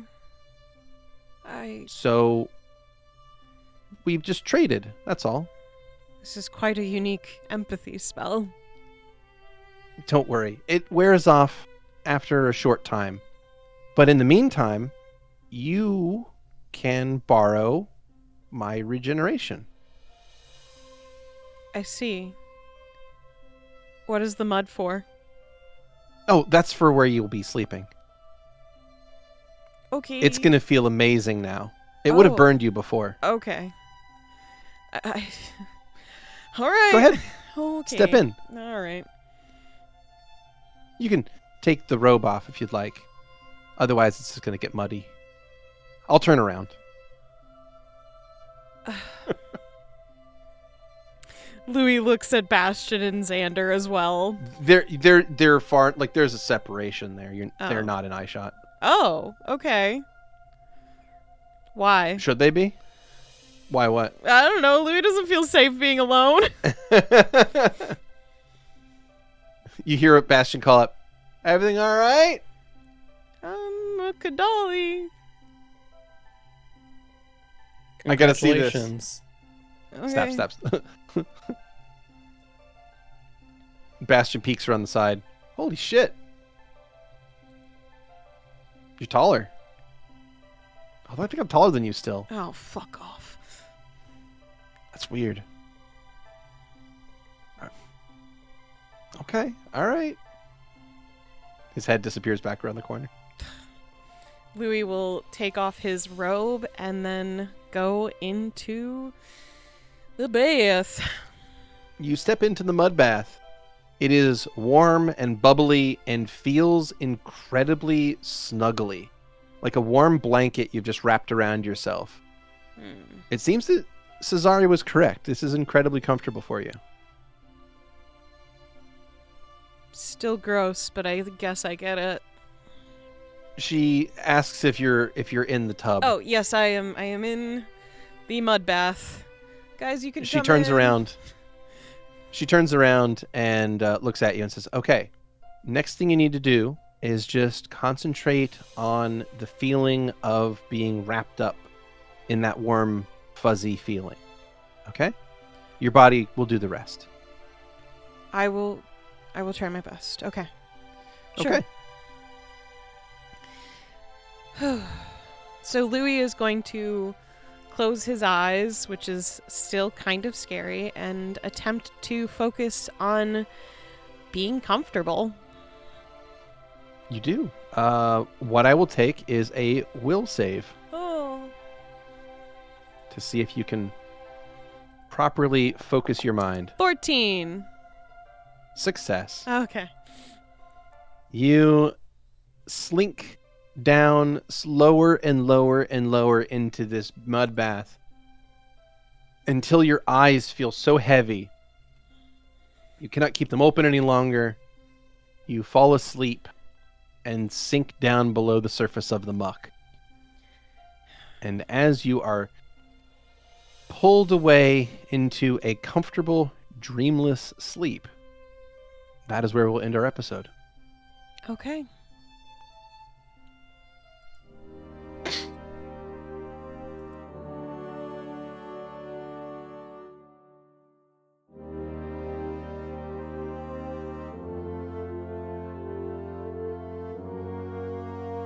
Thanks for listening. As always, special thanks to William Succi and Andreas Pichler for the intro and outro themes, and Emily Roll for Fantasy for this episode soundtrack. Interested in following us on social media? Follow us on Twitter at CheckPleaseDND. Or want to support the podcast and be part of the Czech Republic? Go to our Patreon under the Czech Republic. Until next time.